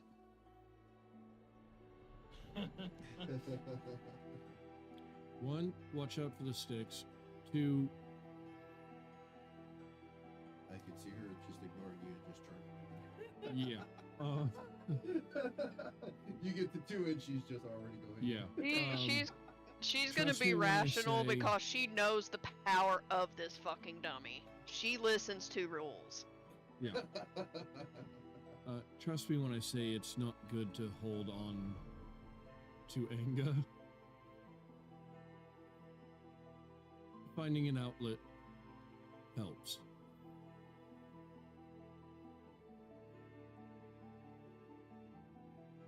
Give it hell. And while you're at it, give it 1 or 2 for me. A little bit of phantom pain in your feetsies. Yeah, a little bit. Before Mongo would leave, she'd just grab him, pull him up to her level, and give him a hug. Hug him right Paul there. I know. told to come and sit with you, Nikolai. It's Maggie. He's like, he looks at you and he's like, good choice of corner. I like it too.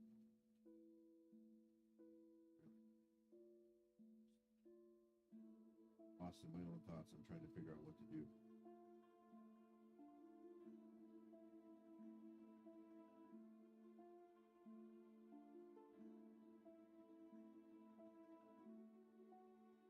And before Mongo would leave, Cayenne's going to tell them, I know that wasn't your dad.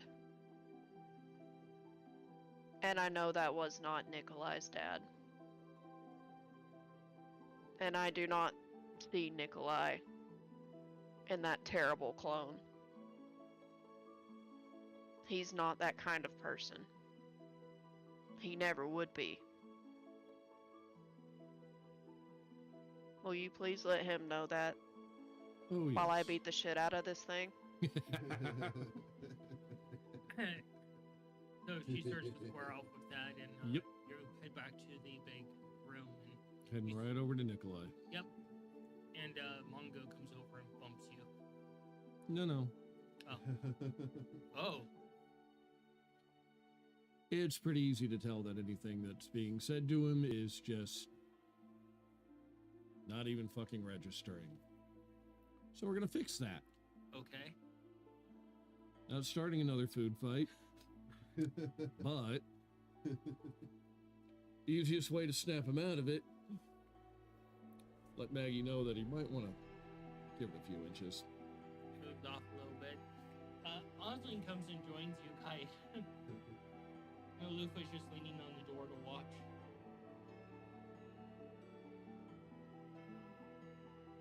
The two sisters have much anger to resolve. Can I at least see that Alufa's standing there? She went off to watch the Yeah, two sisters fight. that's what I'm...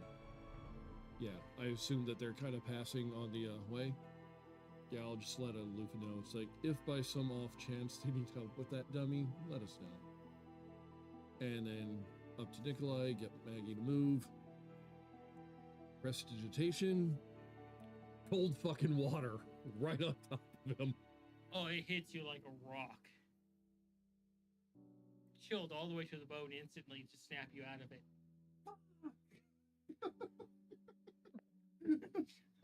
What the fuck? Back with us. Why? Grab him by the face. Pull him in. You are not your father. You are not that clone. Nor will you ever be.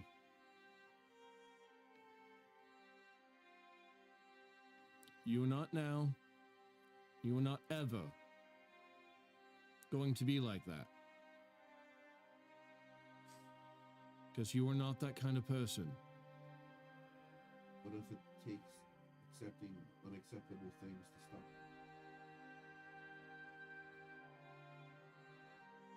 What, like skinning him? We've already done that. You know what I need? No time for jokes. I'm not joking. We've already murdered people. We've ended lives In to self-defense. accomplish our goals. Nothing requires darker things.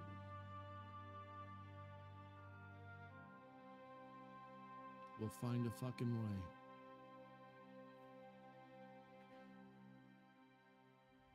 We will figure something out.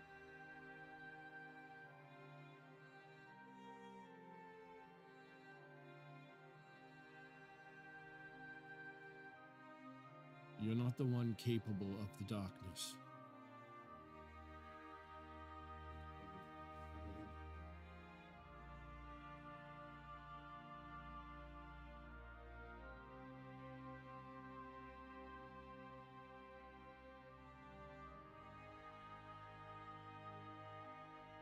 You know,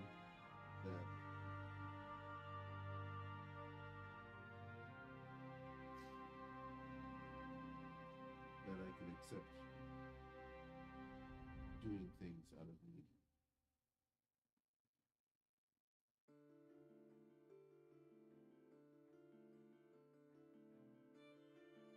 There has to be a reason for it. What if that's part of who my father was? What if my father and I have that trait, and his clone also have that trait? Maggie's like, being the sole survivor, I can tell you, maybe a lizard guy came into the picture. He didn't have he was obsessed with his work. That tends to be a trait of your people. But he wasn't vicious, evil, or I'm going to put on a villainous costume and destroy the world. Granted, he did have some mad engineer tendencies once in a while, but they were more of a harmless threat. Nothing of this nature. He acted like the grumpy old man of the group, trying to watch out for him.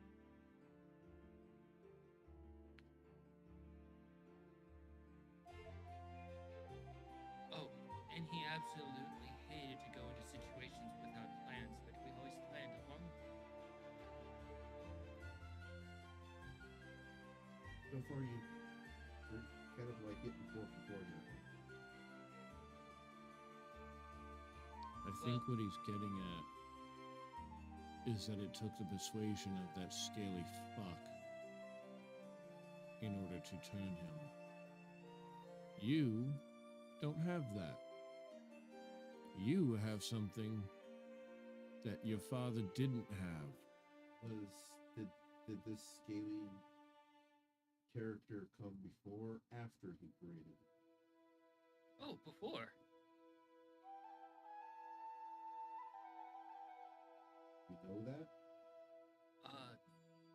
For sure. Yeah.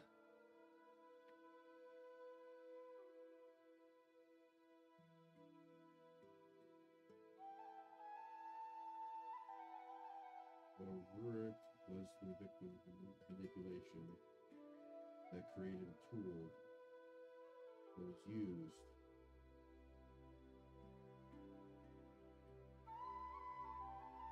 to bring the obscurity.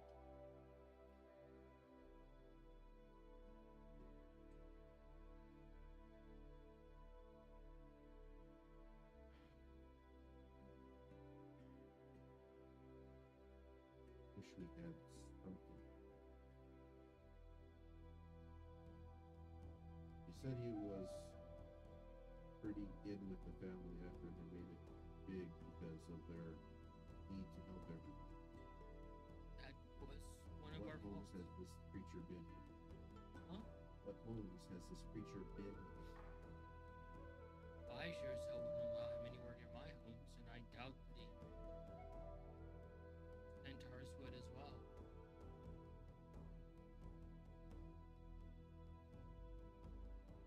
In fact, I went as far as putting wards in my home to banish them if they ever came near my place.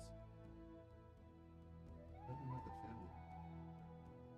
One where if they went to the training room, Maggie actually went into the family house. Is that's where we would be if they just went got recalled to the training room. Then it would be completely plausible that the evil version of your father had access.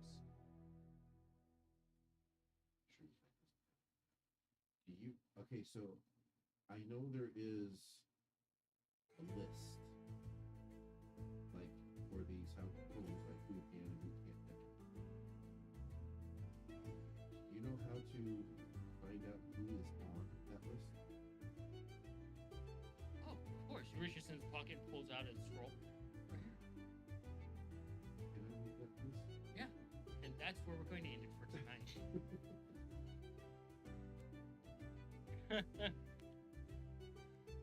Oh, what a session.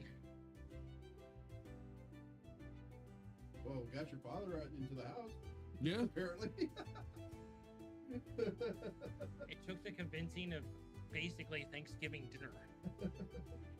And I'm sure that Cayenne just went up and footballed him in.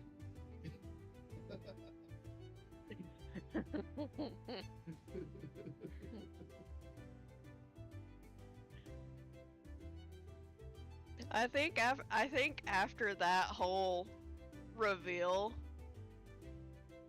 I think that Cayenne's one of her main duties as a deity is the deity of pain.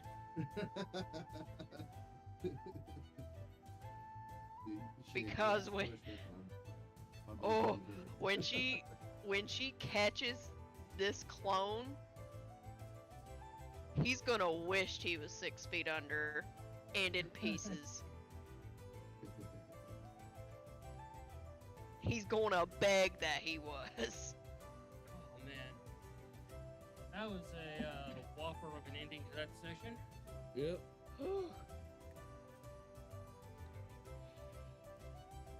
It was a wonderful session. You know, Maggie's also up for being identified too.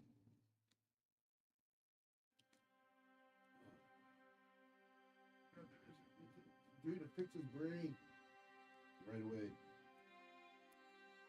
And Sir Mir's brain. Sir Mir I think Cayenne really just wants to have tea with Maggie. Just tea and sit down and just chill. We definitely did that next session. Oh yeah. The food Because fight was much needed. she actually wants to spend one-on-one time with Maggie. Yeah, you guys can definitely do that. Yeah. I mean, Maggie might have to check a schedule, but I'm pretty sure you can pencil you in. Sulk in the closet, sulk in the closet, eat, sulking in closet. Nikolai going full Shinji mode.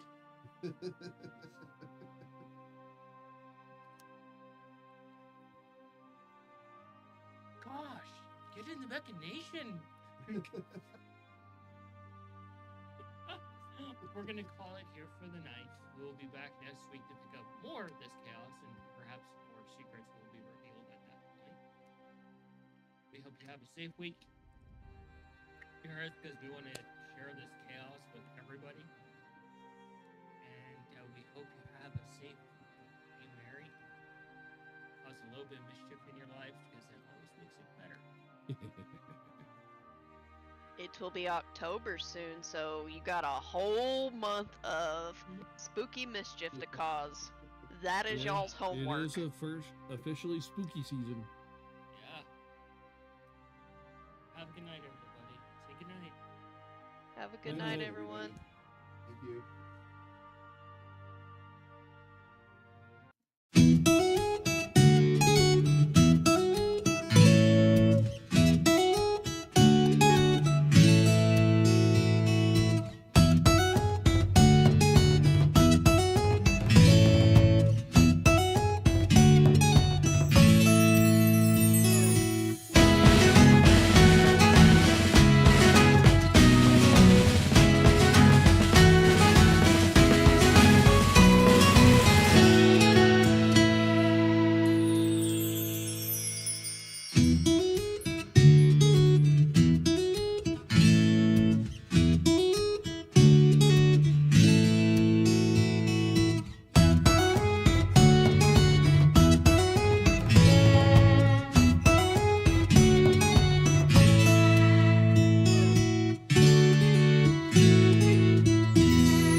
Bye.